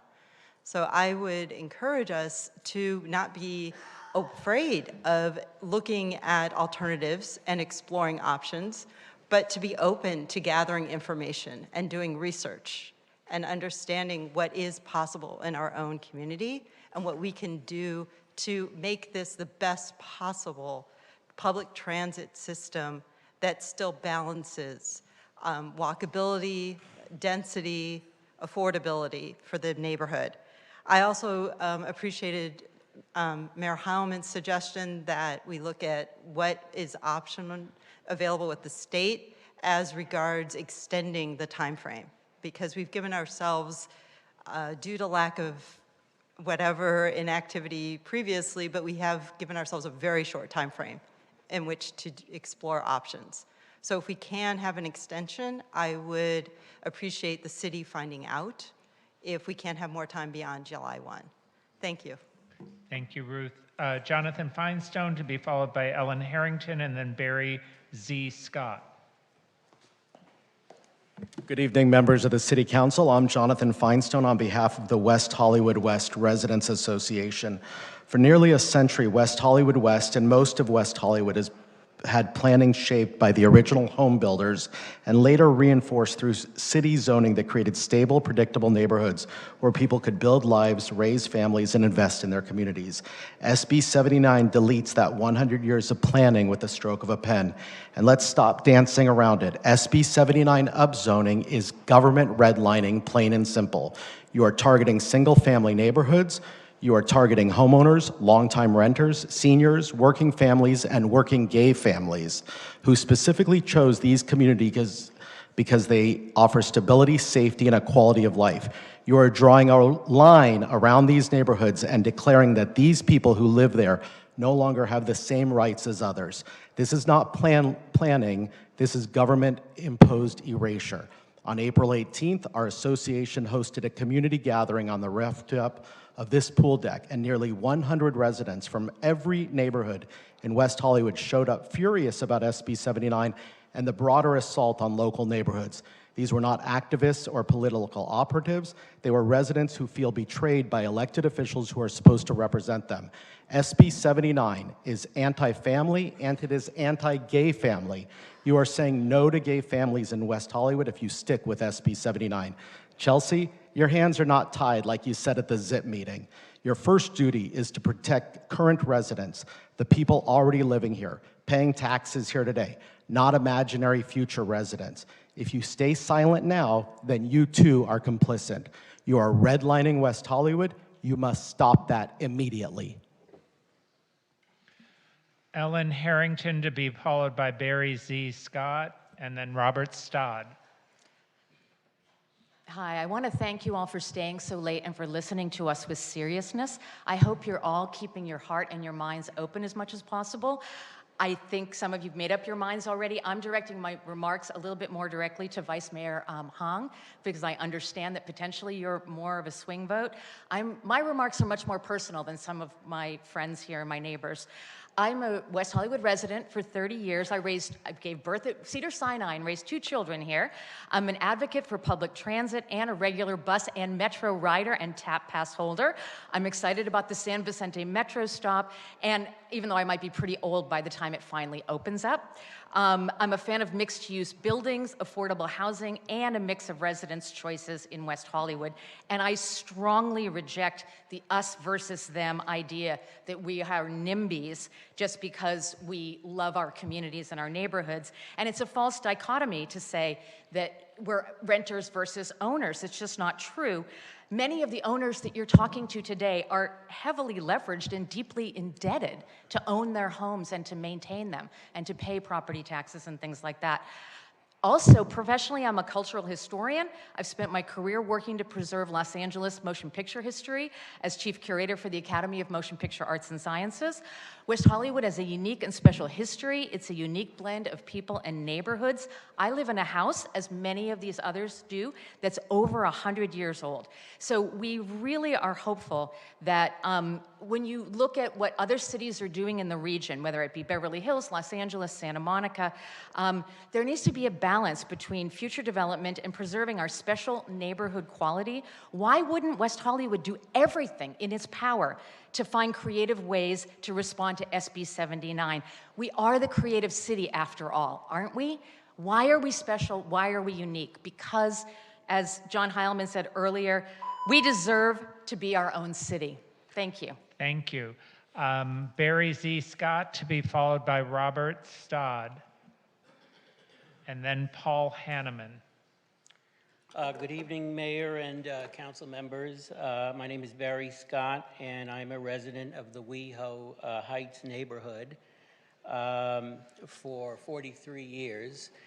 And I'm here tonight to express deep concerns about the adoption of SB 79, as we in the WeHo Heights neighborhood feel strongly that the policy is mismatched for the particular micro neighborhood that we live in. We are in a hillside terrain above Sunset Boulevard.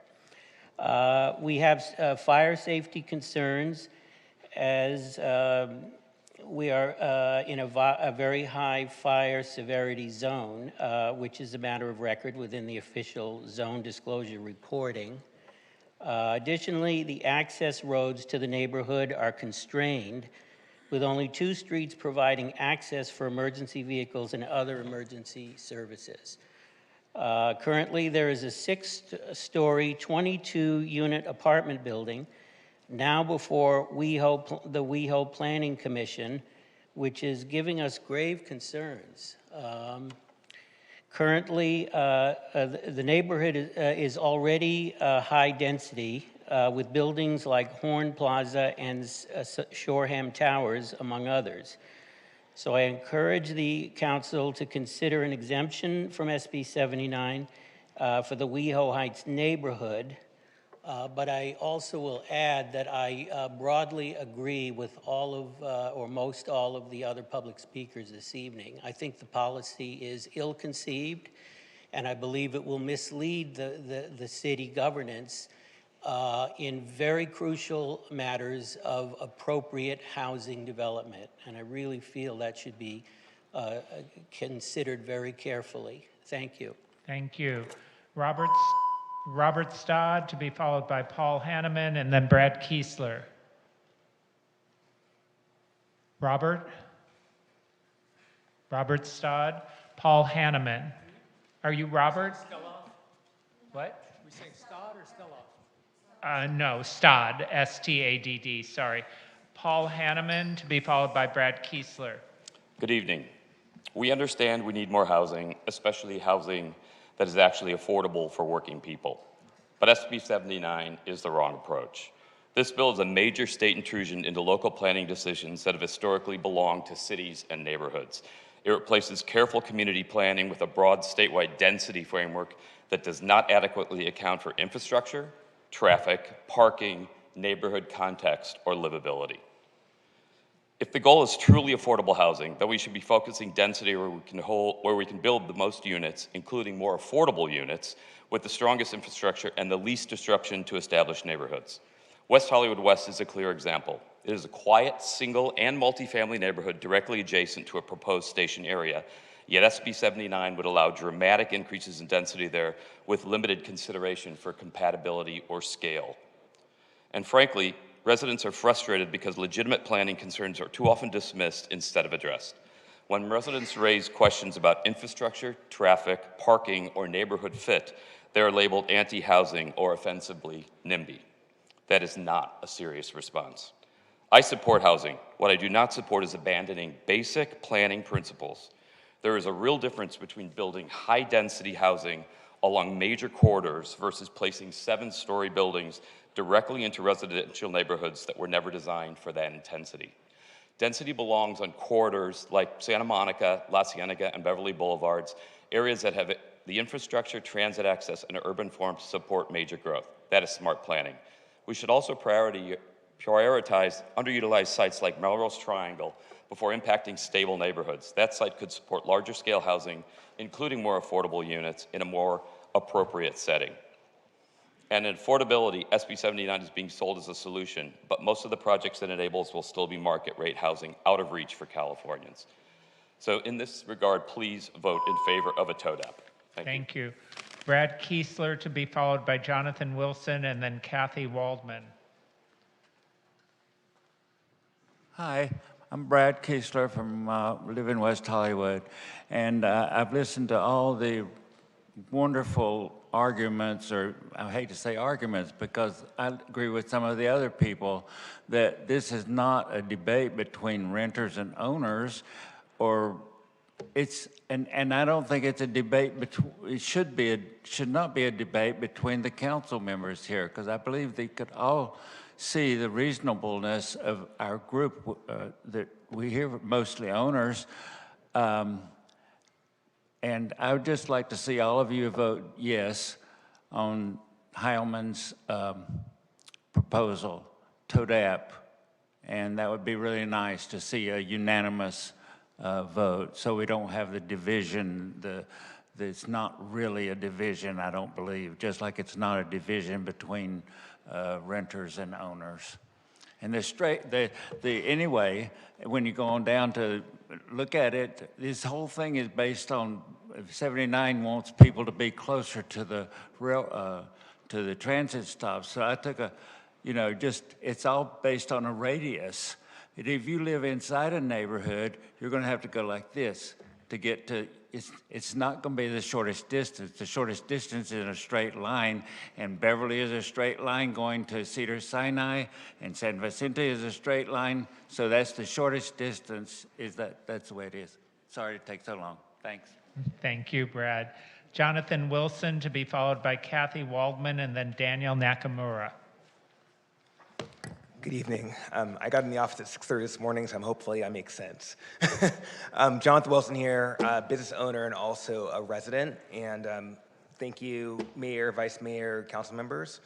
I really want to speak to you guys today about where we agree, right? So Brad just talked a little bit about where people agree. I believe that all of you on this committee sat there during the planning study session that we had, 2 weeks ago, and talked about we want to have intentionality around our planning. And I think that's where everybody agreed on that. What we did not talk about, or what this, what's talked about in the proposal, is the fact that there's a sense of urgency right now. If July 1st is the deadline, remember it has to be approved by July 1st. And also keep in mind it has to be submitted to the Housing and Community Development Group by June 16th. So that's what's important. And we only have one meeting next, which is June 15th.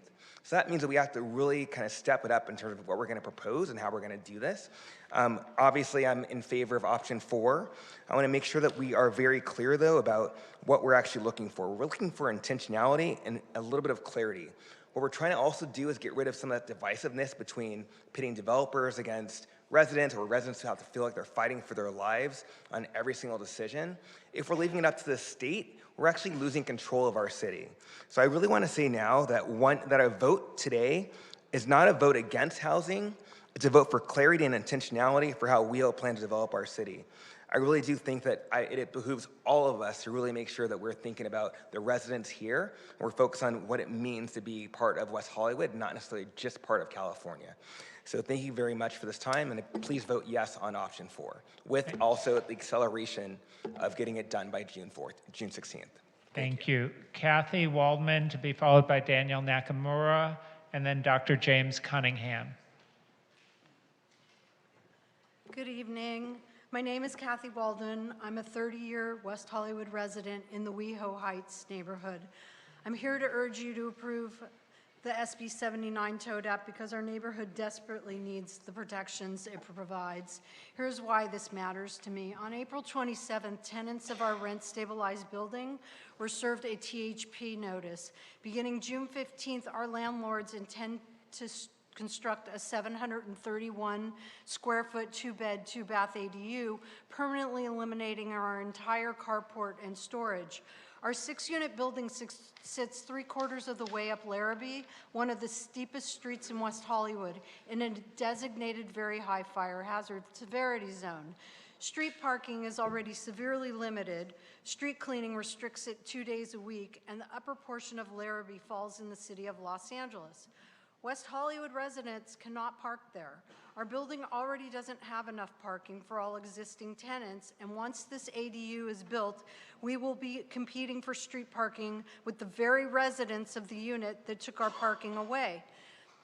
This compounds an already dangerous shortage in a neighborhood the city itself recognized as a maximum density over 15 years ago, which is precisely why it was downzoned the last long-term plan.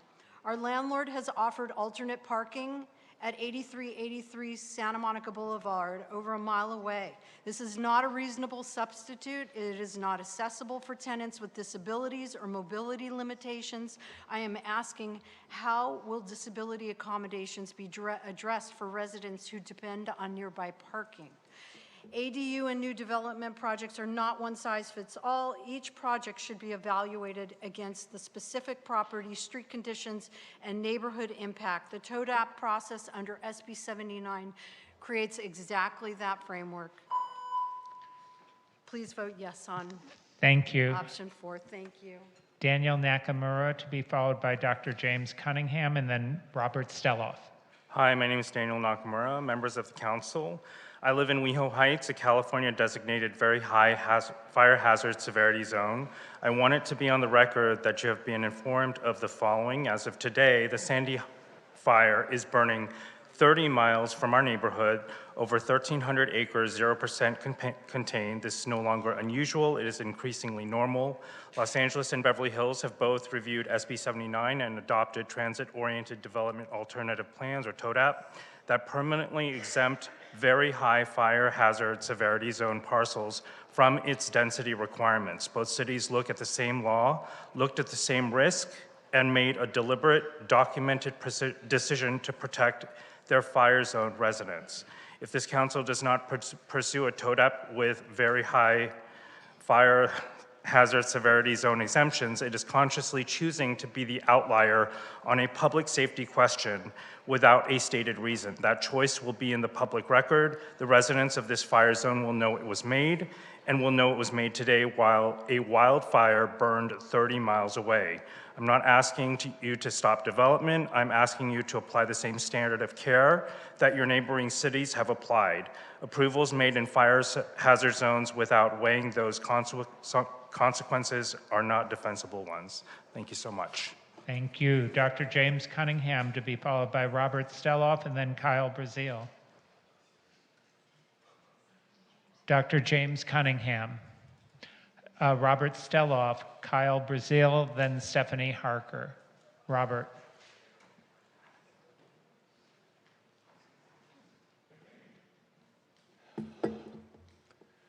Good evening, council members, mayor, and vice mayor. My name is Robert Steloff, longtime resident and business owner in Tri-West. So, zoning improvement plan. I don't think any of us really heard about this much before 18 months ago, and now ZIP is in our life. I think it's very, very important that we all recognize the anger and distrust you're hearing tonight. And I'm going to tell you from which it comes, at least for me and perhaps most everyone here. We sat for several months, hours, truly hours, going through these zip intake meetings, thinking we were doing the best for the city and cityhood, etc. We were completely genuine and authentic. We were promised by Michelle Montenegro that you, City Council, were going to come back to us after these meetings in January for discussion. This is now mid-May. I hope you can pause and really understand where we sit as a community for that feeling. So, with the impending July 1st SB 79 effective date forthcoming, we feel set up for the fall, and you've run the clock out on us. That is how we feel. So, TODAP obviously allows for us to move forward in concert where we left off with Michelle, and it's a no harm, no foul situation. So, I would just ask that everybody really take a step back and appreciate where we sit and the promises that we bet on for January that never happened. And all it is to restore the faith of us in you and vote collectively in favor of this, because it hurts no one. Thank you. Thank you. Kyle Brazil, to be followed by Stephanie Harker, and then Bill Gilliland. Thanks. Kyle Brazil, resident of West Hollywood. Thank you for agendizing this item tonight. I'm here in strong support of option 4 to create a transit-oriented development alternative plan for our city. The stakes are real. Community members behind me have spoken tonight about the impact on our single-family neighborhoods. Just last week, staff confirmed that over 1,100 rent-stabilized units could be impacted if the city doesn't take additional safety measures. The staff report tonight is candid. The vast majority of our city is at risk under this law. I want to be clear, I am excited to support new housing supply in West Hollywood, both market rate and especially for dedicated affordable units. People choose to live in West Hollywood for a variety of reasons, but our livability, neighborhood character, and sense of community are undeniable drivers. We owe it to our current and future residents to welcome development thoughtfully, but reject the false choice between growth and character. We can and should have both. That's why Sacramento gave you an explicit alternative. An alternative plan cannot reduce the supply of housing created under this law. Instead, it must maintain or increase it. But the added benefit is that it lets us as a community determine where that housing goes. Instead of Sacramento mandating density and 8-story buildings anywhere, we can steer that growth toward commercial corridors where it drives foot traffic and is less disruptive to our most sensitive neighborhoods. Beverly Hills has done it, Culver City and Santa Monica are exploring options. West Hollywood needs to act as well. Taking no action is not neutral, it is not pro-housing, it is an abdication of your responsibility to protect the interests of your residents. Our residents deserve a plan shaped by the residents living in our neighborhoods, not blindly mandated from Sacramento. I therefore urge the council to support the creation of a transit-oriented development alternative plan tonight and use an urgency ordinance if necessary to buy staff time to do the parcel level analysis to support a thorough plan. Thank you. Thank you. Stephanie Harker to be followed by Bill Gilliland, and then Jim Perkins. Good evening, Stephanie Harker, City of West Hollywood. I have a comment in 5 words. Support option 4 TDAP tonight. Thank you. Thank you for keeping your comments brief. Bill Gilliland? Bill's not here, but he gave me his comments to make sure they get into the record, so I'll do that to honor him. All right. Will you give that to Melissa so we can make sure it's in the record? Jim Perkins to be followed by Kimberly Winnick and then Gene Smith. Hi, Jim Perkins, West Hollywood resident for 40 years.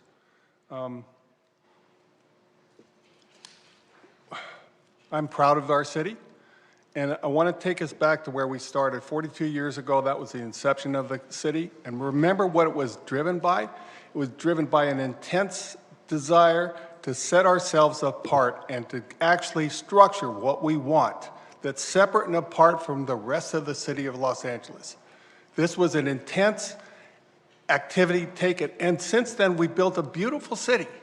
It's by design, it's by intent, and TODAP allows that to continue. That's what I'm asking you all to do, is to vote for that continuing intent, that continuing tradition of our city.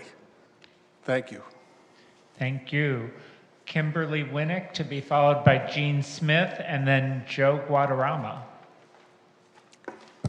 Hello again. As I said, I live in West Hollywood West. I used to live on the other side of Melrose on Huntley Drive. TODAP really makes sense. I mean, I understand that we have a council member who took the attitude of, well, I can't afford to live in West Hollywood, so I'm not going to try to control anything. And that's simply an abdication. If you can't afford to live here, then you should work with us through a TODAP to try to come up with sensible housing that works. And also, there's been kind of over the years an attitude about West Hollywood West, and somehow we shouldn't have the neighborhood that we have. But there's a misconception about our neighborhood, I think. We do have a single-family overlay, but we also have a ton of residents. We have multiple family housing in a number of places. We have these adorable little garden apartments where there are 6 or 7 units. It doesn't look like a big unit when you drive down the street, but it's there. Down at the end of the street, we have a Jewish academy. You know, I mean, we've got all kinds of things in the neighborhood. It's really interesting. It's not just these fancy machinized homes that you've seen being built in the last several years. There's other things that you may not know. We have to pay a premium for our water. We get our water from the city of Beverly Hills. It's not West Hollywood water. And Beverly Hills charges us at least 25% more for the privilege of having water. Maybe that's not the place to be putting in more housing. And I just learned that Melrose Triangle is now looking at putting in 282 units. So housing can be developed in sensible places and not perhaps exactly where we're in the middle of a flood zone or where our streets are so narrow they're not even painted. There's stuff to be considered, and please vote for the TODAP. Thank you. Thank you. Gene Smith. Thank you, everyone. Gene Smith to be followed by Joe Guadarrama and then Victor Spasuk. Gene Smith, West Hollywood. I urge you to support and adopt the Transit-Oriented Development Alternative Plan that mirrors the exemptions being proposed by the City of Los Angeles for hillside areas. I have lived on Larrabee, above Sunset, at the north end near the border, for some 40 years. This is a steep hillside street with poor limited fire truck access. One way at both ends because of the angled parking at the Sunset intersection, and also one way at Ozita Terrace at the north end. We can't take on increased density, which could be deadly in the next wildfire, which will happen only when. We are as you know, we are in a very high fire hazard severity zone. During the wildfires a little over a year ago, walking out into the street, I could see the fires raging in the distance and smell the suffocating and toxic smoke. Looking north, just a few lots beyond the border of West Hollywood, I could see the dense, dry brush hillside vegetation of Los Angeles, where wildfires could easily sweep down in seconds into our area, not knowing to stop at the border. There's an ill-conceived 6-story, 50-unit senior project proposed across the street to be developed under SB 79. How are elderly seniors, some in wheelchairs, going to evacuate with one elevator from a packed 6-story building of small units in a wildfire? And if the elevator ceases working, and with limited access from up the hill from Sunset, it will be a massacre, a disaster, an unnecessary one if you take the appropriate action tonight. 31 people. Thank you, Gene. Your time has expired. Joe Guadarrama, we have about 4 more people in chambers and 2 on Zoom. Joe to be followed by Victor and then Steve Martin. Good afternoon, council members. Joe Afternoon? Sorry. I'm sorry. I started my day at 8 a.m. Sorry, I apologize. Joe Guadarrama, 26-year resident of West Hollywood and a former planning commissioner under council members Guariallo and Horvath for about 8 years. I'm here tonight to plead with you to help save the historic streets of the Norma Triangle from the effects of SB 79. None of anything that's going on right now makes sense to my planning commissioner brain. And it's everything that we are told to preserve and protect. The entire time I was on planning commission now seems to be thrown out the window. The Norma Triangle is a historic neighborhood full of 100-year-old homes, one of which I get to live in. I have the privilege of living in. It's a historic neighborhood that is very important and has a very long and well-documented history long before West Hollywood was incorporated. It was documented by our city's late urban designer, John Chase, in his book, Exterior Decoration. It has historic value not only to old Hollywood, but also to the gay men, many of them who were notable designers who redid the fronts of their homes, just the fronts, because that was all they could afford. So their homes could look like the larger, more fancy homes they were designing in Beverly Hills. 80-foot buildings on these narrow and one-side only parking streets would be very inappropriate and destroy this jewel of a neighborhood. Allowing for such buildings on these streets makes no sense, as they clearly better belong on commercial corridors such as Santa Monica, Sunset, etc. On a personal note, it took me 21 years of saving to be able to afford to buy my house. And if there were an 80-foot building built next to my home, it would utterly destroy that. I ask you to really consider the impact that it will have. Thank you. Thank you. Victor, I apologize, I'm butchering your last name. No, it's Steve okay. Martin, and then Kathy Blavis. Thank you, Council. For where I live, where Elise Eisenberg lives, and just above Sunset, and I've seen a lot of the new development that's being planned. I've been here for 26 years. I hold a certified general appraiser's license, so I'm usually pretty good about wanting more development. It helps business as far as the residential and commercial. But I have seen what's happened to these fires. I've done a number of appraisals in the Palisades, and going back there and redoing those and seeing it's all gone. You know, it's heartbreaking to see. And these are people that lived there for so long, and now they're going to do more development, such as on the project on Larrabee, which is like 22 units. And I think it's good to see more development, but at the same time, this type of development so quickly is maybe too much for the neighborhood, especially the smaller streets. I've seen that. Plus, besides the wildfire, you're also dealing with another problem, a hazard as far as landslides. We have a landslide area, and this is something that will affect everything. And if you look at other areas in Los Angeles, it's something you don't know until it happens. I'm really would like to see option 4. I don't want to see so much development at this time, and maybe more thought put into it before adopted. And I'm sure you've already made your decisions, but please listen to what you're hearing here from all the people. Thank you very much. Bye. Thank you, Victor. Steve Martin, to be followed by Kathy Blavis. Steve Martin, West Hollywood. I live on the east side on Poinsettia. And thank you, Mayor Heilman, for bringing this item. That was an applause line.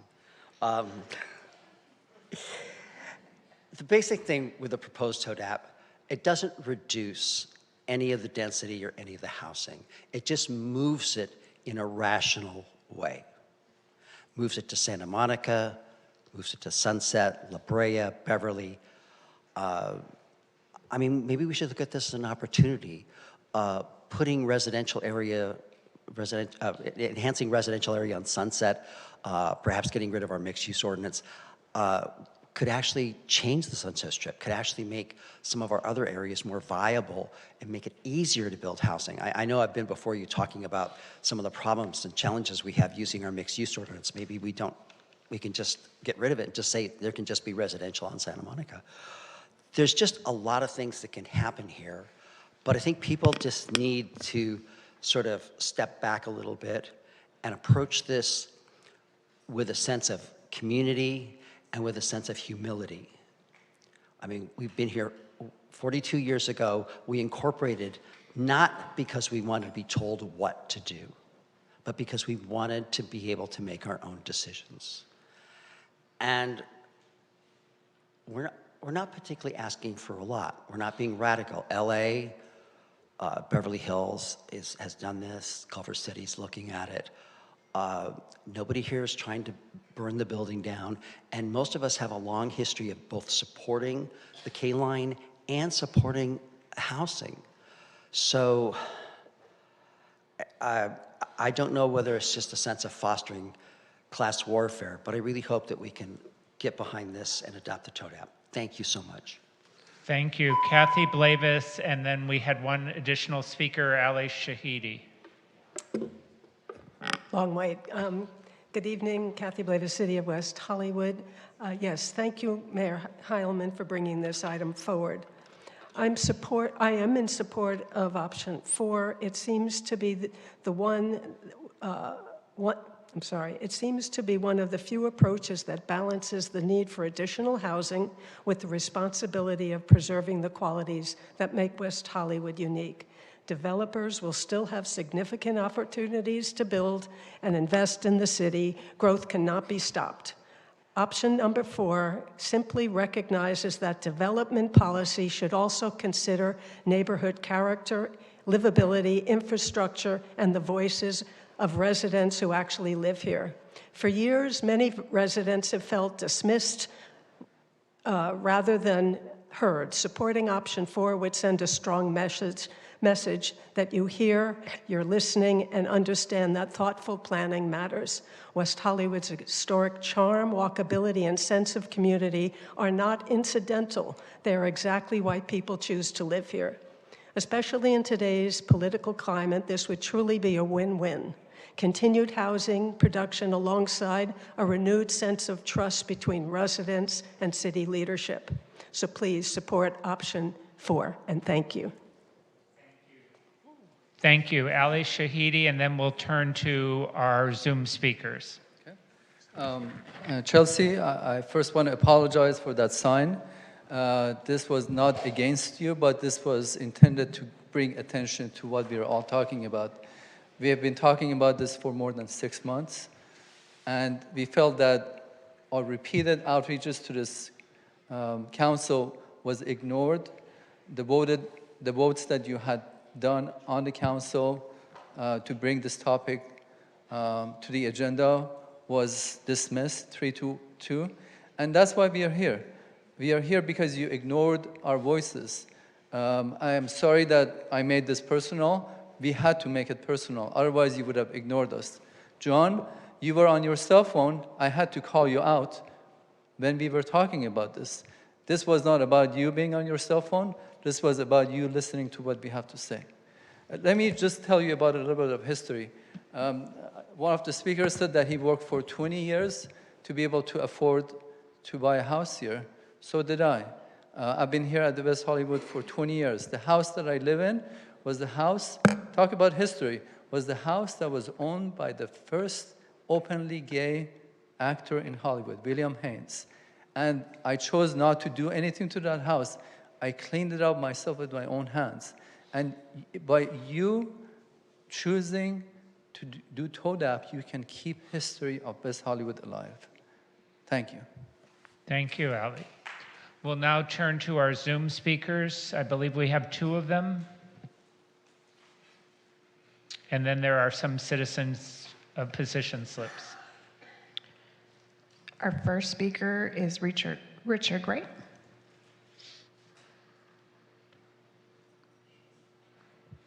Richard, can you hear us?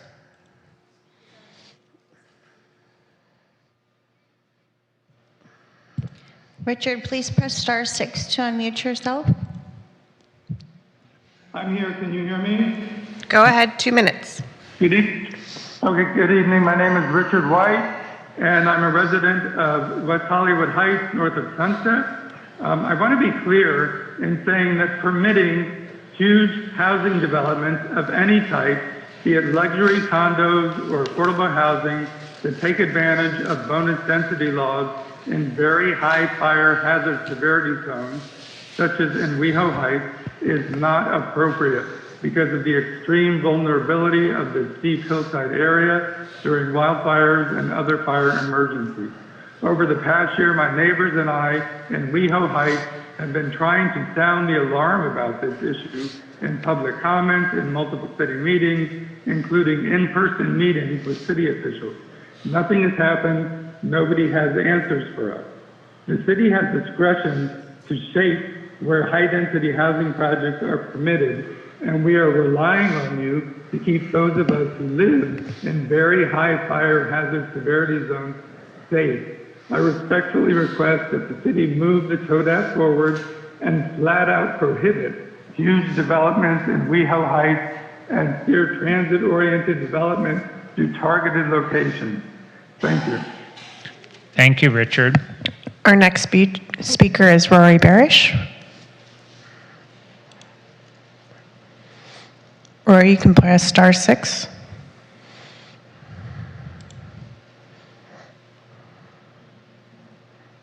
Hello. Go ahead. Hi, can you hear me? Yes. Hi, my name is Rory Barrett, 22-year resident of West Hollywood, and I live in the historic Colonial House. There will be no more historic or cultural resources in West Hollywood, and no trace of any flavor of West Hollywood if the 3 city council members, Byers, Hang, and Erickson, continue to make bad decisions for the city. If I wanted to live in New York City, where I'm from, with tall buildings, heavy density, or Las Vegas with its multitude of billboards, I would. But I choose to live here, and it's not looking like WeHo anymore because of bad choices. Bike lanes on Fountain, crowded numerous billboards on Sunset, over irresponsible development. We don't need more irresponsible development. More density, density, dense is all I hear. Dense refers to the logic of Hang, Byers, and Erickson, making these decisions that aren't beneficial to the city of WeHo. Other cities weighed in and can weigh in on SB 79.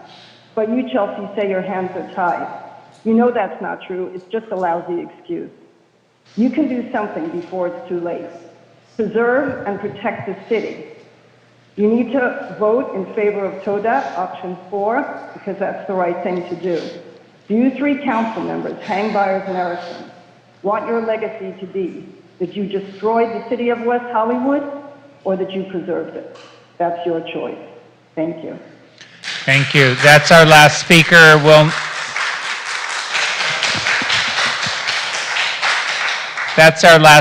We'll now turn to citizen position slips. Thank you, Mayor. The following individuals submitted citizen position slips in support of the recommended item: Wendy Goldman, Kathy Waldman, Clay Crosby, David Eckert for option 4, Larita Mendez in support of TODAP, David Packer, Carly Siegel, Brandon Goodman, Michelle Goodman, Maxie Cohen, Ashley Cohen, John B., I can't read the last name, sorry, Andrew Dibben, David M., I can't read the last name, George Yang, Reed Devgenio, Ken Lauch, Roberto De Castro, Ron Matthew, Margaret Verdi in support of option 4 TODAP, Richard Giesbrad, Judson Fetter in support of option 4 TODAP.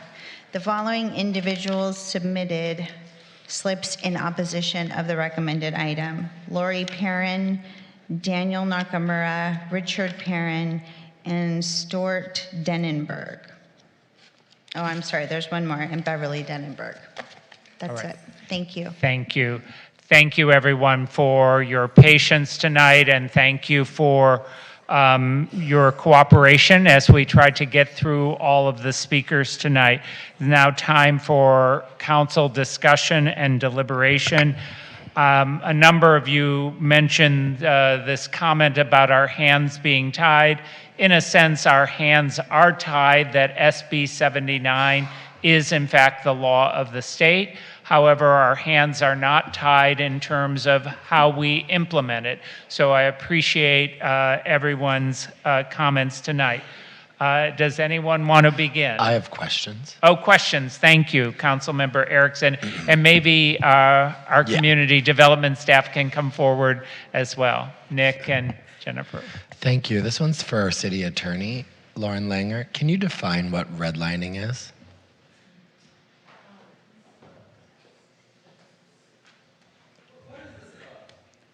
Excuse me, Allie.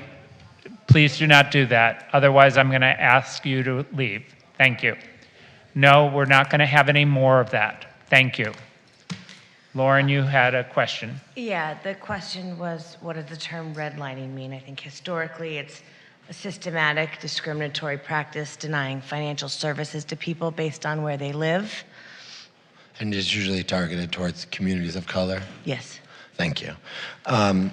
Additionally, and this can be either staff or you, Lauren, SB 79, people have to sell their properties, correct?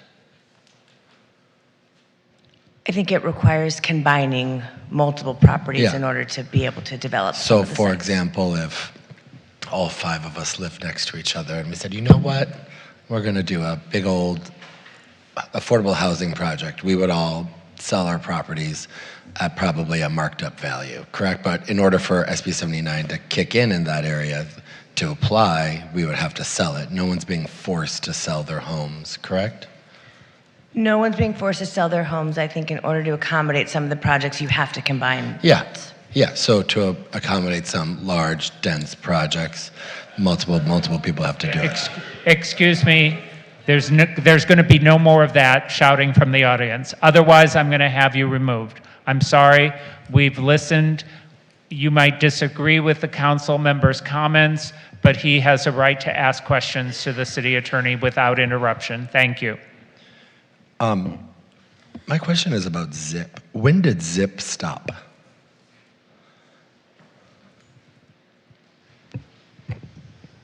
The ZIP program has not stopped. The Zoning Improvement Program for Housing is one of our implementation programs of the Council Adopted Housing Element. Yep. And so the work continues. We have not been doing community outreach over the last few months, as we have been continuing to do analysis with the consultant team. We also have paused as we've been ourselves trying to look at the potential for SB 79 and what it could mean, and understanding how that may pertain to what we're doing through the ZIP program. We do envision bringing an update to the council and the community in the late summer with a status update on ZIP. So ZIP is still ongoing, the thing that everyone's been commenting on tonight? Very much so. And you were supposed to go to the Planning Commission when? I think we're planning to go to the Planning Commission right now, tentatively in July. That would be in July. That's correct. July. Yeah, for an update on the preliminary policy. On the preliminary policy, the ZTA, that would come? No, the ZTA would come after council gives us direction to proceed with a certain direction. Correct. So how much longer is involved, and would there be more community outreach? Yes, after council provides us policy direction, then we would draft the zone text amendments, necessary zone text amendments, as well as do the environmental review that's required. So that's at least another year from the time that council gives us direction, approximately. And how many community meetings have you had? Ballpark figure. We've had several community meetings, interviews. I mean, everything from, a lot of touch points, but very large community meetings, probably 2 or 3 at the very minimum. And how much has been spent? Ballpark figure. Consultants, everything. Ballpark figure. Our current contract, which is with Sasaki, that's just one consultant, probably around $700,000 or so. Could you speak into the mic so the public? Probably approximately $700,000. So $700,000 or so, approximately. So $700,000 has already been spent on the ZIP project, probably with another $300,000 to $500,000 to come if it's a year away. Probably about 300 more, correct? Okay, sounds good. So over $1 million on the zoning improvement plan. Okay, thank you. Those are all my comments, questions right now. Thank you very much, Mayor. Any other questions for staff or for me or for our city attorney? I would like to ask a question. The fire zones were mentioned several times. I know we've gotten information from the state around fire zones, the maps illustrating what those look like. Do we know yet how SCAG will handle or take into account those fire zones? So I've not received any information from SCAG that their maps will in any way be affected by the presence or absence of a fire zone. What the state law identifies is that either through a temporary delay or through a transit-oriented development alternative plan, cities can choose to exempt areas that are within very high fire hazard severity zones from the bill's provision. So that's an option that's available to cities as part of the state law. But I don't believe it's affected in any way by the SCAG map. SCAG methodology about how they're going to create their maps hasn't come out yet. So there could be that included in that formula or not. It could. We will be finding out more about the methodology we expect, hopefully by the end of this week. The methodology for the mapping that they're producing, that they're required to produce. Okay. The official map of station locations and a radius around those stations that are going to be subject to the law on January 1st. And I have not heard that the fire zone question would be something they would be weighing in on, but we'll see what they release in this methodology memo. Okay, thank you. Other questions? John, did you write this report or did staff write this report? I wrote it. You wrote it, Yeah. okay. So did staff analyze it, minus the staff section? Staff looked at it, but it was generated by my office, Okay, or by 'cause me. well, by you. I know you write your own reports. I did notice one small clarification and correction. So the state density bonus stacks on top of SB 79. So it's a hard height limit unless it's an affordable project. So that's one clarification just for the record on that. It gets a little bit more murky when it's a 100% affordable housing project. And I think going back to your earlier question, or your earlier question comment, SB 79 does require somebody to actually own a property or buy a property with the intention of developing it. If people retain their existing property and don't sell it, they're free to keep their property just as it is, a single-family home or whatever it currently is. I think the concern, though, is that SB 79, unless we take action, will put increasing pressure on those neighborhoods, and there's nothing that prevents an existing resident or an existing property owner to develop their own property or to sell it to somebody who intends to develop that particular site. Mayor, if I may, Yeah. You talk about increased pressure. Any new development is going to, add pressure to a community. I saw in the report a number of times that you named sensitive areas, and I'm confused about what would classify or designate as a sensitive area and how we're thinking about that uniquely in West Hollywood. And that's part of the reason why I think having this local transit-oriented alternative program is beneficial, because it would allow us, in conjunction with the community and our planning commission, to identify those areas that we would like to see preserved.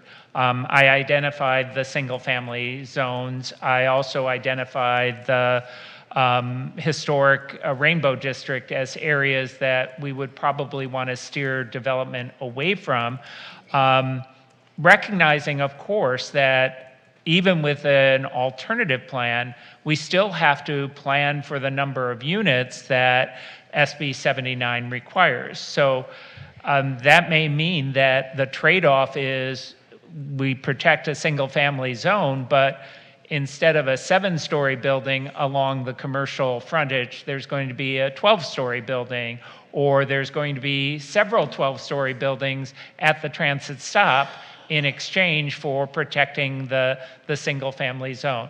And we may identify other areas that we consider sensitive areas, ones that may be multifamily dwelling, but have a lot of historic properties.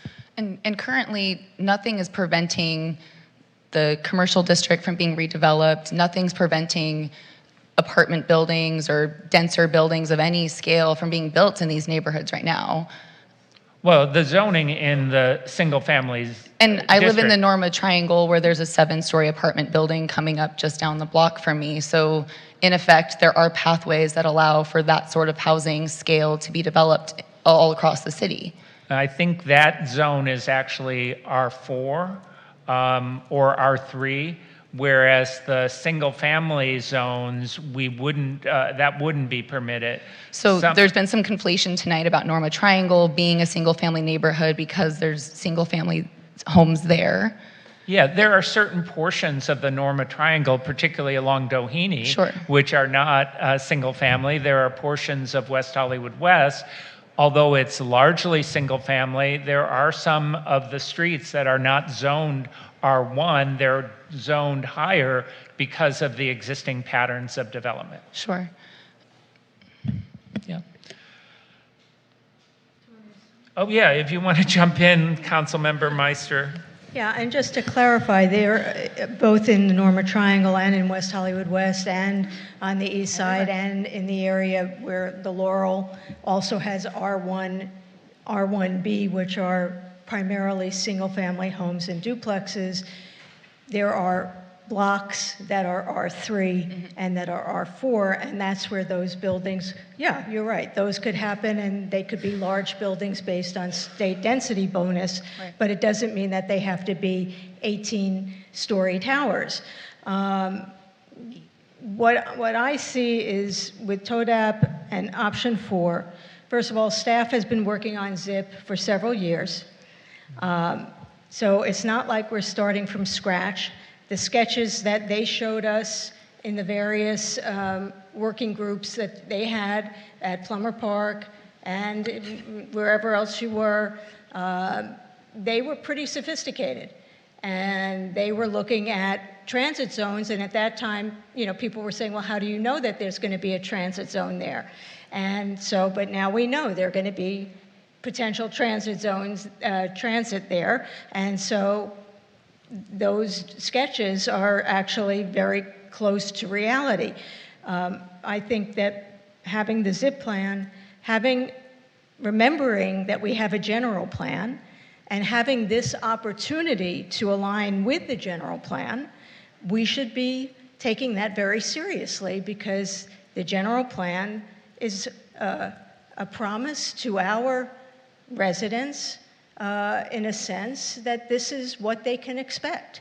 And I think that's the whole idea of zoning, is having that sense of what you can expect. That's why there is zoning, is to have that. Otherwise, why would people invest in neighborhoods at all, whether it's an apartment building or it's a house? It's having that expectation that this is the zoning. It's the same with commercial. You know, if you buy a property that's zoned C4, C3, C whatever, it's going to be very different than something that's C1, that's commercial neighborhood. And that's that expectation of zoning. And I understand that it's very different now than it was when we were doing the general plan, but we have this opportunity to do our best to align with the concepts that we came forward with in the general plan, which was to move density in the commercial corridors and protect our neighborhoods as best we can. We're not only protecting the single-family neighborhoods, we're also protecting rent-stabilized units. All of those people in all of those buildings could be displaced. So this is really about all of our residents, not just some of our residents. The other thing I wanted to bring up, and a couple of people, a couple of the commenters brought this up, is about infrastructure. And so with these, you know, thousands of units that we are mandated to create, there's going to be increased population and increased demand. Well, what's more practical? To upgrade infrastructure on every single residential street because there's the potential that that street might be changed? Or does it make more sense that infrastructure is upgraded in the commercial corridors if that's where the density is going to be put? Again, and especially... People, please don't interrupt the speaker. Thank you. Thank you. Even to applaud. But especially if the corridors are going to be used and going to be modified and going to be dealing with construction of the rail, it makes sense that that is when you're working on infrastructure. Right now, the infrastructure on Huntley, whether it's north or south of Melrose, or in Norma Triangle where you are, or on Green Acre or Poinsettia, that infrastructure is damn old.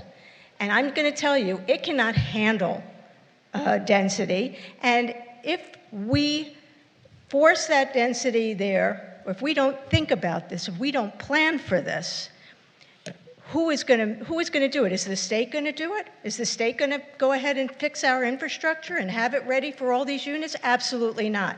Where's Helen Collins? Helen, are you ready? I mean, you know, we just heard all about budget and all about the money that already we're spending on everything we're doing. This is not planned for. As a previous planning commissioner myself, and as someone who has watched way too many years of planning commission meetings, my head is exploding. I mean, to allow 79 to go through with no plan it's not smart. And you know what? If you relinquish local control to the state, when you have an opportunity to maintain some of that control, there's no point in being a council member. There really isn't. Again, people, please So I would say it would be a smart decision for all of us to support TODAP, option 4. And I also would ask staff, if this moves forward, to also look into the exemption that has been given in other cities to the hillsides, the areas that have a high fire hazard zone that's been given that zoning by CAL FIRE. It's no joke right now.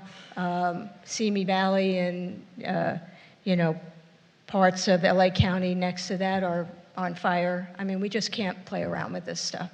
So those are my comments. Thank you. Great. Councilmember Byers? Sure, happy to continue. I think I raised the question of apartment buildings already being big and having pathways towards being large everywhere. Those opportunities do exist. We're seeing them happen. This really becomes a question of what type of city we expect to live in, expect to have when there's a train coming through it. The vision of this state law says that transit and housing being next to each other is good for people who live in those housings in those cities. It's good for the planet. It's good for our economies. It's good. That's just the fact of it. And whether or not we agree with that or not, or want to live in those types of communities is a different question. But bringing housing and transit together is a good thing. And in decades to come, not tomorrow, not next year, but in the decades to come, the city will have a train. And what SB 79 is challenging cities to do that have that sort of transit resource and capacity is to ensure that people have access to it, access to live and walk to that train. That's why the half-mile radius is there. We're already 25-minute walk away from the D line in some parts of our city. It's truly that accessible now. We're already living a life where a 21-minute trip from La Cienega and Wilshire Station to downtown is possible. And we're close to, decades away, but closer than ever to that future where a train will be even more accessible to West Hollywood. So when I look at a law like SB 79 that the state is encouraging cities to adopt outright, I, of course, can look at a local alternative. But the challenge with this question that we have before us as a council is where those stations will go. And they do cover a huge amount of our city. It's significant. It's pretty exciting that we're going to have a train that covers so much ground in our city. And with that, the radius of what transit-oriented housing could look like covers so much of our city. It means we're going to have so much of our city have significant walkable access to a train decades from now. And that, to me, is why I question whether or not we believe 7 stories, which is already existing in neighborhoods all across the city, is somehow inappropriate for those neighborhoods. We know that in order to create that housing, it's not like the state law is a demolition permit for any neighborhoods. People have to choose to sell a property. Property will have to be assembled into bigger lots. It's not going to happen in any way quickly or overnight. It's going to be a long time. And solving our housing crises as we have done has taken a long time. We are in a housing shortage. Excuse me, Chelsea. Oh yeah, please. Ali, please put your sign down. You're blocking the view of other people in the audience. Thank you.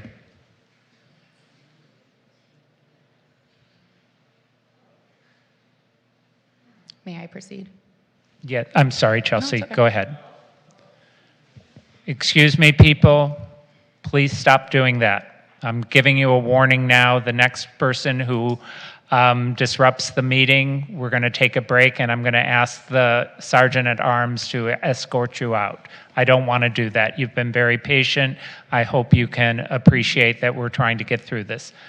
Councilmember Byers. Thank you. I understand the discomfort that comes with change, and I have to continue to remind us that this isn't this isn't an immediate thing. This is looking forward to our city and how we anticipate growing. This is allowing access to transit that is going to be transformational in so many people's lives. And that is why a 7-story minimum baseline for apartments accessible to a train, to me, makes perfect sense. Excuse me, stop it. I don't know how to proceed. Okay. So to me, looking at our entire city map, understanding the orientation our city in the future will have to transit means to me we should be invested in allowing the types of housing to be built. That doesn't mean forcing it. It means allowing it.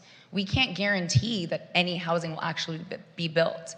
We have to be attractive to developers. We have to be a city where people want to build. We've already seen, as people desire to see more commercial corridor development, it isn't just happening.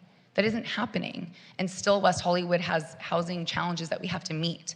By allowing housing to be created equitably all across this transit-oriented alignment, we allow the possibility of reaching our housing goals in different ways than we currently do. We're far too restrictive in how we're allowing housing to be built right now. And by allowing it to take place more equitably, we can allow every neighborhood to have different types of housing. It's not erasing anything. It's allowing the possibility of something more. And I know, again, that's very frustrating to imagine that you may be living next to a building that looks different years from now. That's what happens to cities. They grow, they change, they evolve. Last February, we weren't living in a city that had a train coming to it. And by the end of March, we are. That's remarkable. That's been a 42-year fight. And it's still decades away, but that's what's happening. And that reality means we have to take seriously our opportunities with it. I also know that people have talked about affordability and allowing homes to continue to get older and older, and the value of that land to continue to get more and more expensive without creating more affordable housing options on that land is an irresponsible choice for cities. It is an inefficient use of land, and our climate goals are too important to abandon it. And I know that is not the mentality of so many people in this room, but it is the mentality I hold, and that is where I'm at tonight. And so I think that the best path forward for our community is to lean fully into the zoning improvement program. It keeps staff's time focused on the work they've already been doing. They've already been, as you have all so many ways noted, the community engagement work underway. By trying to get in the way of what the state is asking us to do as a community and as a city that has such a remarkable transit project coming to it, we're going to start warping the dynamics of how development can happen overall in our community. The zoning improvement program creates a more specific and frankly more comprehensive citywide opportunity for us to do much of what you're all asking actually. Say, go bigger on the commercial corridors, offset that pressure that's happening in communities. But I can't in good conscience say that a 7-story building shouldn't exist on any piece of land close to transit. I believe the provisions of SB 79 as it was written, changed halfway through the process to make sure more rent-stabilized housing can be included, preference for historic context can be protected. Those things are important. That's why the entire state agreed to making sure that rent-stabilized communities wouldn't be upset, that historic context could be honored, and so that will be through the implementation of this law. But I think in this moment, it's really important that we embrace the future ahead of us, as uncomfortable as it is for many people. We are walking towards a place where the city will have a train moving through the entirety of it. Prohibiting the type of buildings that allow for many people to experience that lifestyle decades from now is an irresponsible choice for a city to make. And it's not a choice I'm prepared to make tonight. I will say, I believe our best local alternative is in the ZIP. It's in allowing staff to continue their work, not diverting their focus or attention. And by doing that, we have all experienced as a community the reality of when the city council didn't pass the housing element in time and builder's remedy was subjected to our communities. This is not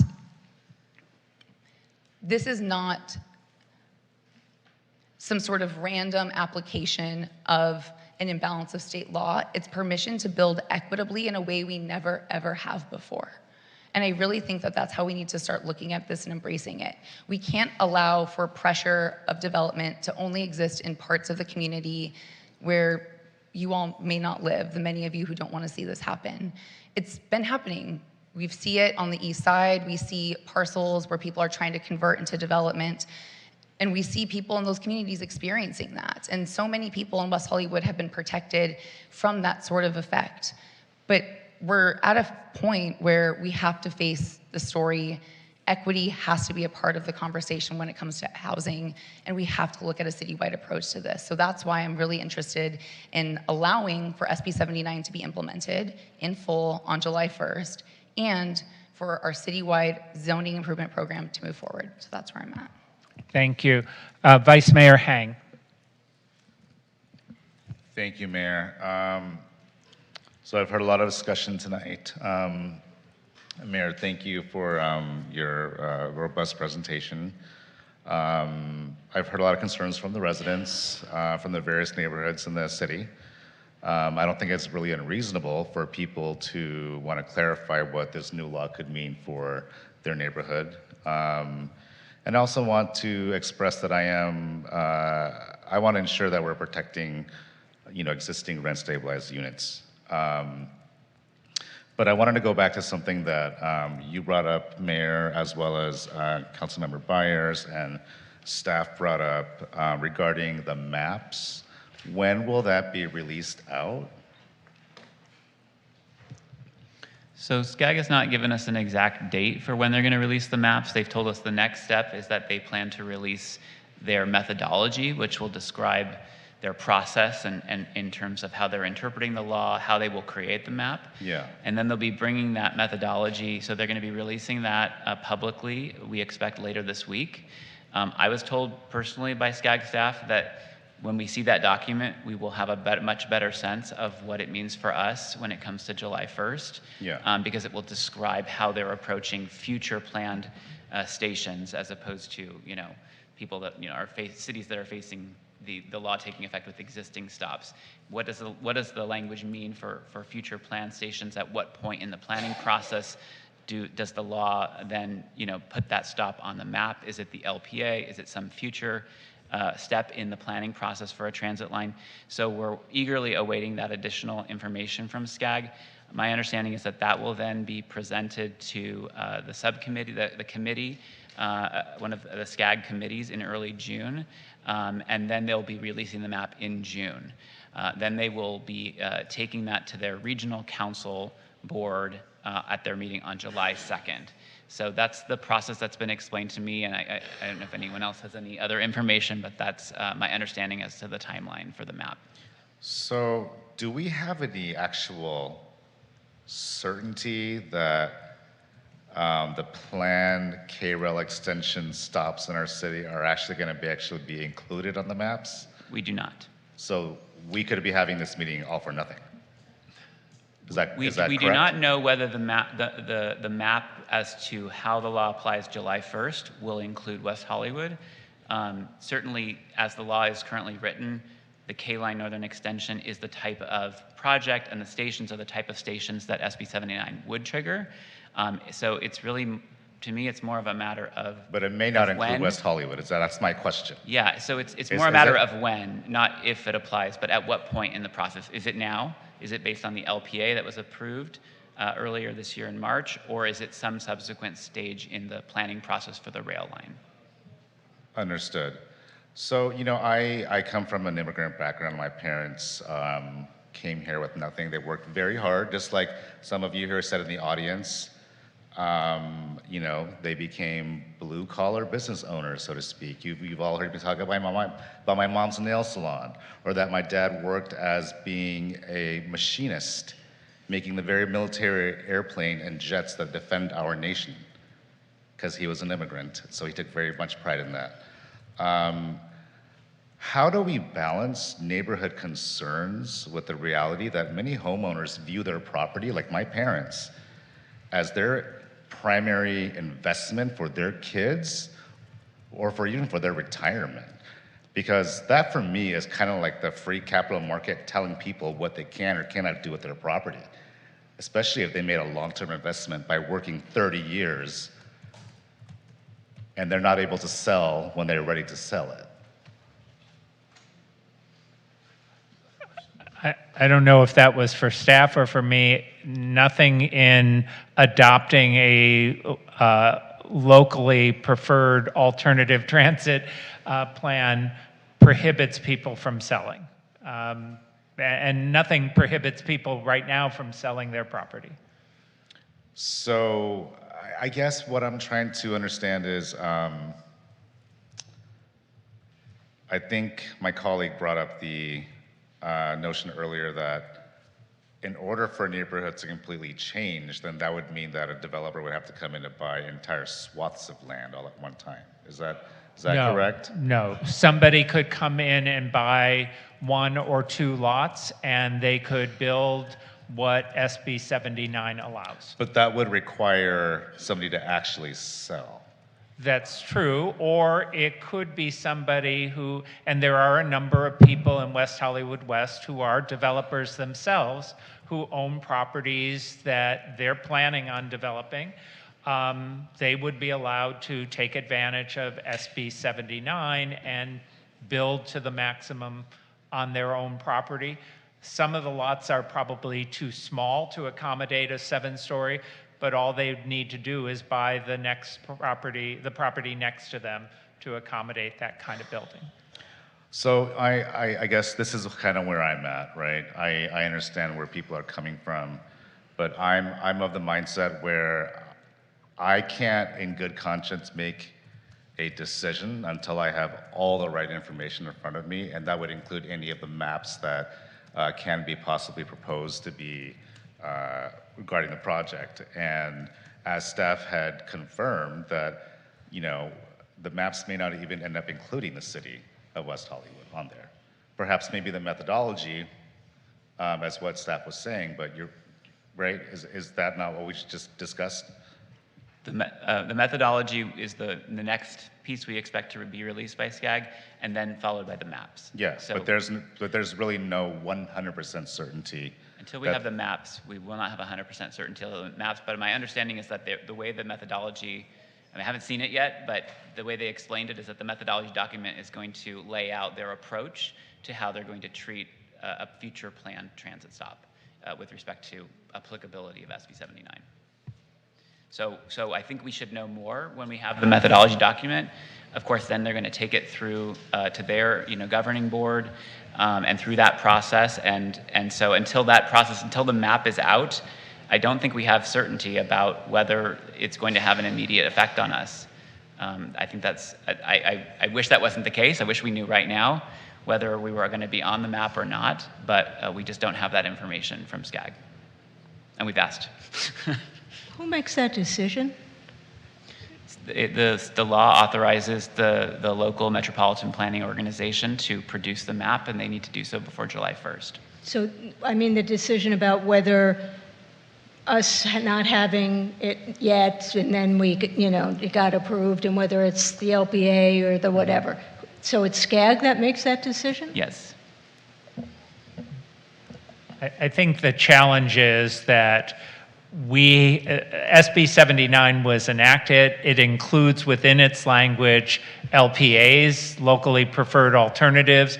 The stations don't actually have to be built under the language of SB 79. The question is whether or not SB 79 goes into effect right away for West Hollywood because we have an approved LPA, or whether there will be some kind of delay until some later date. Like a final EIR, for example. Yeah, there's no question, though, that SB 79 will at some point affect West Hollywood, whether it's immediately or July 1st or at some point in the future. I would say at a minimum, based on Vice Mayor Hang's concerns, we should be talking to our state legislators and asking them to initiate legislation to clarify this and also to grant us an extension at least until the time where funding is secured for these lines. It doesn't make sense for us to trigger SB 79 and have new buildings built if there isn't financing for the rail line and the rail line never gets built. That would be the worst of both worlds, right? Getting all of the housing, but no transit. So maybe we can agree that we want some clarification from the state.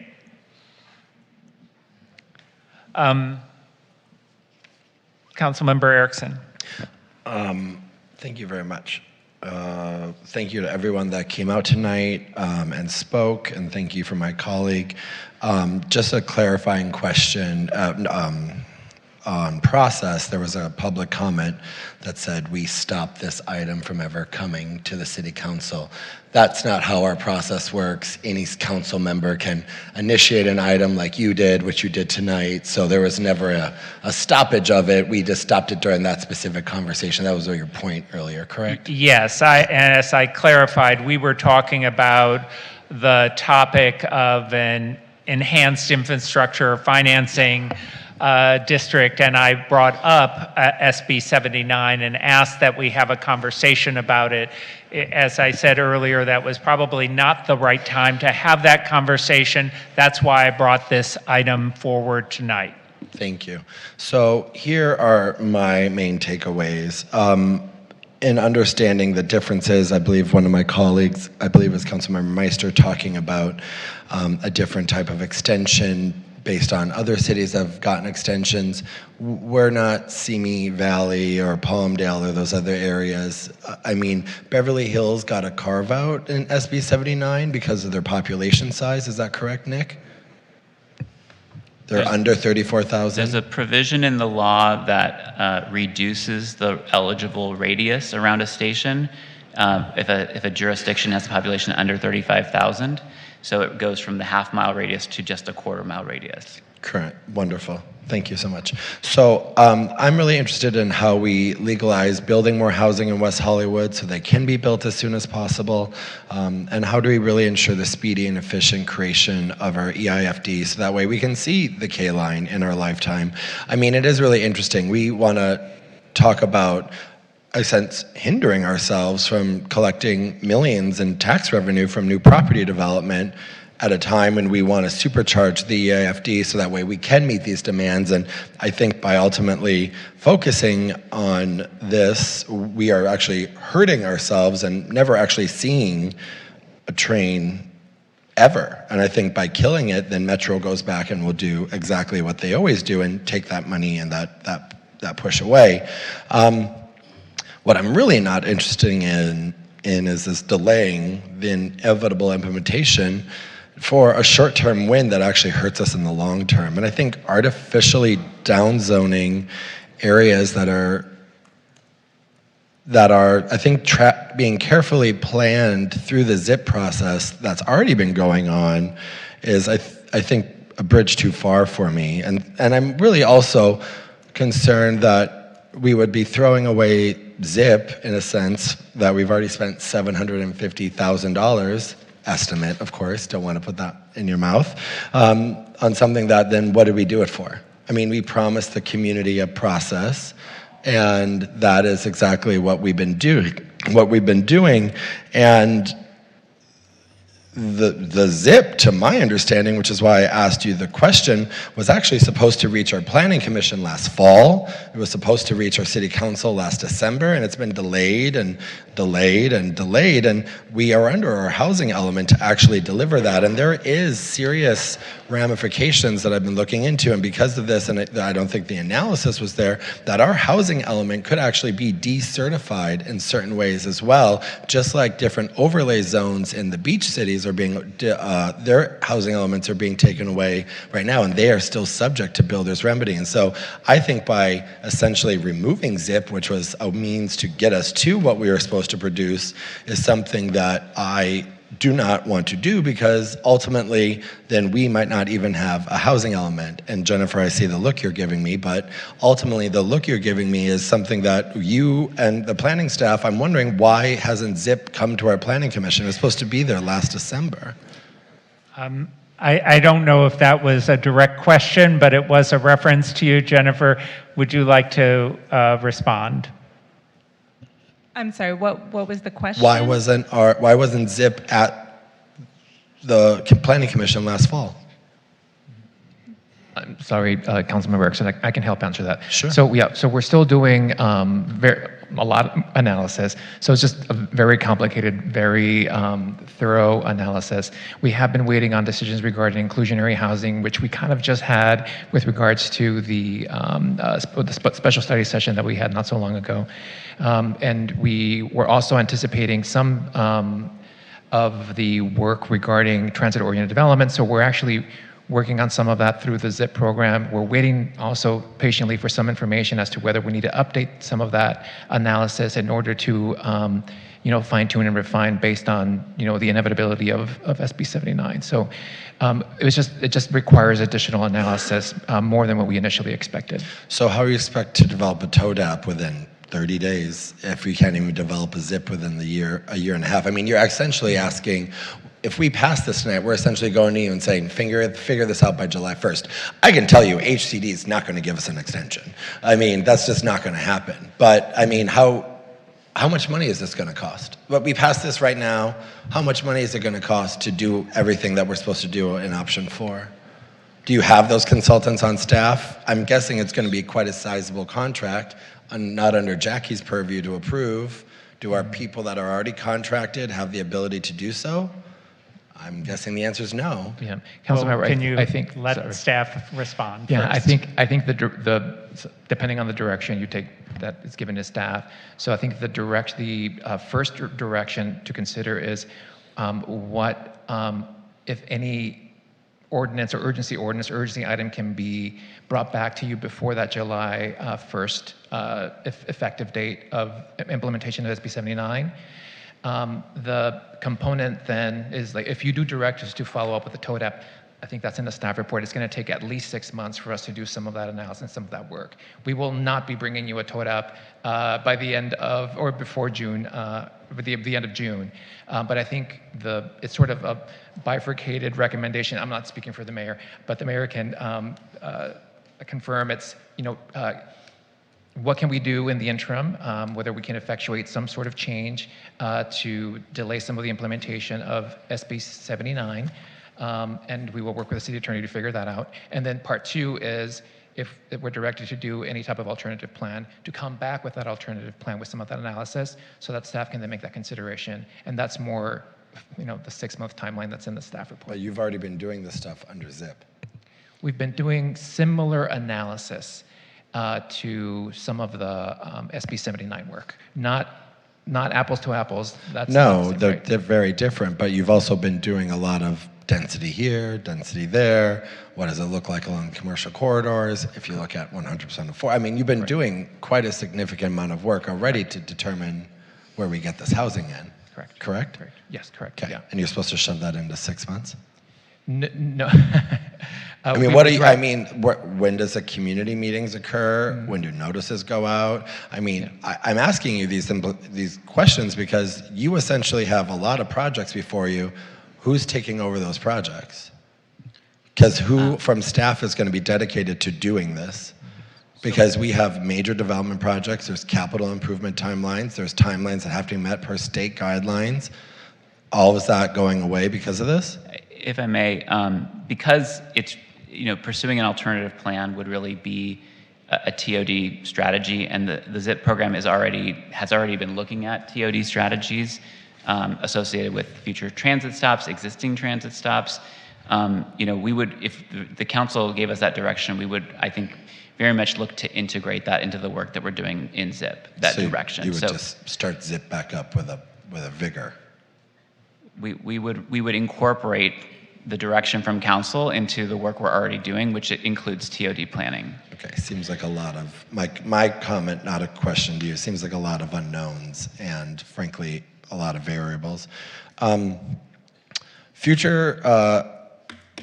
We have all repeatedly said on this dais that we want a subway, we want more homes, we want more housing, and we really have the tools with SB 79 and our ZIP process to make that a reality.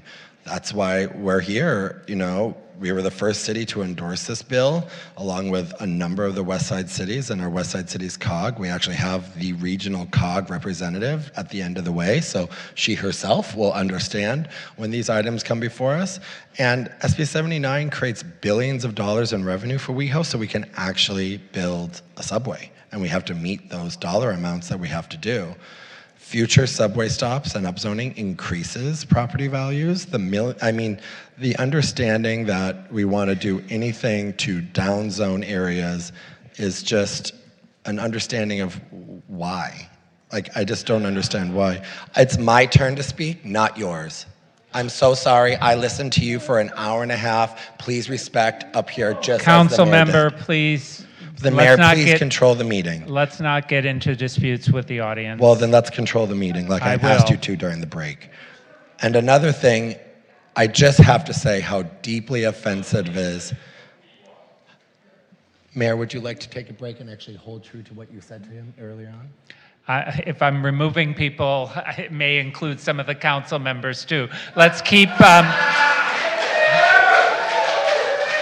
which I don't have the authority to do. So let's keep going here and see if we can ask the audience to restrain themselves. And I would ask all of us to restrain ourselves as well. I think you owe me an apology on that one, Mayor Heilman. Yeah, you'll get it later. Thank you. Thank you. Are we going to restrain ourselves? I mean, I don't have to continue. I can ask to adjourn this meeting and make a motion if people can't. They seem to be quiet when certain people speak and not when others. I don't know what you would like us to do, Mayor. Should we take a break while the city clerk talks to people? No, I think we're going to continue. Okay. Redlining and the invocation of redlining around future transit stops being that is so offensive that redlining was used to ensure communities of color cannot get homes.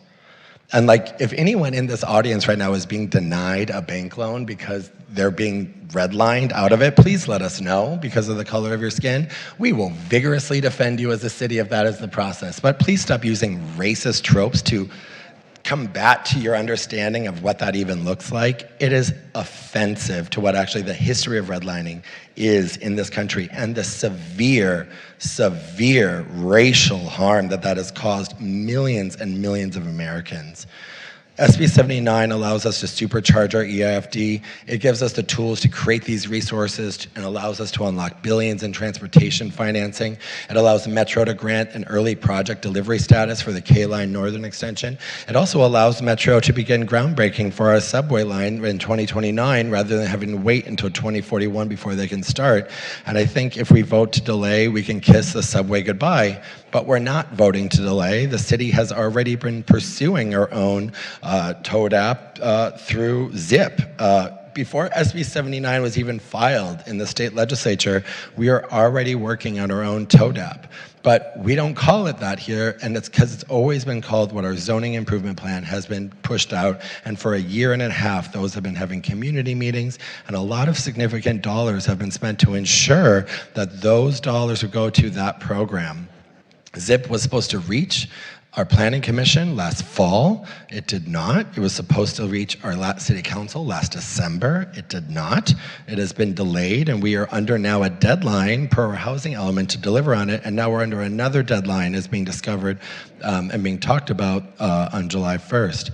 And I think this item tonight, what we're looking at is option 4 is already being done through the ZIP program, and I recommend we continue to pursue it, if not supercharge the work that actually has to do. And there's still a lot of questions that remain outstanding, and this item I think is premature because we still ourselves don't even know where metro stops are going to be planned. We need to let staff continue with their ZIP work uninterrupted so we can deliver on our own transit-oriented development program. And I think any further delay to our ZIP program risks decertification of our housing element. And if people want builder's remedy to happen again, I don't think anyone wants that conversation, but here we are.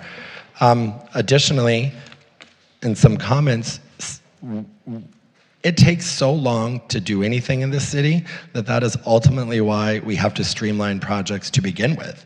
And if there's any idea that building on commercial corridors is all of a sudden going to magically remove any opposition that is ever going to show up at the Planning Commission or at our city council meetings, that is just laughable.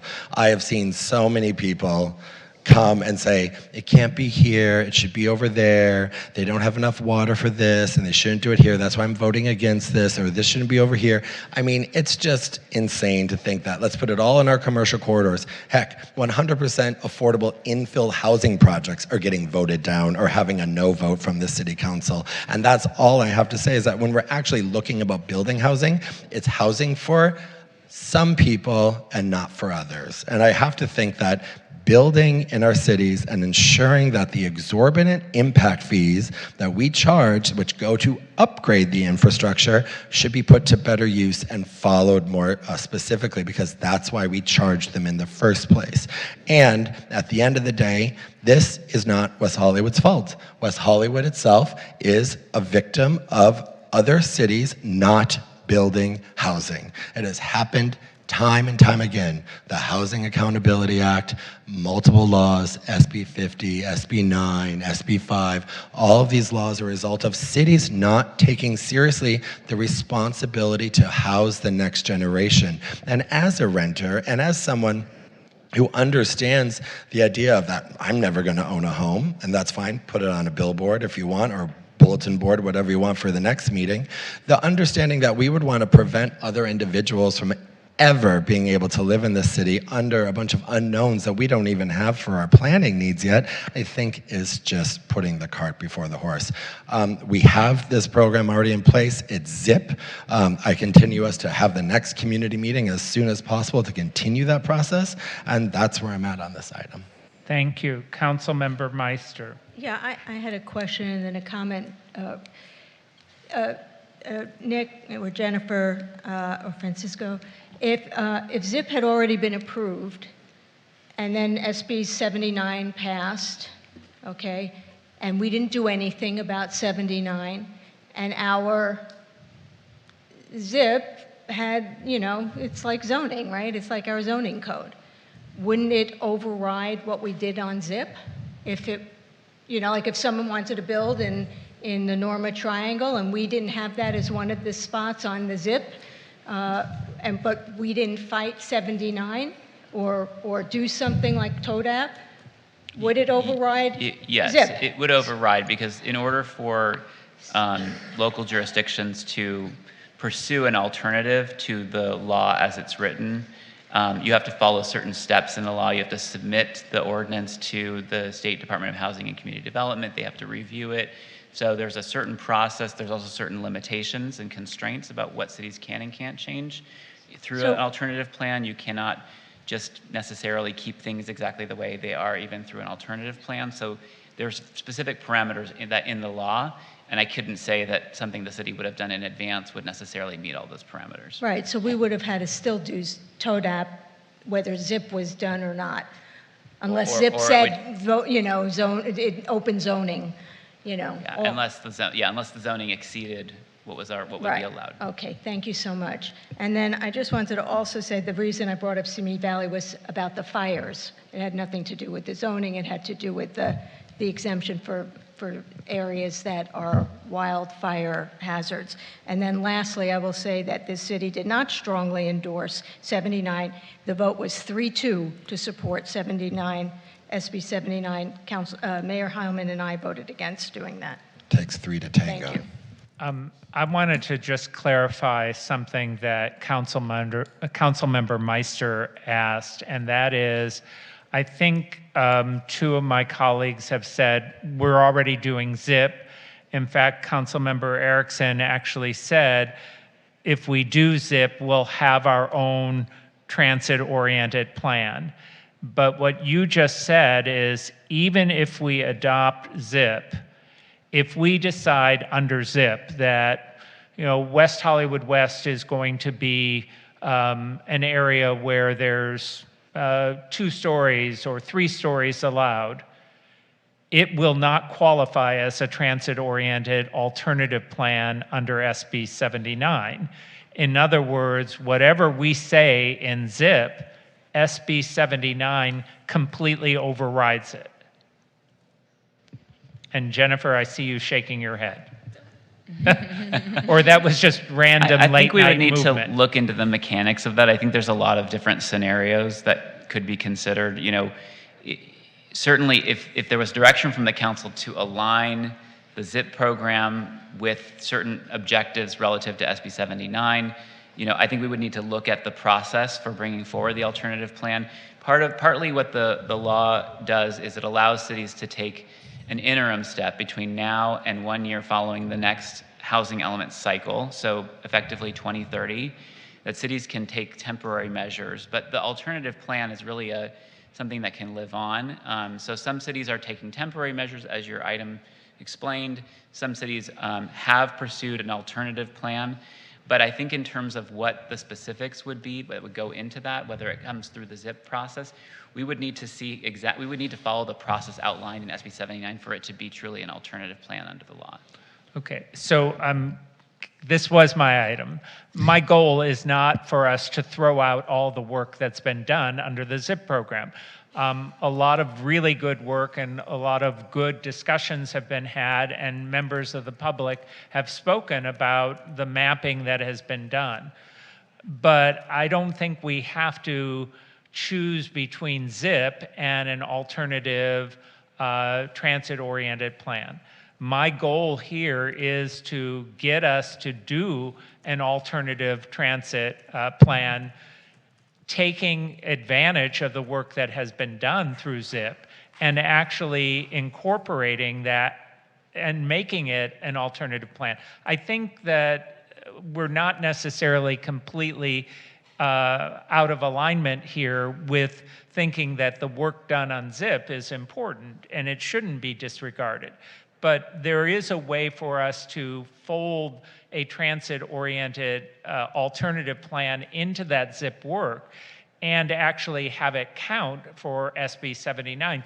We don't want all the work that's been done on ZIP then overridden by what the state permits under SB 79. The reason why I believe we need a transit-oriented alternative plan is that I think it gives us the opportunity to tailor the development permitted by SB 79 to the places where it makes sense. And it makes sense to put it in places where it will actually get built. There are plenty of people in West Hollywood West who are not going to sell their homes to a developer, and I don't think there's anything in SB 79 that prohibits them from entering into covenants with their neighbors, restricting what can be built. I don't know enough about SB 79, but I don't see anything in SB 79 that would prohibit those kind of private covenants from restricting what future development can occur in their neighborhood. I don't, Councilmember Byers talked about bringing housing and transit together is a good thing. I completely agree. The question is, where do we put the housing? Where do we put the housing so that we put it in places where it's likely going to be built and we protect our existing residents? I have no doubt that cities evolve. I've been here for a long time. I've seen our own evolution. But having our own plan allows us to figure out how that evolution occurs. And it allows us to determine whether that evolution occurs in a way that makes sense for our unique community. I don't think my proposal here is contrary to SB 79. I don't think it causes us to lose the revenue that would be generated by new housing under SB 79. In fact, what the alternative plan requires us to do is figure out the amount of housing and simply reallocate it. So that housing is still going to get built. There's still going to be new development. That new development will generate new tax revenue. So we're not losing any of the revenue. We're actually just shifting it. I know there's been this debate about redlining, and I apologize for getting into it. I agree with Councilmember Erickson that redlining certainly has been used as a way of excluding people of color from certain areas, but the term redlining has been expanded and it has been used in other ways as well. In our early years as a city, we were concerned about insurance redlining West Hollywood so that our insurance rates were higher. So I agree, I don't want any racist tropes being utilized. I don't think the term redlining is necessarily, because of its broadened definition, I don't think it is, and I don't think the intent was to use it in that way. So I think we should still move forward. I would like to see us give direction to the staff to look at how to incorporate a transit-oriented alternative plan into our ZIP work. I would also like to direct our staff to pursue an extension until we have greater clarity as to whether or not the maps will include West Hollywood. Councilmember Erickson. So your staff report says that we can't do both. If we go with option 4, ZIP is further delayed. So I didn't hear you. your staff report says that we can't do both. Do both what, in what? TODAP and ZIP. If we choose a TODAP, ZIP gets put on the back burner.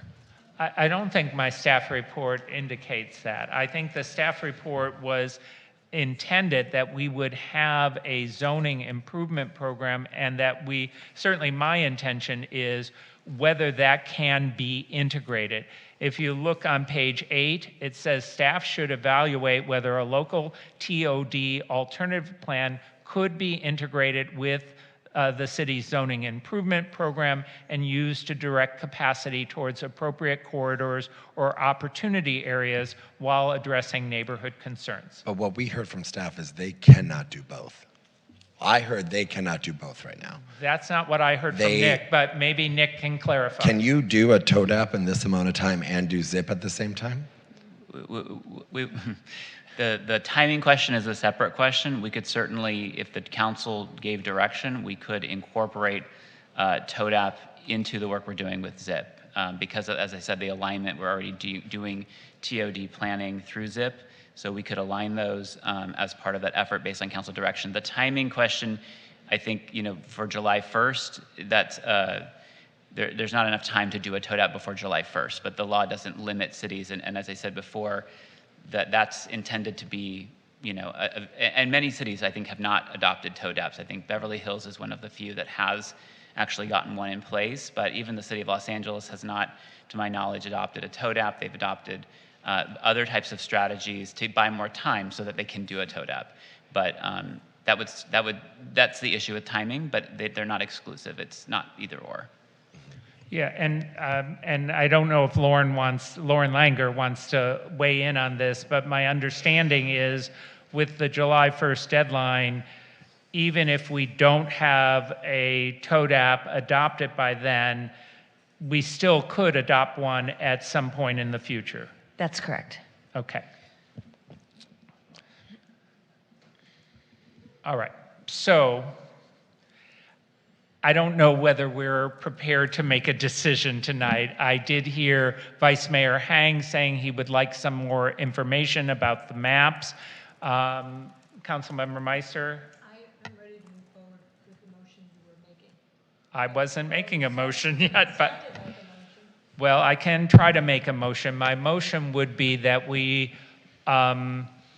direct staff to fold into the ZIP initiative a transit-oriented alternative plan for West Hollywood for SB 79, and that secondly, we direct staff to try to seek clarity as to whether or not we are actually subject to SB 79 given the status of the local preferred alternative, and if we are, ask our state legislators to request an extension. Thank you. We've had a lot of discussion. Is there further discussion?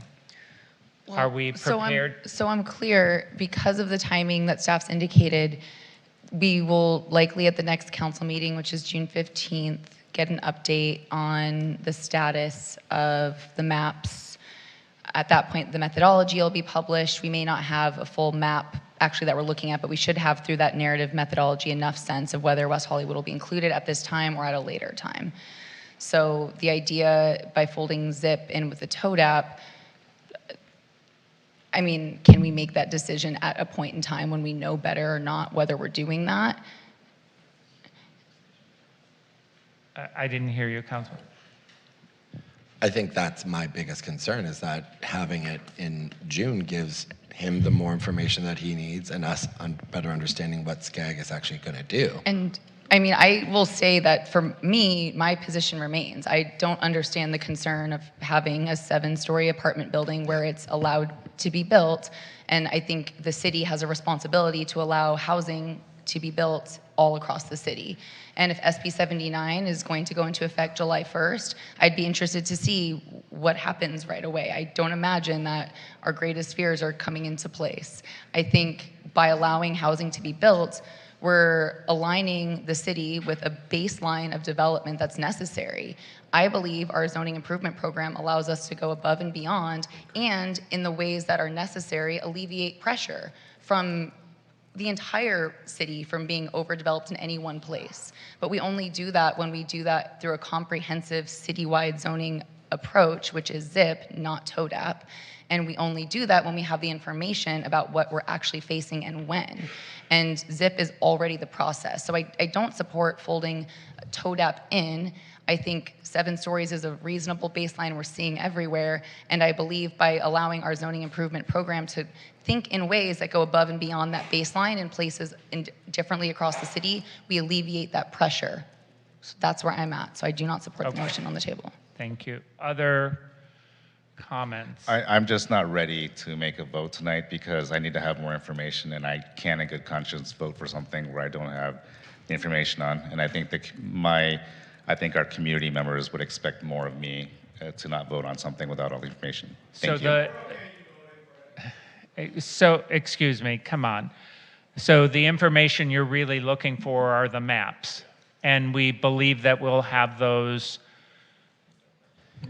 hopefully. As I said, in June, we would have the maps. Whether we'll have them in time for the first council meeting in June, I don't know. We would expect to have the methodology document, certainly, as that's being presented to the committee of the regional council at SCAG in early June. So by the first council meeting in June, we would have the outcome of that to report to you, if not the map. All right, then I will withdraw my motion. We'll continue this matter until June when we have those maps. Okay? I'm more than happy to vote and abstain if that's what the community here wants. But that's not going to result in anything being approved tonight, I don't think. So I know this is a disappointment because you wanted a concrete decision tonight. You're not getting one. I apologize for that, and I apologize that this has gone on for a very long time. We are doing our best up here. You may disagree with that, and I apologize. Thank you, everyone, for your patience. Thank you for your time tonight. We will come back to this in June, and hopefully at that point we'll have sufficient information for us to take action. Thank you all for your attention tonight. Please, excuse me, we have other matters to deal with tonight. I'm going to ask you to leave quietly. We're going to take a 5-minute break. Thank you. We're going to take a 5-minute break. Thank you.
try to wrap up this very, very long meeting. We don't have any excluded consent calendar items. Do we have additional public comment? We have 7 individuals signed up for this public comment period. Are they people who spoke during the first public comment? Okay, then we will call their names. Yes, they're not showing on the screen. Okay, sorry, I was adding one more. Give me 1 second.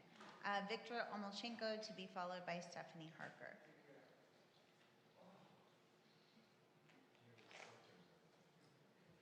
He spoke during SB 7. I don't think he spoke in Victor. Melissa, didn't Victor speak during the first public comment period? I don't think, did you speak during the first public comment period? I don't think so. I thought you Okay, spoke on sorry. No, I removed my request. Remember, I gave you the sheet of paper, and I didn't speak during Thank you. first public comment. Very good. Well, we'll have to wait until June 15th to see what happens. But what I had a couple of comments and something that arose real quick. Chelsea, well, when we had the housing element, there was a housing element task force that our council member Byers served on. I was at the different kinds of meetings, and what I just want to say is, I have to say we were never impressed with the necessity of get this in on time or you will face the builder's remedy loophole. That caught us all by surprise. I guess it caught Beverly Hills by surprise and others. And I'm just saying that looking towards the future, what other loopholes are lurking in the Housing Accountability Act? Why didn't we know about the builder's remedy loophole, yet the gigantic city of Los Angeles knew about it and is not subject to any builder's remedy loophole projects? So what happened? That should be something that we study, but going forward, I don't want us to be stuck having to adjust to loopholes, because that makes me very nervous about what can be happening with the next housing element. And I just want to say that I know that what our attorney said was, if we did do a TODAP, I guess developers could come in on July 1st and say, hey, I want to do this under SB 79. I want to do that. But however long it takes us to do the TODAP, which the community, I think, overwhelmingly supports, yes, even though it'll take a long time to do and have it in the zip, at least it might be approved within 6 months. And yeah, we might have some of those SB 79 type builders remedy things, but we wouldn't have a whole slew of them. So I just wanted to share that going forward because I won't be here in June. Thank you. Melissa, they're not Stephanie Harker. Yeah. Good evening, Stephanie Harker, City of West Hollywood. I just want to say that it shouldn't be this hard for the residents to be fully heard. It shouldn't cause citizens to have to spend hundreds of hours, time and effort, and yes, money, attending dozens of meetings, sending dozens of emails, and going to meetings to plead their cases. On several project hearings, I have witnessed over 50 citizens, like tonight, take time to show up and in this very room and beg to be heard and have input on a project that will significantly impact their lives and their neighborhoods, to no avail. This council sits and listens, and then on certain occasions ignores the pleas from residents and sides with the developers or the outside interest groups to push your own agendas. The Fountain Avenue streetscape and bike lanes is an irresponsible plan and is a prime example of limited outreach and no significant input from the residents, particularly those who live on Fountain. And I know you will deny aspects of that, but I say it's true. And now a public service announcement for my fellow citizens. A property owner and a West Hollywood resident filed a lawsuit against the city last October 2025 to stop the Fountain Avenue bike lanes, which the city has known but did not share that information with the citizens. We now have almost 4,000 verified signatures from residents and stakeholders on the Stop the Fountain Avenue Bike Lanes petition. I call upon the council to put the current project on hold and give the citizens more options to provide alternative and safer streets upon which to put bike lanes.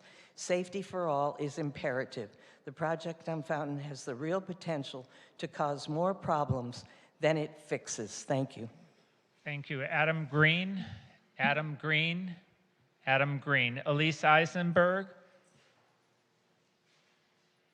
to be followed by Kyle Brazil, but I don't think he's here. Okay, Oh, Elise- he's there, outside. Okay. Elise Eisenberg, City of West Hollywood. I want to speak about the Sunset Strip Music Festival that Councilman Erickson didn't seem to be very supportive, and I don't think Councilmember Byers is very supportive. I would like to say that is a legacy festival. We had that for a number of years, and there was tremendous support for that project. And if you're worried about a revenue stream, I've been saying for years that my neighborhood and the Sunset Strip neighborhoods have been subjected to more and more digital billboards and more billboards up and down the strip. When under the original general plan, there were only supposed to be 4 digital billboards. It wasn't until the city started receiving doing development agreements and receiving revenues from the billboards that we have this proliferation. We're now going to have close to 200 billboards, which I think about half of them are digital. I don't see why we can't dedicate 1 or 2 of the billboard revenue streams, which each one I think generates about $1 million a year to the city, instead of going into the general fund. At least have a couple of those billboards go towards the funding of something like the Sunset Strip Music Festival. Sunset Strip has no festival. It has not gotten any support from the city in the 20 years that I have been active. When Santa Monica, they spent $20 million to redo. When it came time to take a look at Sunset, they only did $5 million, of which half came from Obama's renovation plans. No effort by the city goes into supporting Sunset. I know, Councilmember Erickson, you said Sunset is dead. It is not dead. You said that at a previous meeting. I heard it.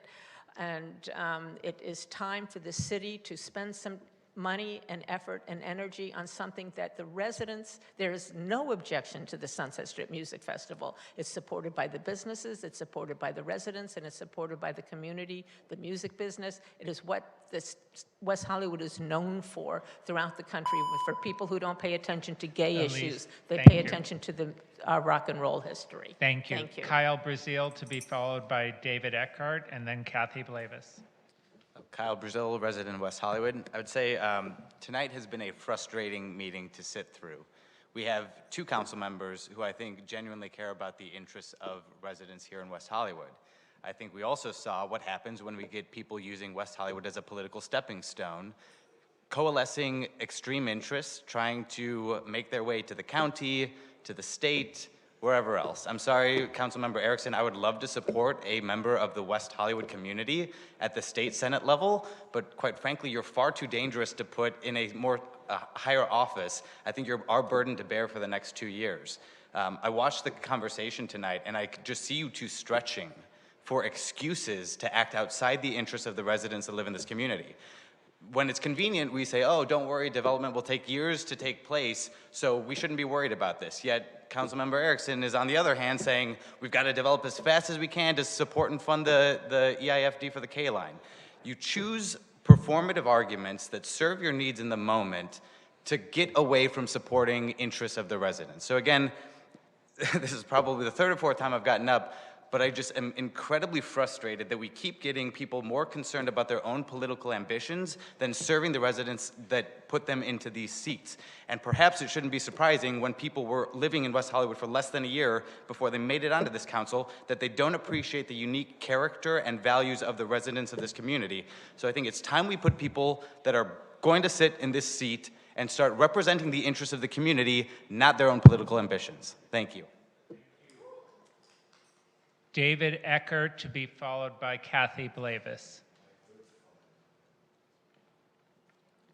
Good evening, David Eckert, former West Hollywood resident. I love this city, and I always will, and I'm sorry that I can't afford to live in this city at the moment. But I just want to bring up, first, I'm never going to name call anyone. I just don't respect that. I think it's good to hear points of views. I just want to bring up, I was at the last Planning Commission, and I was really dismayed that the Westbourne Builders Remedy Project went through, whether commission approved it or they didn't approve it. It was shocking to hear that public opinion did not matter anymore. I just question why we even have commissions anymore. And it goes to SB 79 and all that. We keep giving power away that the residents you can clearly hear tonight were, what's the word I'm looking for? Concerned about. And again, our voices get silenced over big schemes of things. I also keep hearing, that we should never approve things under speculative future endeavors, that we should approve things on the conditions that are within the realm right now. I don't understand why we have the argument about, the K line coming through. That's 15, 20 years away that we're concerned about. I just want to see action for now. And the last point I want to bring about is, at the Planning Commission was about billboards along Santa Monica Boulevard and all that. I'm really concerned about our tree canopy. Billboards are blocked along that street. Please do not give away our tree canopy over that. Let's find a better way of solutions to get housing built than that. Thank you. Thank you, Kathy Blavis, and that's our last public speaker.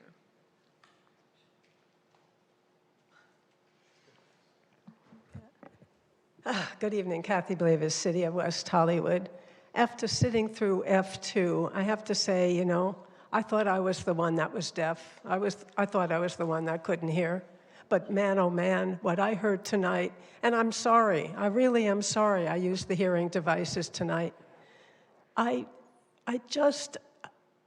commend Kyle Brazil for saying things that I can't and haven't. But he is so spot right on about how this community, not all the community, obviously you've been voted in, but how a lot of us feel.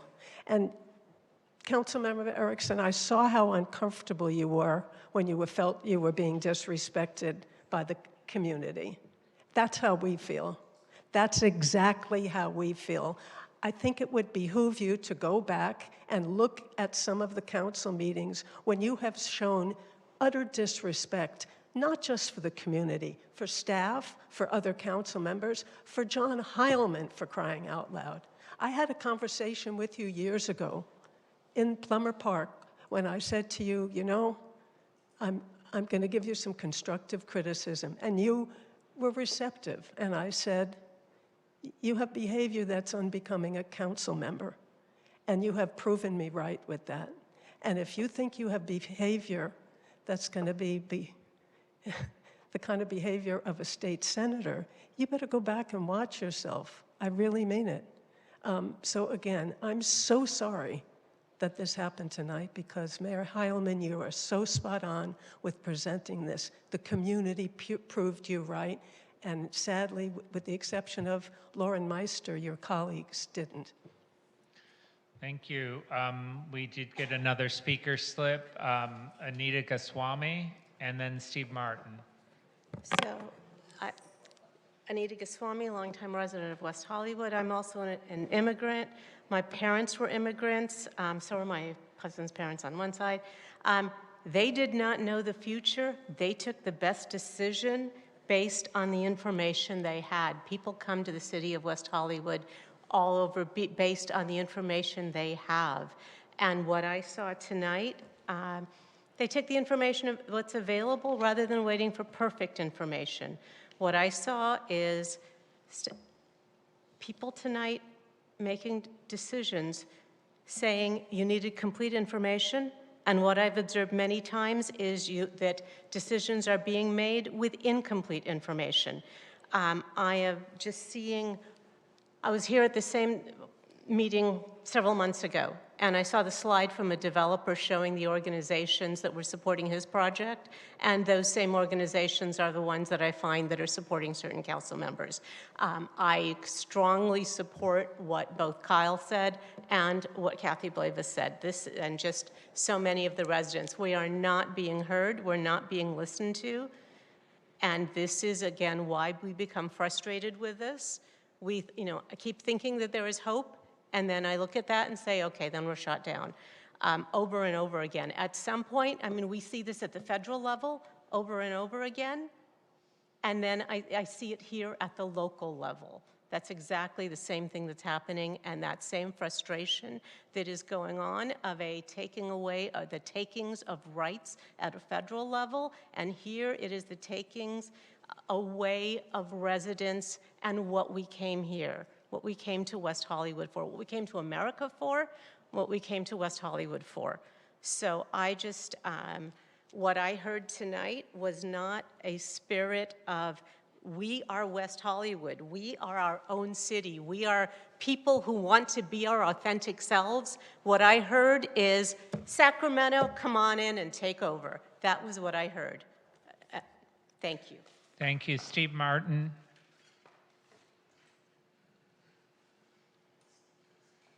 Mayor Heilman and council members, Steve Martin, West Hollywood. Thank you for this long meeting and on the budget session.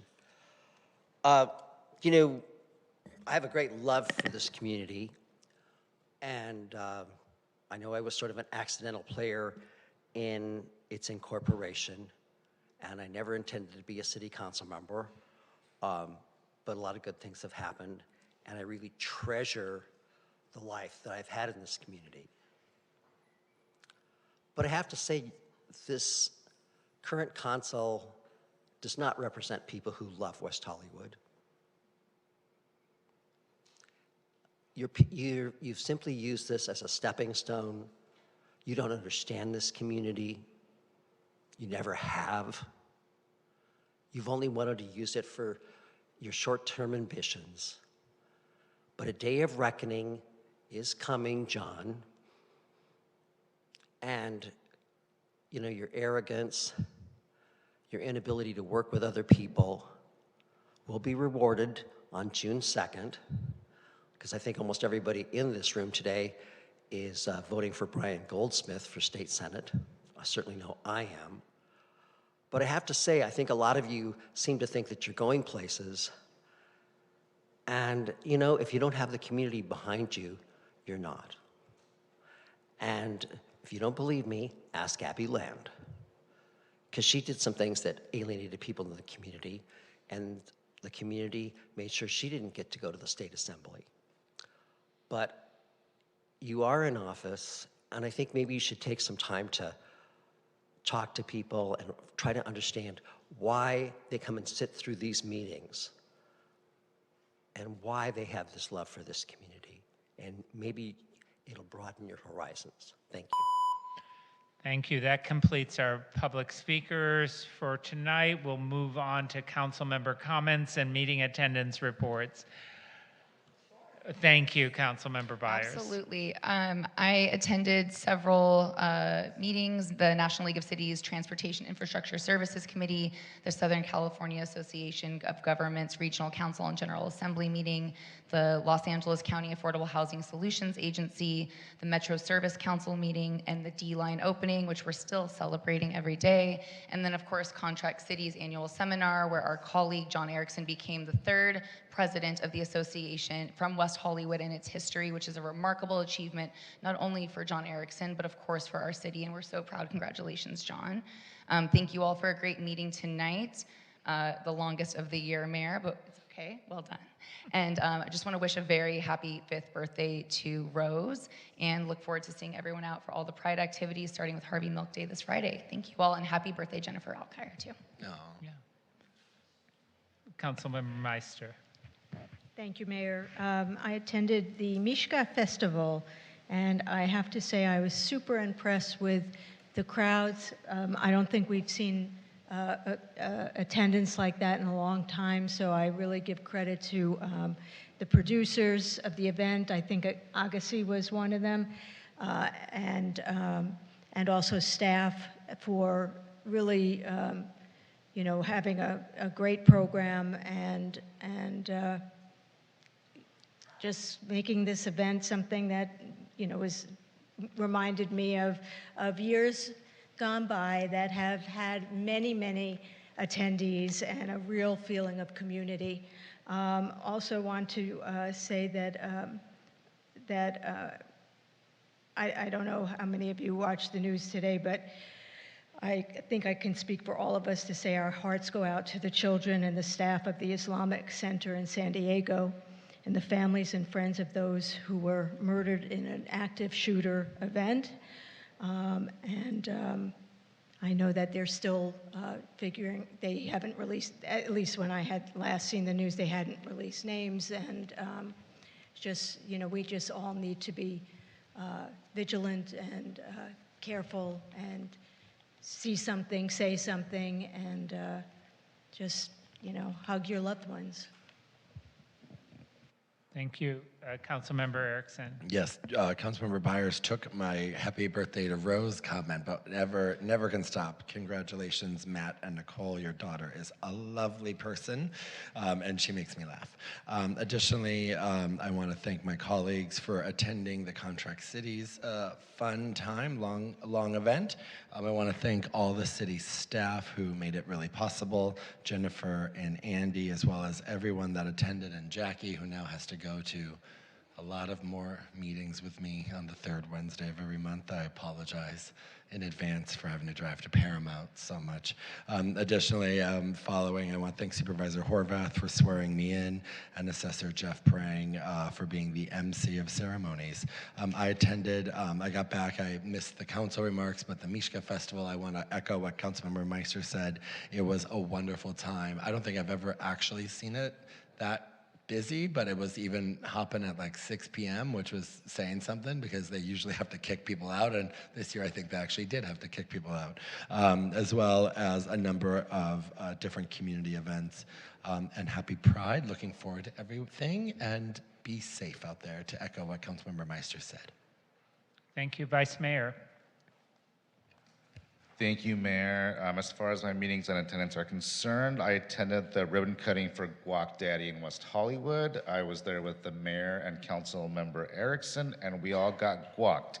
It is a great place, so please come support your local business. I also attended the City Council Finance and Subcommittee meeting with our mayor, as well as the Pride Subcommittee meeting.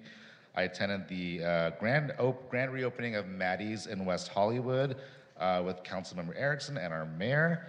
I attended the grand opening of Kith in West Hollywood. That just opened last week, and Kith is an international brand that does lots of partnerships with a lot of big brand names out there, Louis Vuitton, Supreme, you name it, and we're very glad to have that brand here in our city on Sunset. I took a trip to New York when my brother got married, and it became a working trip. I met with Councilmember Carl Wilson of New York, representing New York's 3rd District, which also represents as part of the Meatpacking District and Chelsea, and I took a walking tour with him around the neighborhood, and we compared and contrasted the different issues that both LGBTQ plus communities are facing in terms of businesses, which I'm going to bring. I brought lots of ideas back. I'm going to present to my colleagues here on the council. I attended the Contract Cities Association with my colleague, Councilmember Byers, where we saw our colleague, Councilmember Erickson, be sworn in as the next president of Contract Cities. We're very proud of you, John. And I attended the Mishka Festival. The Russian community has a special place in my heart, and I'm speaking for all of my colleagues here too. They've been in this community for a while. They are part of the colorful fabric of our community. And in the spirit of that, in Russian, Dobry nochi, have a good night.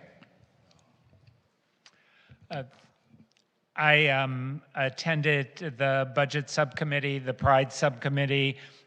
We had a number of business openings in the last 2 weeks. Guac Daddy, Pura Vida on Sunset, the reopening of Maddie's, as well as the opening of Trey LA at the PDC. Also met with staff from the Olympic regarding the marathon route coming through West Hollywood, attended the older adults meeting and award ceremony, also attended the fire station press conference organized by our supervisor, Lindsay Horvath, and our Congresswoman, Laura Friedman, attended the Valentine Awards, as well as the Chemsex program here. And of course, I attended the Mishka Festival and wanted to thank everyone involved with producing that great event. And in closing, I would say that I believe that all of the council members here care about the city. They do listen. We have disagreements, but I do believe everyone on this council does care about the community. And I hope that our next meeting will be less contentious. Thank you, everyone, for your patience tonight. And we are now adjourned.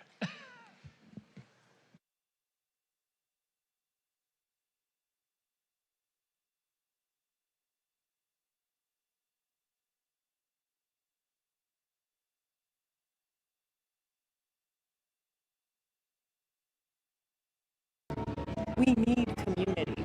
And it's important to have events like this because we get to have our collectives and our sisters and our artists, and to bring creatives together is absolute magic. And also, wherever I go, I bring plants. These are all from my garden, and I propagate them, and I am a complete